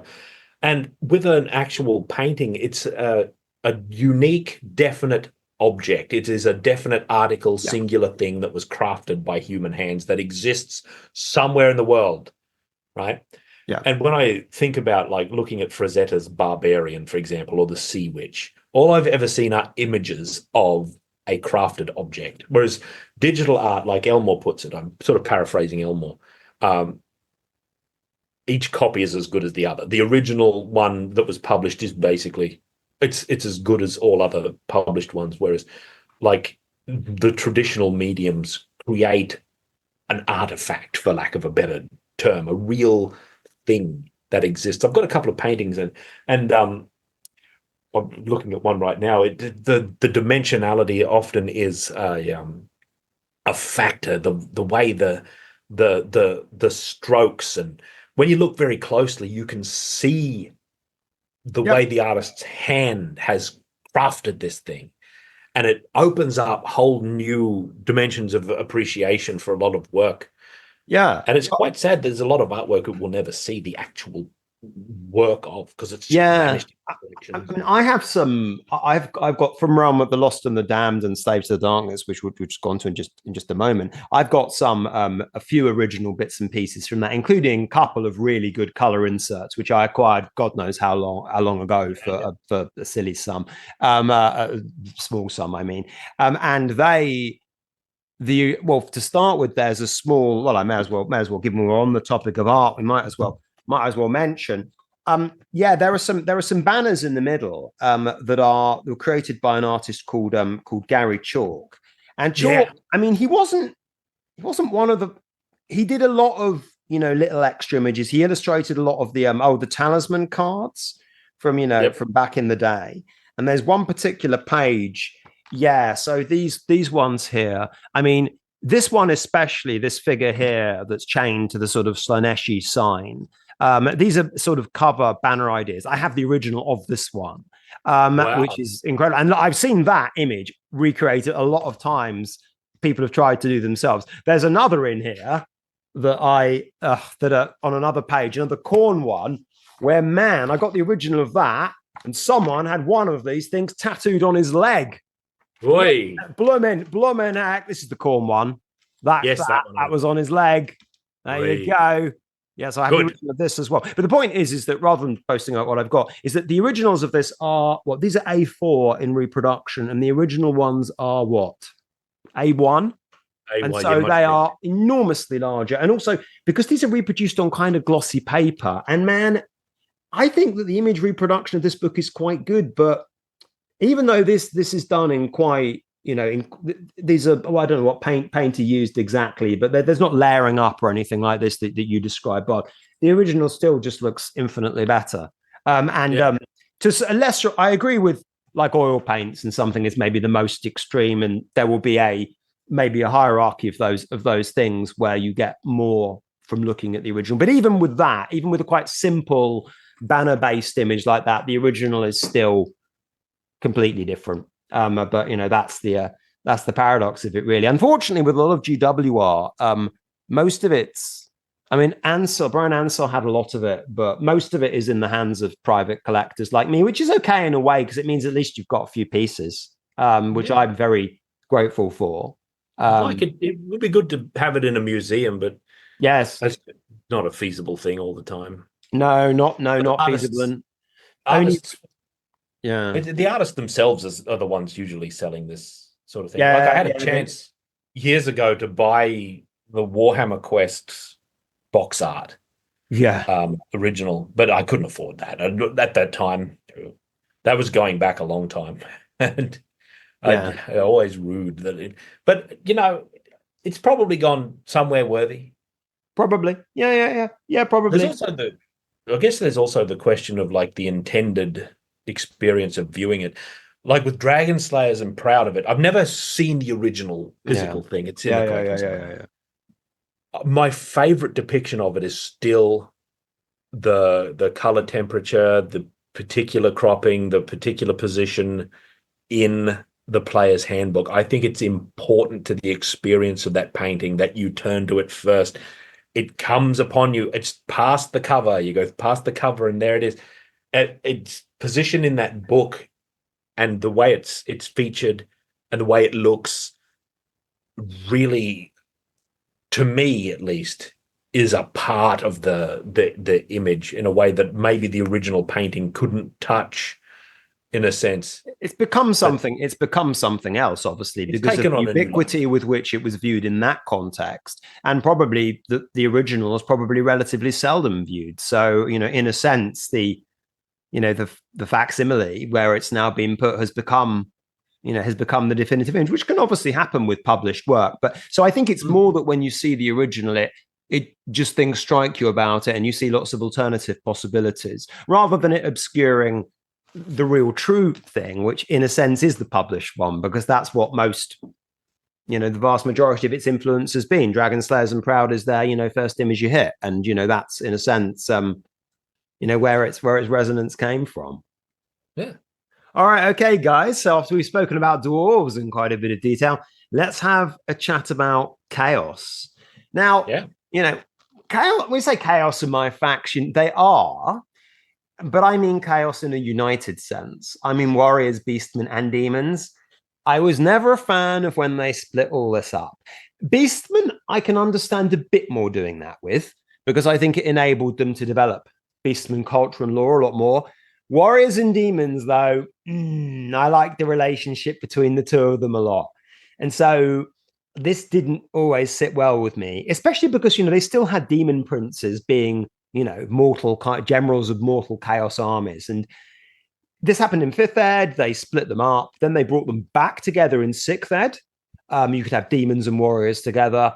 And then I can't remember what happened in 7th ed, but in 8th ed, they're all separate again. And anyway, so we've got it's not out yet, the new Warriors of Chaos Arcane Journal cover. Book.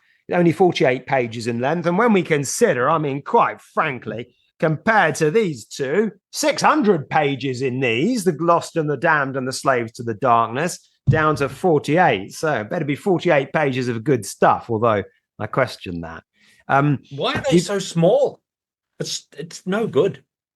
I don't know. The Chaos release has, in a sense, been weirdly underpowered in the sense that there's not even a single new model associated with it, which is, I think, very interesting. There's no Chaos Lord or anything. I don't know why. It's a secret advantage, I tell you. Maybe, as we were saying it.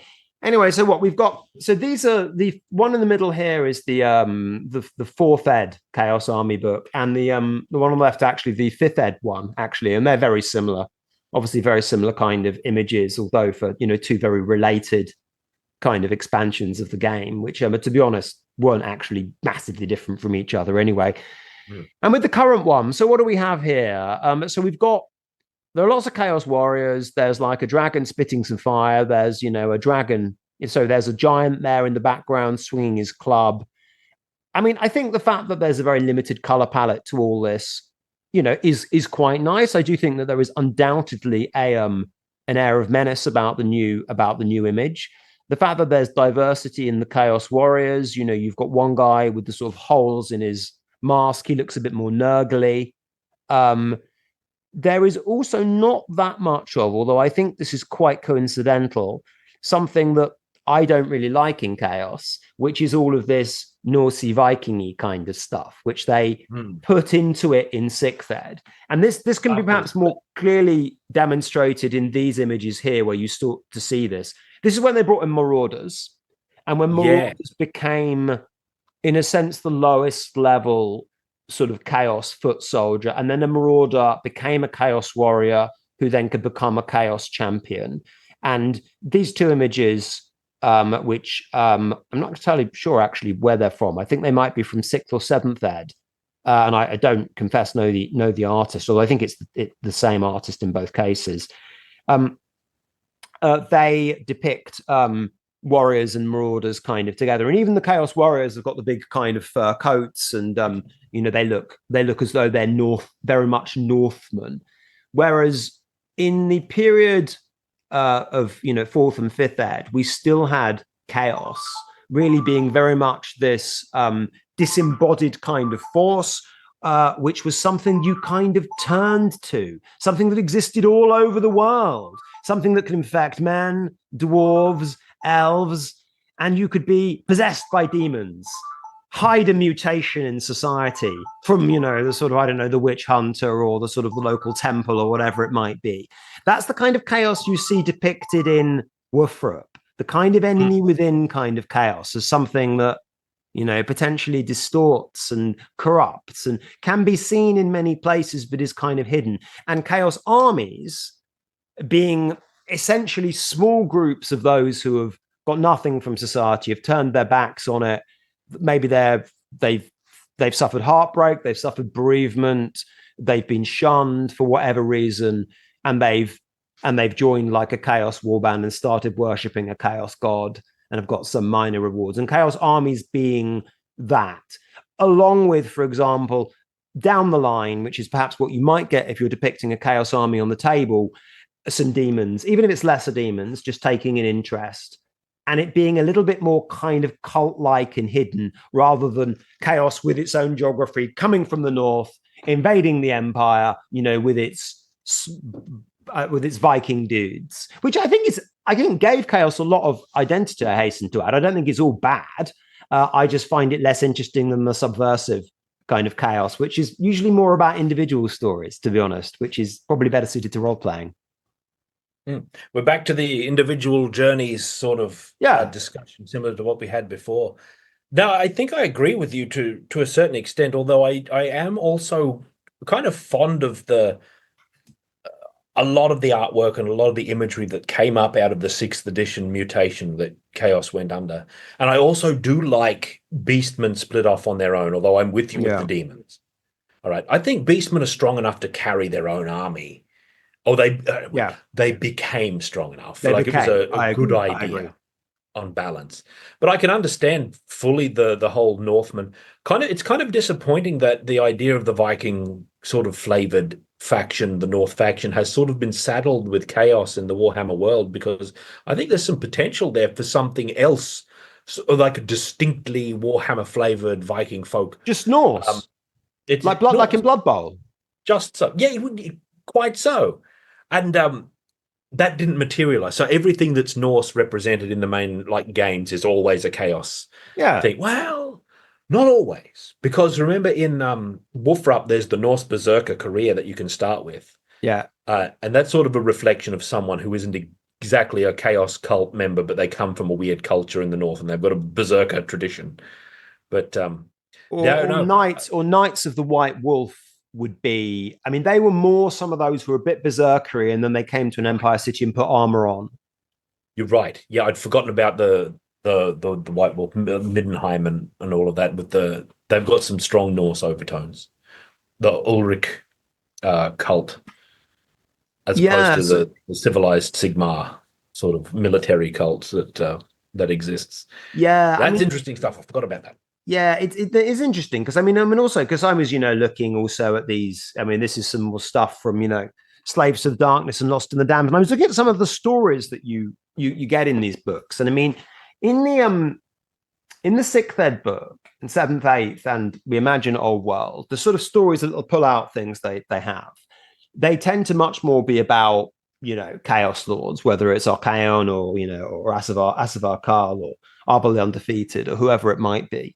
Whereas in these original, absolutely venerable tones, a lot of the stories in there, as I said, they're about individual corruption by chaos. There are a few I was just reading last night. There was one from the perspective of this just village of this just guy called Nikolai, I think he's a merchant in Kislev, and chaos have just sort of stormed the city, and but they haven't. I don't know why, but they haven't quite got military supremacy yet or something. And he's watching a chaos champion, addressing a crowd using crazy charismatic oration, which, that might just be a gift of chaos. And seeing all of the other suckers as he sees it, all just falling for what this chaos champion is saying, and almost a sort of superhuman way. There's another about a young woman called Estelle, and her baby kind of ends up walking into the kind of the chaos chapel and saying, yeah, hello, Zinch, which is also, really kind of disturbing. And so there are those kind of, stories about individuals. And Or there's another one about a guy called Lothar, I think, when a strange plague doctor kind of visits his village, and then things are just not the same again. And it's a bit like that, the idea of there being this tainted thing below. And it was always hard, I think, in the old lore to translate how you got from that to what we're seeing on the screen right now, which is a bunch of a chaos warband with everybody, some people in very advanced states of mutation, some not, some demons, some beastmen, and it being a bit sort of ragtag. So I can understand why the Narsey stuff kind of came in as a feature of convenience. But, just personally speaking, I like the individual corruption a lot more. It takes the pressure off having like a more uniform chaos, like to do creative pressure. I mean, you got to do some chaos art. It's like, that's a Les Edwards painting, by the way, The Realm of Chaos. Yeah, that one. Yeah. In Blood and Iron, he goes through the whole process, like submitting the drafts and getting the feedback, and they wanted this and they wanted that. And I don't think, not to go back to the dwarf, but I don't think the artist there had the benefit of such good criticism, good editing, good editorial on the artwork that got such a strong result. Look, Matt, I agree. Because individual corruption is much more compelling. Yeah. Like, this is where I sort of break with the Dark Elves as well, to a degree, because like an individual corrupt elf to me is much more powerful an idea than a society of the same. Yeah. Even though I do enjoy the Dark Elf, and I think there's a lot of strength in those stories, and these images are massively strong. There was actually a weird push toward a kind of ironic sort of order. If you go back to the previous slide, let me show you something here. Okay, look on the image on the right there, the larger one with the haunting sort of horse. Look on the left of it, and what do we see here? Twins. We see two like twin dark bearded warriors. They've got the very same face. That's like that's such an interesting thing to put in like a chaos faction.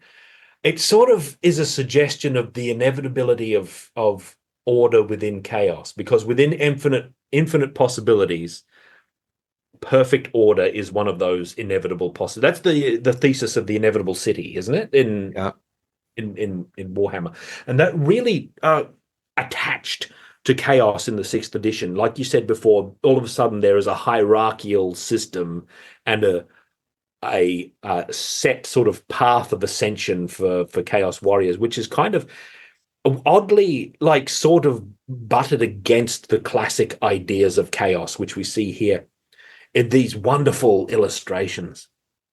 And man, I tell you that the scorpion girl in that picture there is such a great image of like individual corruption, because look at her face. It's like she's so beautiful and childlike, but from the neck down, there's been such extreme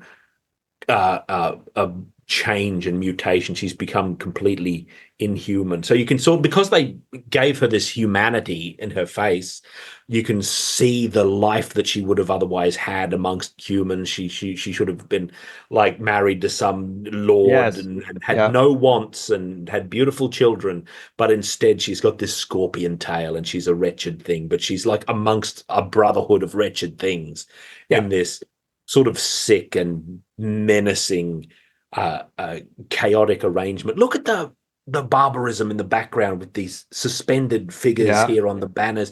This is so strong, and it's indicative of a lot of really strong artwork from that period broadly, when like heavy metal was really in ascension, and it influenced a lot of comic art and things like this. Is not far from the sort of stuff, even though this is probably more extreme than the sort of stuff that you'd see in the pages of 2000 AD, which for a long time was quite a subversive comic.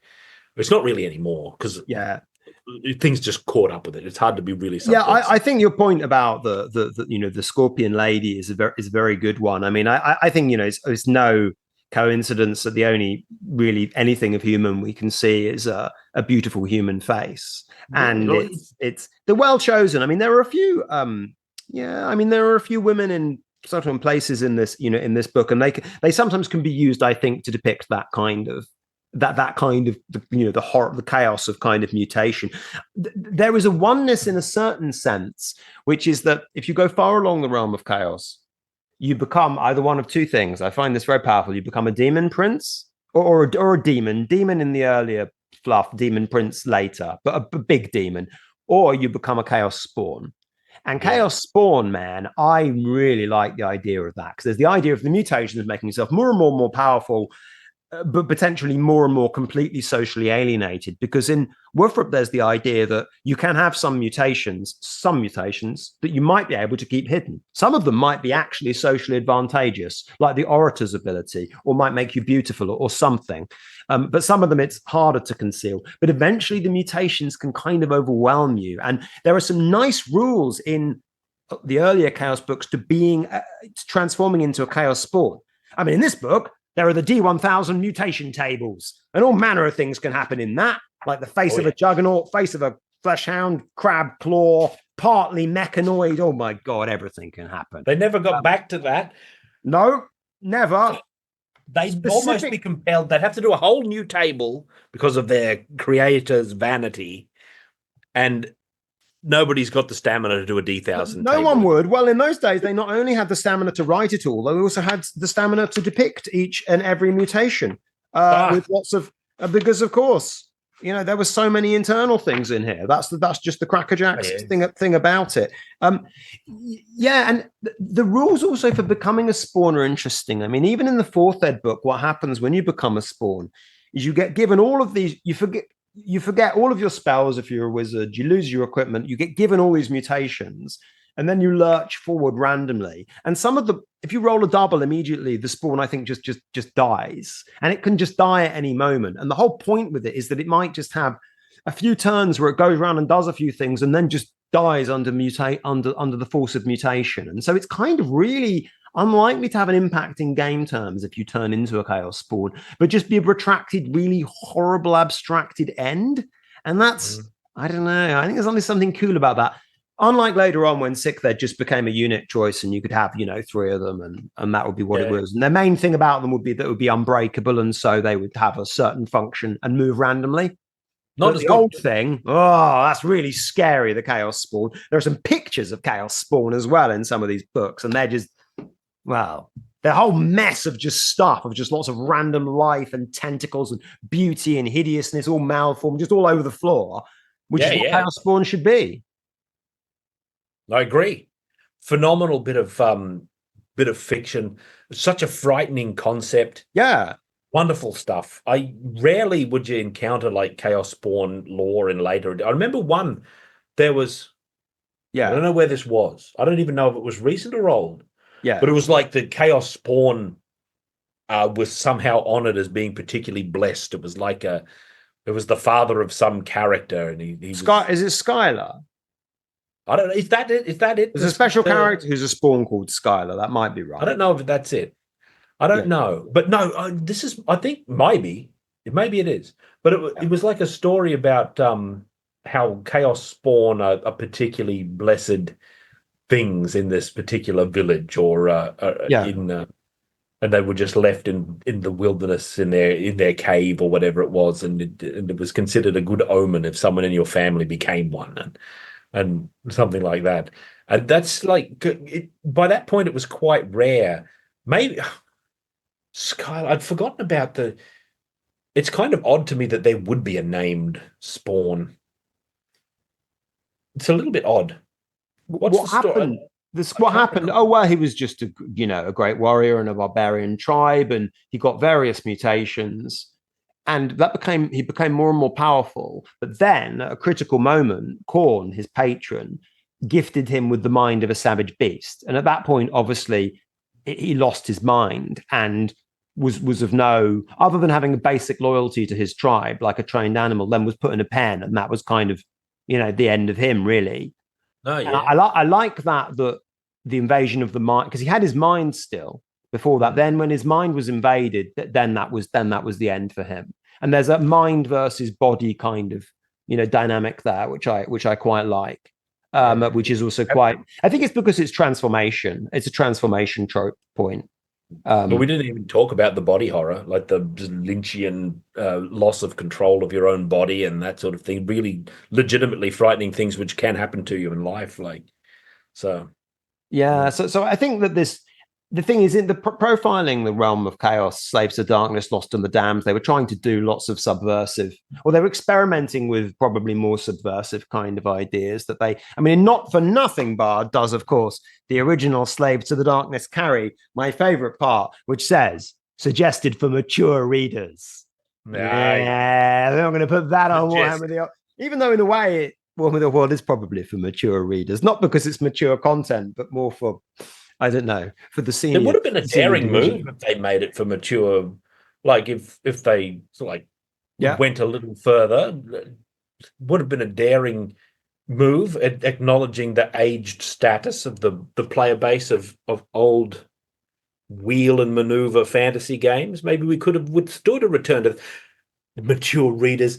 But the dudes who did this were young men back then. They weren't they're barely mature themselves during the high period and the extreme heat of their creativity and their passion. Yeah, sort of I mean, exactly. You know, this was when, we had Bolt Thrower producing, World Eater, we had all, this kind of this was the key. I mean, these images in a sense kind of seminal. I mean, I suppose, to actually put this into kind of our discussion, I mean, I would be very surprised, even though I think the new cover art of the Realm of the Chaos book is fine. I mean, I don't see how on a 48-page journal you're going to be able, and I don't think none of the other editions really came close to Slaves to the Darkness and Lost in the Damned. They were never trying to, but I still think that they could be quite good. But Chaos is something that they always want to try and portray because it's theirs. And one thing I don't think there is in the new book, which does disappoint me a bit, is having like optional rules for demons and warriors in the same army, because that thematically I like. I like, to have some horrors and some Tzeentch warriors, or some, flesh hounds and some Khorne warriors and stuff. I like that. But I don't think they've gone down that route, unfortunately, because they've retconned demons because I think they're in Age of Sigmar and they want product differentiation. Yeah, well, they did augur the low ebb of chaos and all that, and I guess that's the manifestation. Well, supposedly it is. I mean, I've got some more pictures here. I mean, this is, I mean, look, okay, these are the Chaos Warriors that they showed here. I mean, what order? What order? When you compare it to this nonsense, which is what there was back in your day, that this was what inspired. Put these here. These are mine. I put these was my stuff that was inspired by these 80s models. I like all the crazy nonsense, like we were encouraged to have here. Yeah. And then we've got this. Oh, well, they're just boring, man. There's an appeal to that. That appeals in a sense, because look, that's a strong design. Like, concepts of chaos set to one side. That is a really strong and high quality, like, design for a dark warrior kind of image with the horned helm and the 8-pointed star and the fur coat and the extreme armor and the obliviation of the self and it's definitive, I would say, for what they did with chaos. I think that what they chose was strong. I think that's less my complaint. It's more that I don't think it was as diverse as perhaps Once Upon it could have been. These are the Marauders that they're bringing back in this release. And these are some of my favorite Games Workshop miniatures, these classic sort of these Marauders. There's something about them I like.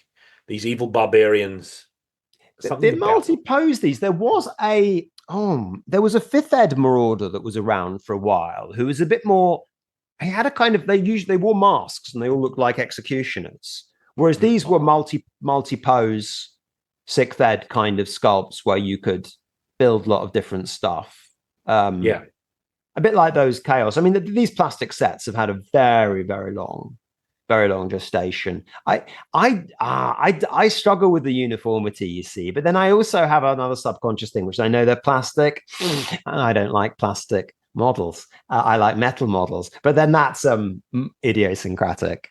Yeah, I like metal models as well. Look, man, it's rough. What was it like at the time going from this? Because you didn't go straight from this. This is like this is late 80s. So they went into a decade between these. They went into the red period and some of these models were around, and then they went into like monopose sets, and like of the Chaos Warriors there were probably about 5 variants instead of 80, and they were fine models.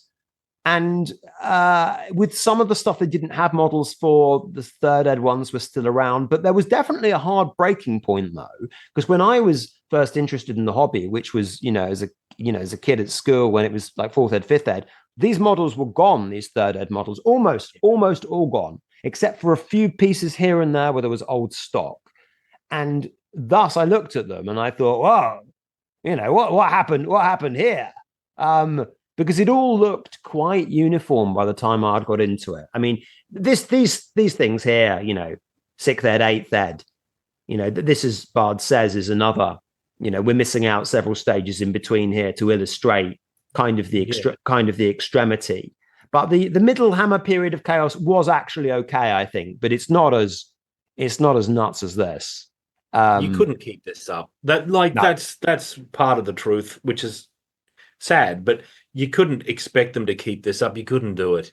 And you're probably better off, in the spirit of having something supported rather than gone, you're probably ultimately better off having what they went with ultimately, which is pretty good, if not as wild, instead of keeping this up in like a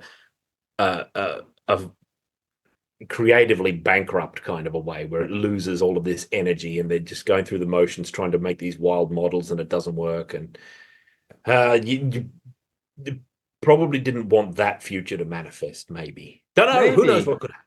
Yeah, but I think in a sense, maybe the ephemerality of that moment when they were pushing all this out, contemporaneous to those books that we saw there, Slaves to the Darkness and Lost and the Damned, perhaps that renders it, more vivid. I mean, a golden period wouldn't be a golden period if it just happened all the time. You wouldn't be proud of slaying a small dragon if it happened every day, So it was a time I didn't experience it as a gamer, but there was enough of hearing greybeards talking about when it was like this, and so that all of the volume in the room would go down and they'd say, hey, look, punk, you don't remember when it was really cool. And at that moment, I was totally hooked, oh, absolutely. And I think this is where a lot of it came from. Look at you see, they've all got little names here as well. Oh, that's right. They're all named. They've got some absolute nonsense kind of names. Gladstone the Large. I quite like that. You got Slambo there. He's in the middle. Famous old Slambo. Yep. My word. Dread Indie Babylon. Ludmilla Loin Ripper. Okay, yeah, fine. Yeah. £1.95 for 3. That's nice as well, also, isn't it? But mind you, when you're allowed at the time, that might as well have been a fortune. But it might as well have been more expensive. I would have spent mine on Commodore 64 cassette games. Yeah, and it would have been a wise investment. They haven't done any nostalgia re-releases of this 80s stuff yet, which I'm expecting them to, because I think they should bring back a bunch of Chaos Champions. When I say I don't want them to, because the moment everyone else starts rocking up with this stuff, but the patriot within me does think it would be better if they did, even though I'd quite like it to just be mine. Yeah. They did a Slambo. They did re-release, sort of remodeling. Yeah, he did do a remodeled Slambo, and he was anatomically different, but he was Slambo, man. Absolutely. The meaning of that is they don't pretend this never happened. Right? They're not trying to sweep this under the rug and pretend that our Chaos Warriors have always been this plastic kid, Yeah. But you can take solace in that, at least. Yeah, I'm interested to see the mood music around how they do the Chaos thing, because Chaos, more than anything else, they've always put more effort into. And, Beastmen distinct, they're not doing demons. So Warriors of Chaos has got to be their thing. So I don't know. I mean, whether there's going to be a ballad of legacy re-releases, a whole bunch of, free death metal CD with White Dwarf or something, for you to bring back the good old era. As of old.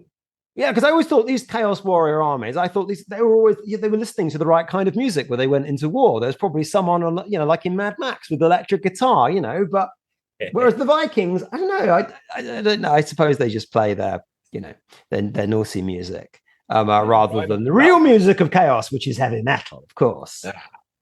What about the Wagner operatic Norse stuff for the Norsemen? That's the true business. And you're going to have Brunhilde's battle cry. You've got to have that in there. Yeah. It's the real business. Yeah. I think I didn't mention this, but forgot. I think they made some good choices on the cover art of the new Chaos book. Yeah. I think they made some good choices. Not to derail. We're probably winding down here, actually. I think we are winding down. It's all right. I think they made some good choices. They've got the diversity of chaos there, which I quite like. They went heavy on the fire color, which is good because fire is like the most chaotic and destructive thing we're likely to encounter in life. Arguably, just about that and the sea, maybe. Yeah. So they went heavy on the fire motif, which is strong. I like the dragon breath, the distant giants.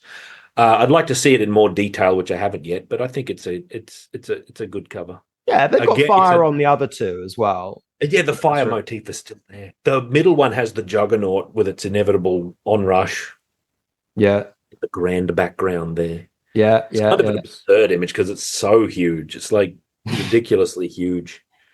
Right, dear viewers. Yes, on this other secretly recorded second session, there was something that I too forgot to do with the Chaos book.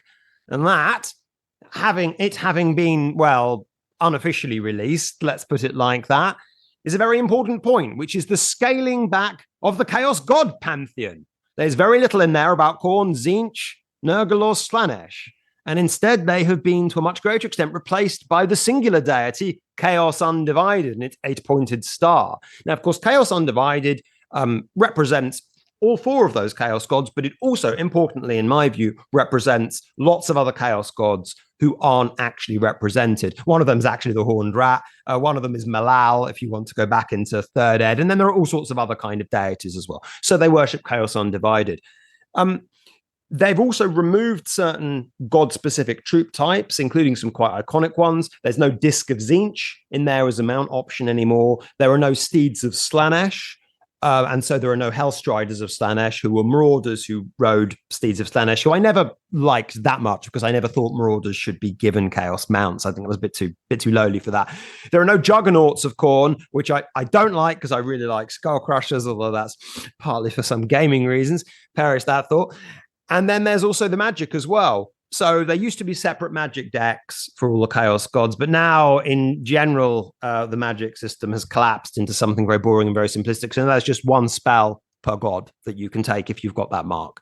Also, the painting livery of the Chaos army have all gone down to these very black kind of dark warrior sort of looks, and you've taken away using, say, green for Nurgle and red for Khorne and pinks and blues for Tzeentch and Slaanesh. And I suppose, in a way, this is a kind of a moan from me because I don't find Chaos Undivided, the way they've done it, particularly interesting. Mainly because I think that when Chaos is all about worship, it's about the path to damnation. And when you're worshipping Khorne, Khorne prizes, anger and brutality and slaughtering, whereas Nurgle is about disease and Slaanesh is about sort of excess, and Tzeentch is more about kind of cunning and maybe scholarly learning. With Undivided, I'm not really sure what they're worshipping, what the rewards they get are like, and how they would embody being Chaos Undivided. And so in the end, I end up thinking that, you've got a short army book, lots of Chaos Warriors who all got this sort of generic dark color scheme, and they're all worshipping Chaos Undivided. Without a substantiation of what Undivided Chaos means, this seems rather bland to me. In a way, we're going to play a little bit of devil's advocate here secretly. Oh, go for it, Bard. But in a way, reducing back to this dark color scheme, monotone sort of flavor to Chaos leans a little harder into the basic fundamental theme of good versus evil, maybe. In a way that it's not so complex and not so multifaceted, at least for the moment. And it's a much more basic and clear, timeless, perhaps, deeply resonant, like good versus evil is the most ancient of all human themes, I guess. So in a way, it's a step back into that sort of thing. And if we're talking about chaos, chaos quite often is representative of deep human fears and anxieties and desires and their unknowns. Because the chaos gods that we talk about, especially the principal four, are formed out of, in the immaterial, the ether, the ether, are formed out of the common fears of mortal folk, fears of death, anxieties about mortality, that is death, excuse me, disease, the loss of control of one's body, and also their secret desires and their wants and the unknowns and the anxieties of being mortal. That's what these gods are made of. And I think one of the ultimate points to be made about chaos gods is that they in themselves do not embody chaos. They're only part of it. Chaos itself is a larger force that represents the uncontrolled, the uncontrollable. And to worship it, I think, is to live one's life with abandon, totally selfishly, maybe in the moment, and in quite an anarchic sort of a fashion. I think, I bet that the book doesn't mention any of that. But in my mind, my own sort of conception, that's the kind of thing that Chaos Undivided is. It's not all four gods at once. It's none. It's beyond the gods. It's chaos in its grandest scope, taken to the most personal kind of internalization that governs the way you live. I completely agree with that, and I think that's very interesting. But I think the thing is that to worship chaos in that way, I think that throws us back maybe to individual stories again a little bit more, because I can see that being a kind of chaos that would appeal, to someone in human or elven and dwarven society, whatever it might be, rather than just becoming really into Nurgle or really into Khorne or Tzeentch or something. In fact, as far as I'm aware, in the way this is described, the Path of Damnation very often does start with worshipping Chaos Undivided, and then one of the Chaos gods takes an interest in the Chaos follower, and they develop much more of this symbiotic relationship just with him. So it's not as though they start worshipping that Chaos god a lot of time. But when it's lots of Northmen, I don't know, I can't help thinking that there's a tribal effigy in their village and stuff, and they're probably not thinking about individual damnation that much. And so presumably there's just an 8-pointed star there. But one other point I had on that, which I do quite like about your point about more of the general sense of evil point, is it could be said that this sets the Warriors of the Dark God up much more from the perspective of humans, elves, maybe dwarves, those races, who probably do see, the long ships full of dark warriors. That to them, maybe they don't know very much about the differences between the chaos gods, and why would they? They probably have just a very generalized idea of the threat from the north, and that's probably going to be in popular consciousness the dark warriors, and so maybe it helps slightly kind of other, I suppose, the warriors of chaos in that way, by rather than trying to understand them in their own terms with all their own pantheon. They just become this, these sinister band of kind of followers of the dark gods who raid and pillage and just appear like Friedel the Chainmaker. Yeah, quite. There's something to be said for having a chaos god, because they're all so strongly characterized. There's something to be said for patterning your army behind one of those. But it's something I said earlier. Was that for a Chaos Undivided, not everybody in the army would have to have achieved this transcendent idea of chaos being like all and none at once of the gods. Only the leader really would. Only the war master, whoever's leading the war band. And most stories about chaos armies are really super focused on the leader. And it's actually true of most armies in Warhammer, that it's not a unified philosophy totally that governs them. It's the leader and his own charisma and his own ideas that infect the others. That's true of the Empire. It's usually about the general, and true of the dwarfs. It's usually about the king and his grudges and the grudges of the clan as a whole, and not the personal grudges of the dwarfs, the clansmen, clan warrior dwarfs. So I think that that you have a really important point to make, or that you have made, hopefully I haven't gotten myself slightly confused here, about one's own personal journey to damnation. Because when you look at it that way, where it's really the leader's personality that's overarching the rest, like Thulsa Doom, well, rest in peace, James Earl Jones, wonderful performance in Conan. As soon as he is slain at the end of the movie, spoilers for this ancient film. I'm sorry. I don't think there are too immediately many people watching this that don't know this. no one tries to avenge him. They all just leave.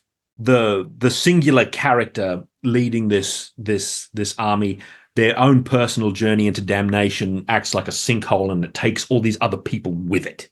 That's true, actually, in that sense. If you see the army as being, this touches on an earlier point we made, actually, about when the army, not the grand army, but the quite small army that you see in the Warhammer tabletop, can be thought of as being the henchmen of a particular, noble individual. And so in that sense, if you have a Chaos Dwarf with a lot of personality, or Chaos Hero, then their retinue is in a sense an extension of that personality. They may indeed have flocked to his banner by dint of his reputation and personality. I mean, that's the way Chaos Warbands traditionally tend to be assembled, through tribes hearing of, the valor of a particular warband, or warlord, and going and, hitching their cart to that wagon. So in that way, I think you see this with evil armies maybe more specifically, because their forces tend to gather in that way. The orcs obviously very much do. They assemble a wow when a particular warlord gains a reputation. So maybe it becomes more of an extension of the War of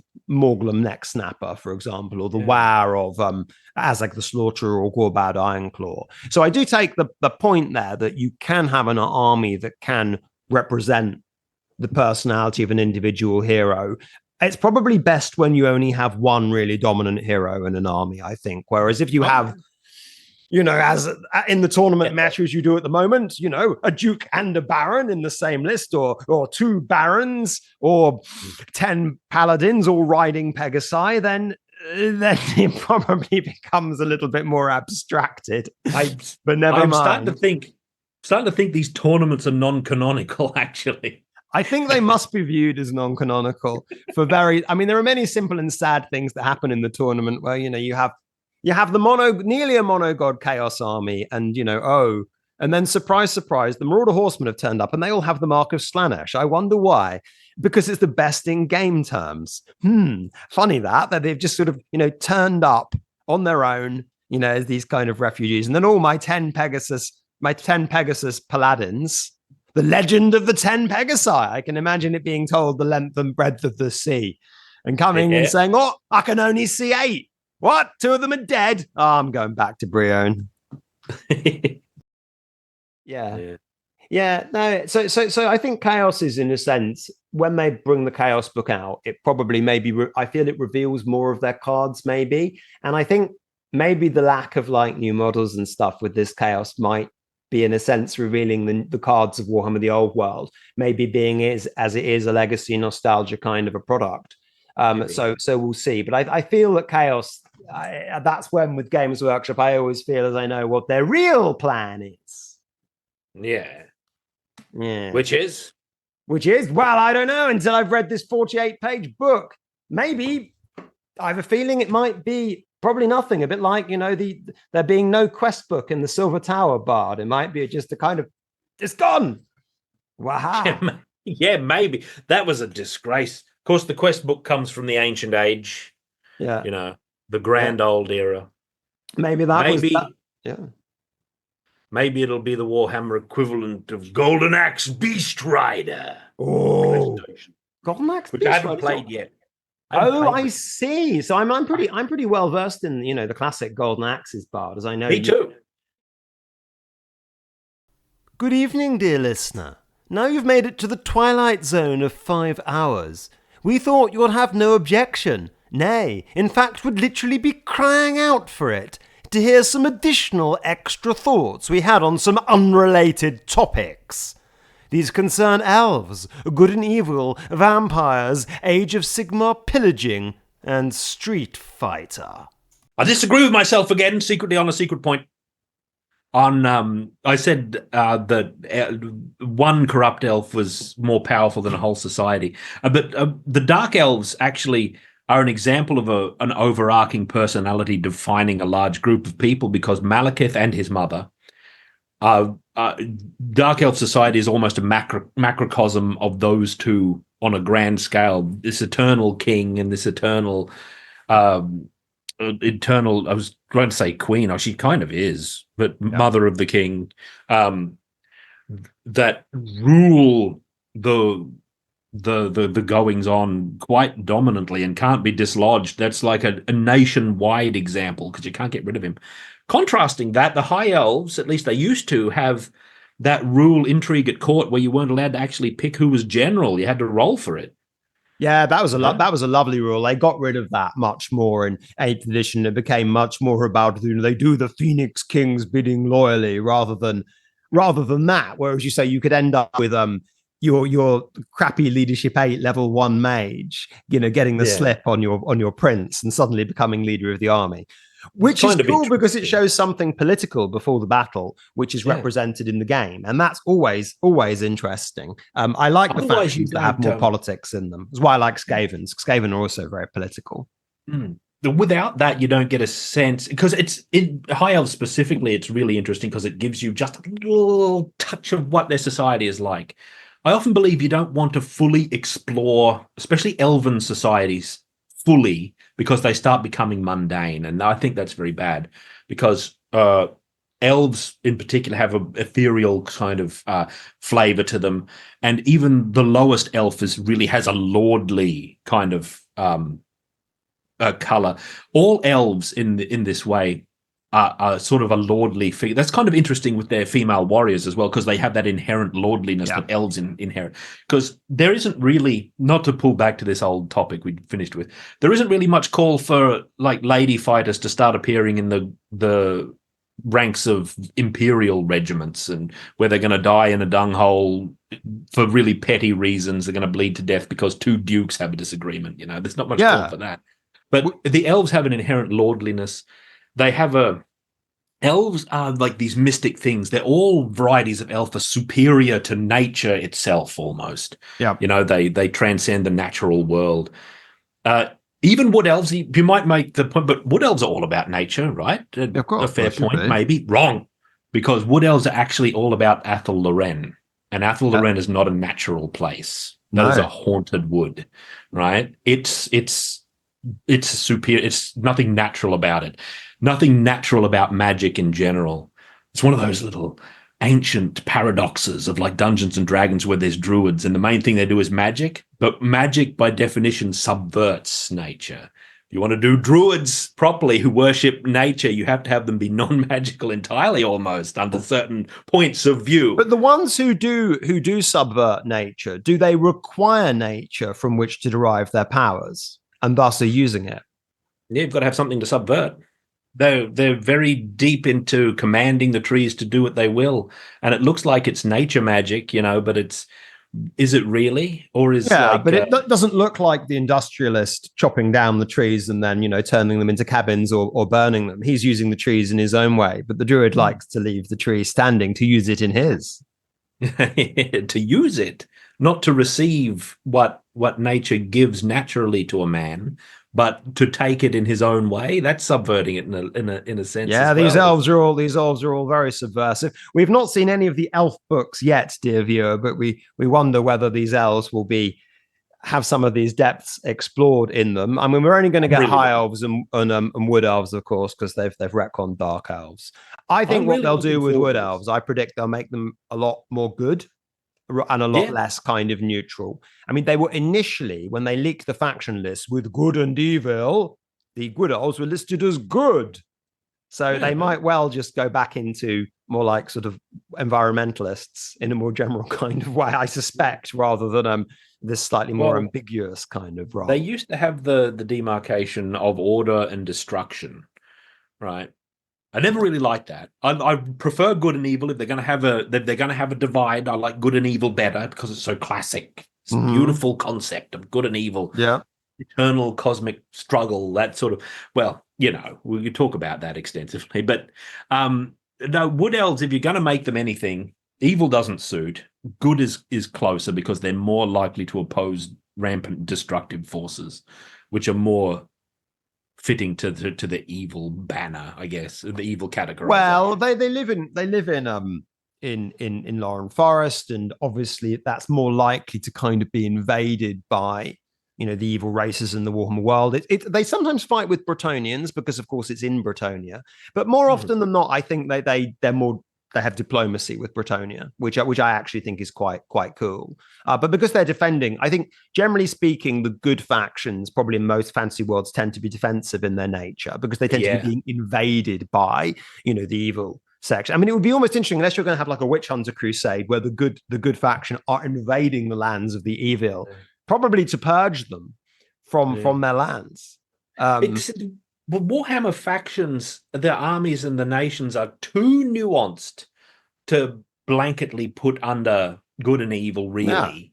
Because that's why it's such an ill-fitting shirt to try. Well, they gave a really flimsy explanation for saying why, for example, Tomb Kings were evil initially. I mean, they said, well, it's because they're imperialists. That's the first thing. And I said, one of your good factions is called the Empire. So I'm not really sure that argument works. Then they said it's because they're tyrannical. Yeah, all right, okay. I think all the good factions, multi-party democracies, I don't think so. And then I think they just admitted, well, obviously skeletons are bad because they're skeletons. And it's quite hard to imagine them being good. Why didn't they just say because they subvert the natural order? Because they subvert life and death, and that represents a general decay in the world. Therefore, we put them under the evil. Maybe order and destruction was a better. Why is there only two sides? I guess because there's so few armies. They have to do that now because they've only got 5 good ones and 4 bad ones. There was back in the day, ogres were viewed to be neutral, and Tomb Kings were viewed to be neutral, and wood elves were viewed to be neutral. Morally, or in terms of morally? What do they mean? No, I don't think. I think morally, I think wood elves tended to be presented as good, and ogres and Tomb Kings probably bad. But that was when they were classified formally, as I believe they did a few times. They were always put under the neutral column. Meaning, I guess neutral in the sense of being neutral in the actual purpose of it is who you can ally with. It's a game mechanic. Right. It's not actually a flavor thing. We're doing it wrong. We're coming from the wrong angle. It makes most sense. Maybe it only makes sense with ogres and dogs of war, if you consider them as an army, because they're mercenaries. And by definition, they're pragmatists. In a sense, what we just did, like thinking about it in terms of, well, these are good and evil, is kind of, maybe we're coming at it in kind of bad faith, in a sense, because it's really just meant to be a game mechanic thing about who can ally with who and what penalties might apply. I don't think it's really meant to cast moral judgment on entire I don't know. I think it could. You are right about that. It could just be as simple as that. But at the same time, I think I think that they've set it up in a quite in a way that's much more moralistic. Like I think the plans of Sectra are clearly described as being a lot more evil in the Tomb King book than I think that I'm going to say than they were before, but I don't actually know. I wouldn't be surprised I would be quite surprised if in the past they deliberately wrote about the Tomb Kings in a deliberately non-judgmental kind of manner. In fact, I'm sure that's probably wrong. They probably, even though they were officially classified as neutral, I dare say, talking about the caskets of the souls and having conversations with the dead and raising up your legions from the sands probably isn't going to sound that great when you describe it. That's a point I had. Like I was having a discussion. It wasn't an argument really with someone, and they say, "Oh no, they're neutral. The Tomb Kings are neutral." And I made a point just like that. What's this casket of souls then, where it steals the enemy's soul? That is someone who is neutral or good. Oh, you'd have to be evil to use this, knowing that the soul is a real thing in this world, right? It's it does seem inherently that if there is on some theological basis to most of the races some conception of there being a soul as distinct from a body, and I think that idea probably does find reflection in most of them, then a casket of souls is very, very difficult to perceive as being anything other than an infernal mechanism with which the natural order is subverted. You imagine knowing that exists and you had to fight them. Imagine that your army would fall apart. You'd never get anyone to fight them. You would have to go to von Karstein and borrow some of his zombies. You'd want to ally with Sylvania day one. Probably. So that you'd have an army that wouldn't run away knowing that this horrible thing existed in the other army. All we've got's a big gun. We've got a great cannon. Right. Big deal. So it's like, oh my God, it's like in the Mortal Kombat lore where they like, oh God, roboticized those ninjas, because they had no soul to take. That's how you fight the soul taking adversary. You create like a zombified kind of warrior who doesn't fear his primary weapon. Yeah. All of a sudden, that von Karstein guy doesn't seem like such a bad ally. Yeah, he's like on the good category. Is the enemy of my enemy is my friend. Yeah, I'll give you some zombies. You're going to attack the casket of souls. The vampire counts of von Karstein's in particular are arguably, by the kind of metrics set up by Games Workshop in that, arguably should be good, because they take such good care of the people who actually live in their domain. You don't have to become a soldier. You don't go to war. You might have to be bitten on the neck. Usually, I don't know about vampire lore. I can't remember exactly in Warhammer, but I would be surprised if it was always fatal. I think you just donate, you lose some blood and you recover for a week. I don't know. As far as I know, the vampire can choose to make you into a ghoul, but I don't think you become a ghoul automatically through having your blood sucked. I think the vampire has to will that into... Ghoul isn't something that you are made to become in Warhammer, is it? It's something that happens to you when you start eating corpses. That might be true. I might be getting confused with Vampire the Masquerade here. I think that is right. The ghouls were not undead in previous editions. They could flee. And so they were like these depraved cannibals who would become mad through eating the flesh of man. They weren't in Wolfrup. They caused fear. Because they're such a terrifying thing to see as a ghoul. No, they were more... Did they become undead in 8th? They became undead in 6th. Everything got the undead rule, including necromancers as well. What year did 6th come out? To about 2000, 2001, 2000, I think. Because they were still not undead in Wolfrup in 2005 when 2nd edition Wolfrup came out. Well, I bet necromancers weren't undead in that edition either. Of course not. What are they doing? No, necromancers shouldn't be undead. That's preposterous. I don't know why they did that. They did it for simplicity's sake on the tabletop. You've got a lich to do that if you want an undead necromancer. Or a vampire. Or a vampire. Vampires have this lovely rule. I don't know if it's in the tabletop, but in Wolfrup, vampires all have natural necromancer. Yeah. Where they just automatically have some mastery of the necromancy skill. They're all level 1 wizards in Warhammer, I guess, kind of automatically. Usually vampires are quite relatively poor wizards in Warhammer, unless they're from a particular bloodline that really specializes in the magic arts, like the what are they called, the Necroarches. They've been retconned since then. They're very magical, but some of the vampires are not. From the blood dragons, who have this sort of very strong martial tradition, they're very poor necromancers. So there is that there, but they've all got some level of it. Blood Dragon's such a great... The bloodlines in Warhammer were so strongly characterized, and they ditched them. They got rid of them all in 8th. They're no longer there. I don't understand what they were doing. Neither do I. And what was the idea like? Were they trying to differentiate themselves from Vampire the Masquerade or something? They were so... It's so appropriate to the idea and the lore. To ditch them is just a false move. It was probably a mechanical concern. I can't think of any other reason you'd do it, because one of the best role-playing books I ever read is Knight's Dark Masters for 2nd edition Wolfrup, and it goes into lore for the various bloodlines and things that doesn't come up in the army books and stuff like that, and some of it is so rich.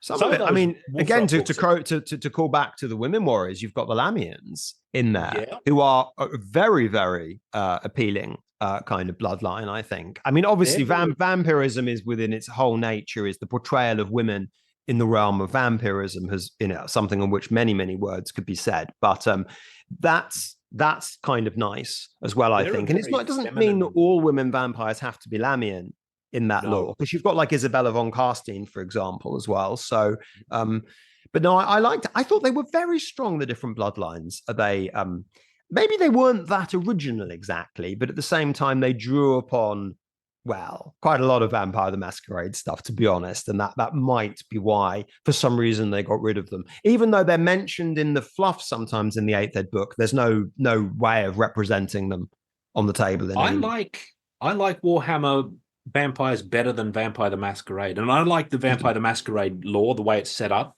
Yeah, but I don't. But probably because it's fantasy and I prefer fantasy. But I like Warhammer ones better because they've got classic Dracula style. They've got all these other styles.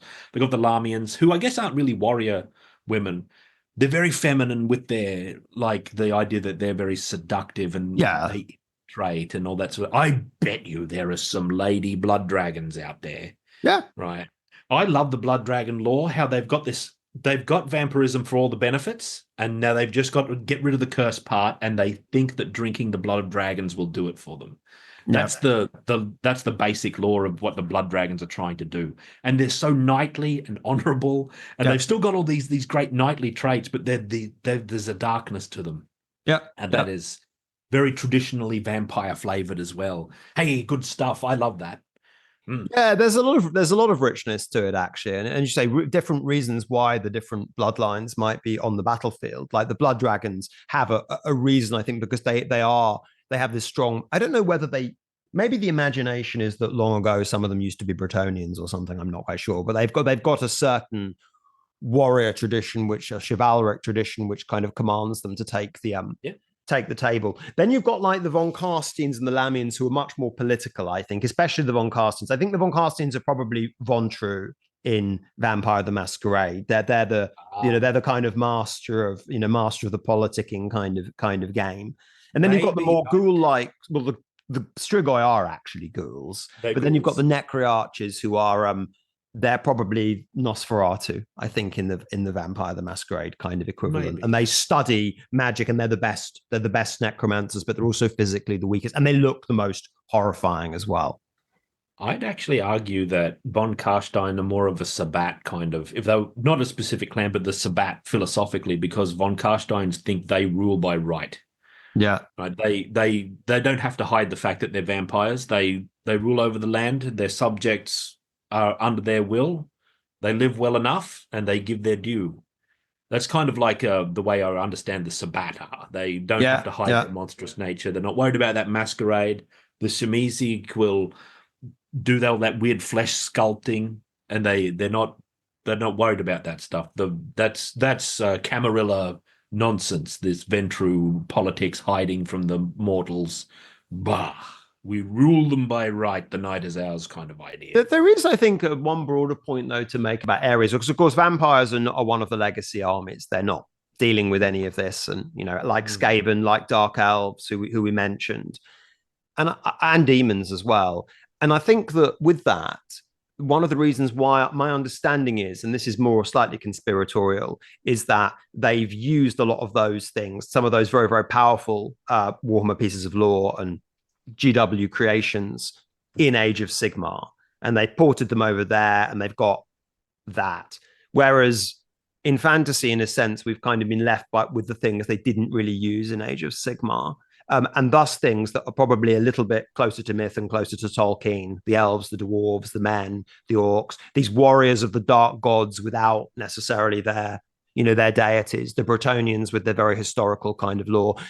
They were thinking, and this hasn't been realized, of bringing in Grand Cathay from the Far East, which would have been very interesting, but it would have suited the flavor, I think, of Warhammer the Old World rather more. But in a sense, I do regret that quite a lot of these rather cool things that were developed in Warhammer Fantasy and became good because of their development in Warhammer Fantasy mainly have, in a sense, been cannibalized by Age of Sigmar, and we're just left, in a sense, with what it was convenient for them to leave, and that just seems kind of a bit unfair, really. But it is what it is. It's tragic, and we may recover, we may not. We'll take what we've got, and we'll always have the richness of the past. And we always have the player's option of ignoring the current edition and playing the edition of choice. Absolutely. Or a different game.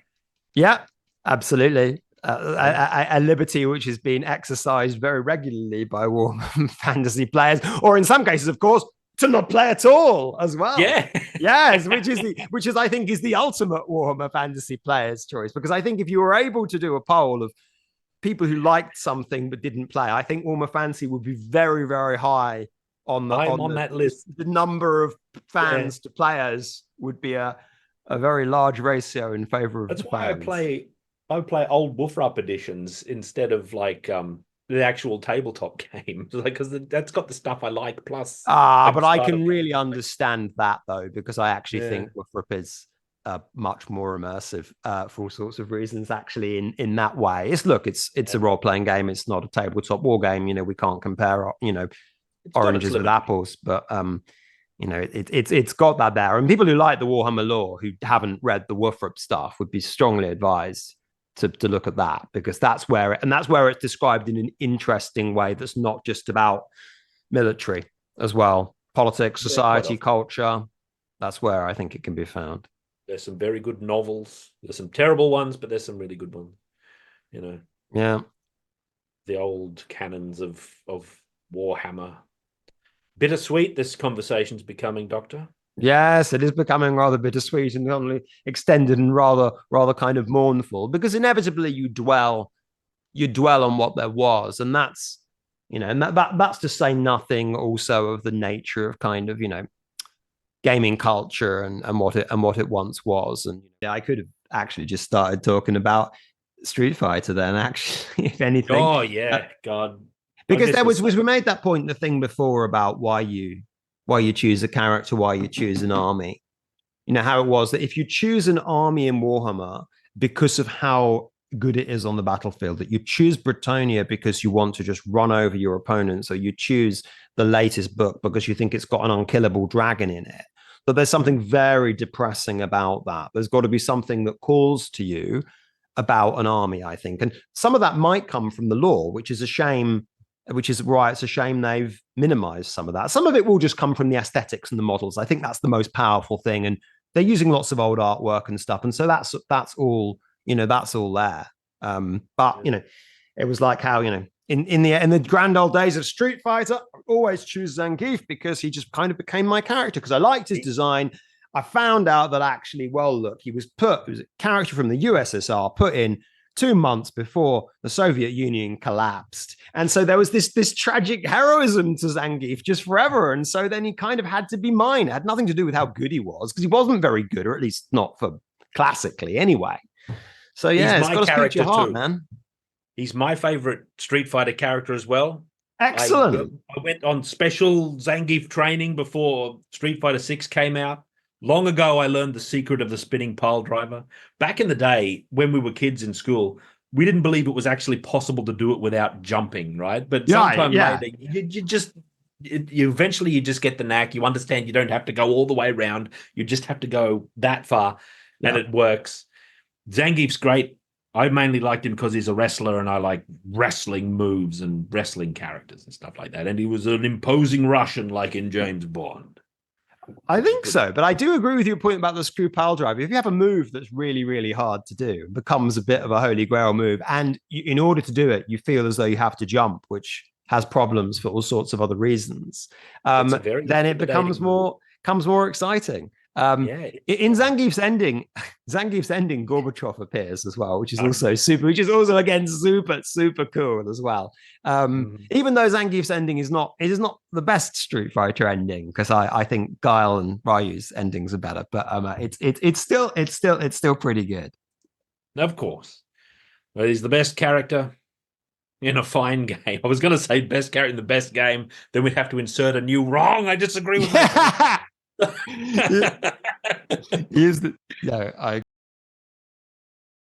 So, in conclusion, I suppose I might have to ask you then. Who did you choose in Golden Axe? Axe Battler, Tyrus Flare, or Julius Thunderhead? Or maybe that's going a bit too far in terms of revealing secrecy, because they're all great for different reasons. They're all great. The true method is that you you don't have a favorite because they're all high quality, right? Look, I was talking about this recently.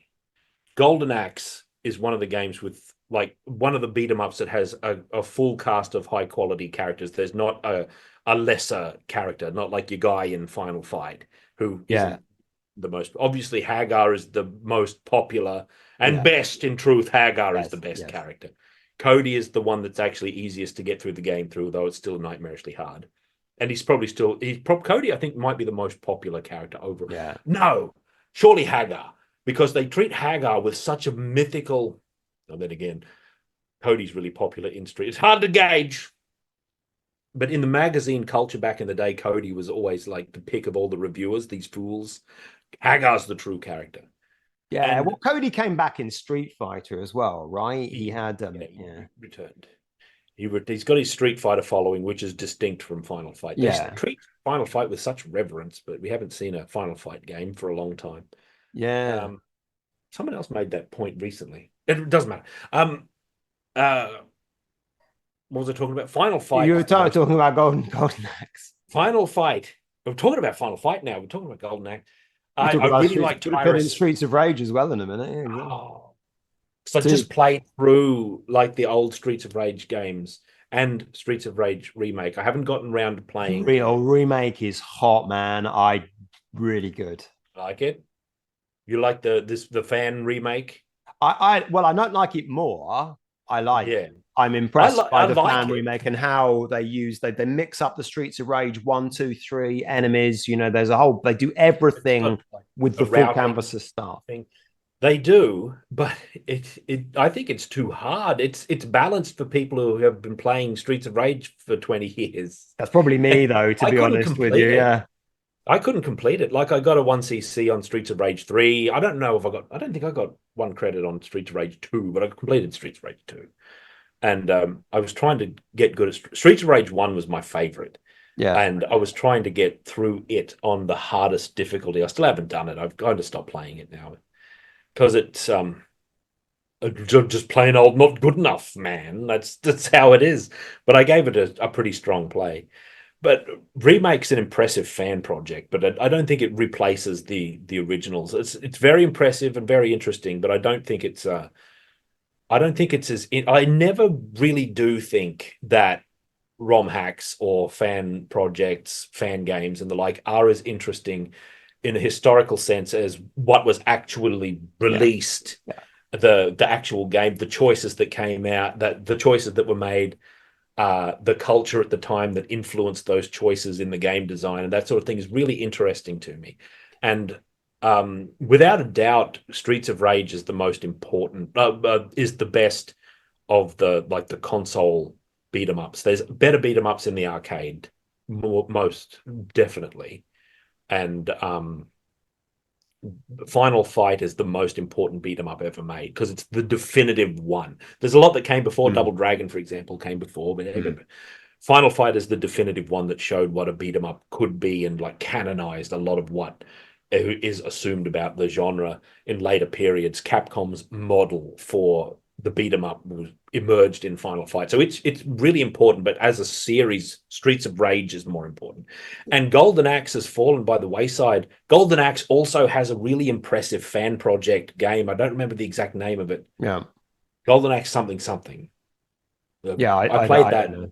I played that too, like long ago on my stream. And it was really good.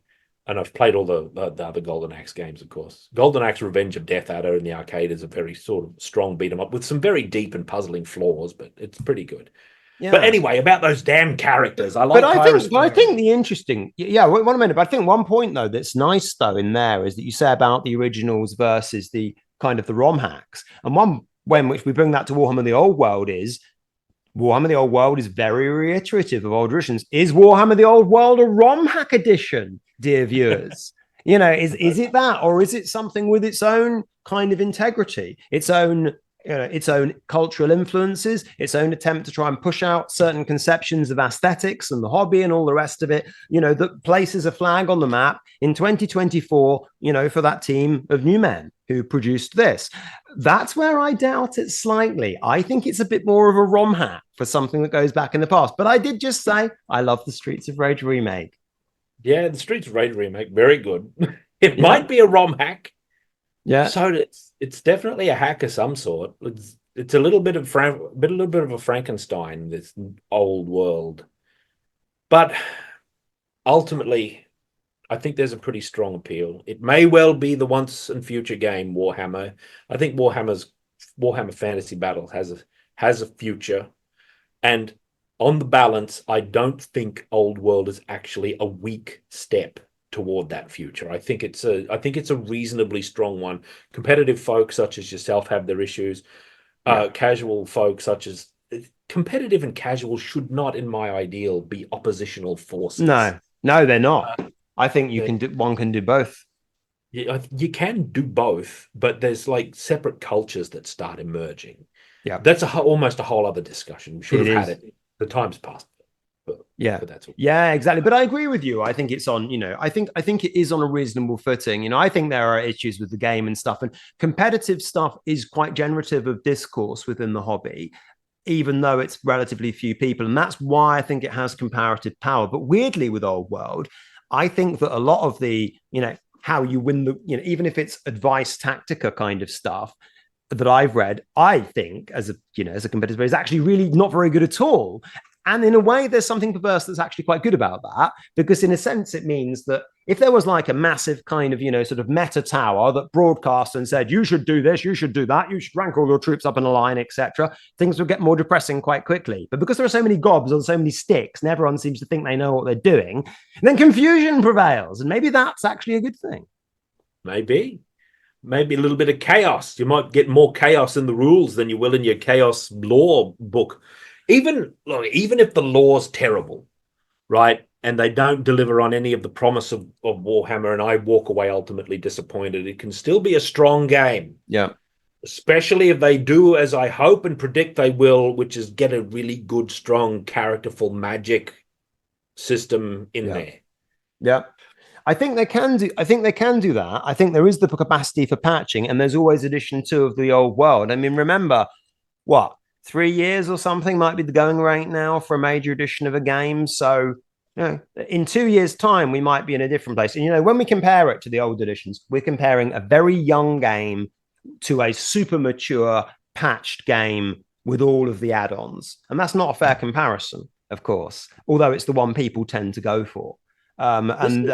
Only time will tell what the real comparison is. This is the first name change that Warhammer's had, isn't it? It's always been Warhammer.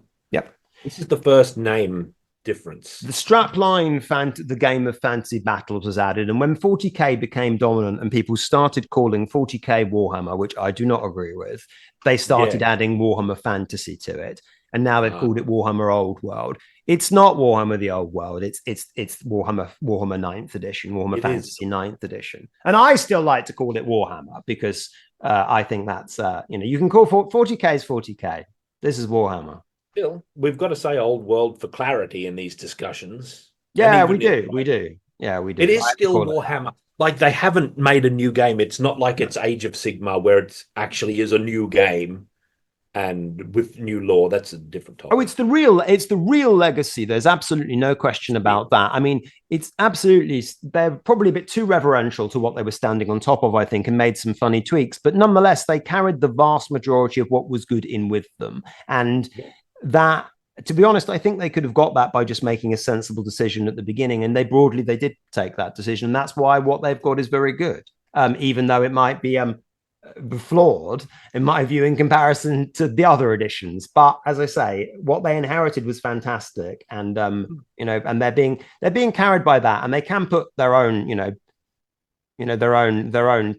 touches on it, and I hope those touches are more successful than the ones so far. But it's a great game, and and I think they realize that they owe a big debt to history from this, and so they're not being iconoclastic remotely. They're being very reverential. I think maybe too reverential, but nonetheless, I would much rather they were that Yeah. than Well, the opposite. they got their iconoclasm out of their system with Age of Sigmar. Yeah.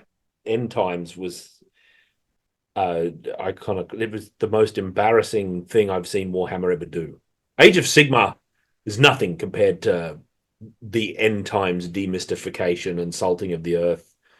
It was so bad that they had to go backwards. There was no return forwards in the timeline, right? I hate the timeline anyway. I like a setting that mutates and is retold and regenerates. Background, better. Narrative be gone. We've covered. We talked about that last time. Oh no, I think it dissolved last time. Yeah, it dissolves. It absolutely, and it deserves being mentioned again. Well, indeed, we speak of last time, of course, dear viewer. If you've come this far in, hopefully one day there will also be a next time as well, and we can talk about some more developments in the future. Even though this has become much more than just Warhammer here, and we spent large persons talking about paintings, which is fantastic, and I think is really, really interesting. It wasn't irrelevant. No, it was very relevant and really, really sort of really fascinating, because I think it's important to see all these things in a much broader kind of sphere of fantasy, which is, I think, a perspective I think that's very, very rewarding and allows one to break out slightly from just going at it from a purely Warhammer perspective and a purely Warhammer recent perspective, which is, I think, the invaluable wisdom, Bard, that we get from conversing with you. On these matters, the air of the slight detachment, but slightly detached but very wise, which is, of course, what the great wandering wizard always is. Yeah, and no words are wiser than his. An almighty compliment. I think to sum up, I think the future's bright. The game's all right. Things are going to be pretty good. Flawed, as you say, but flaws can be very charming. Yes, I'll end with a strapline from another dated 80s children's television show reference, Nightmare, which I don't know if this was ever shown on Australian television, but I'm sure you would have been a fan of it, Bard, if it was. And one of their, as they sent young adventurers into the dungeon, all these adventurers are not very young anymore, but anyway, they said, remember, the first rule of the dungeon is that the only way is onwards. There is no going back. Words to live by.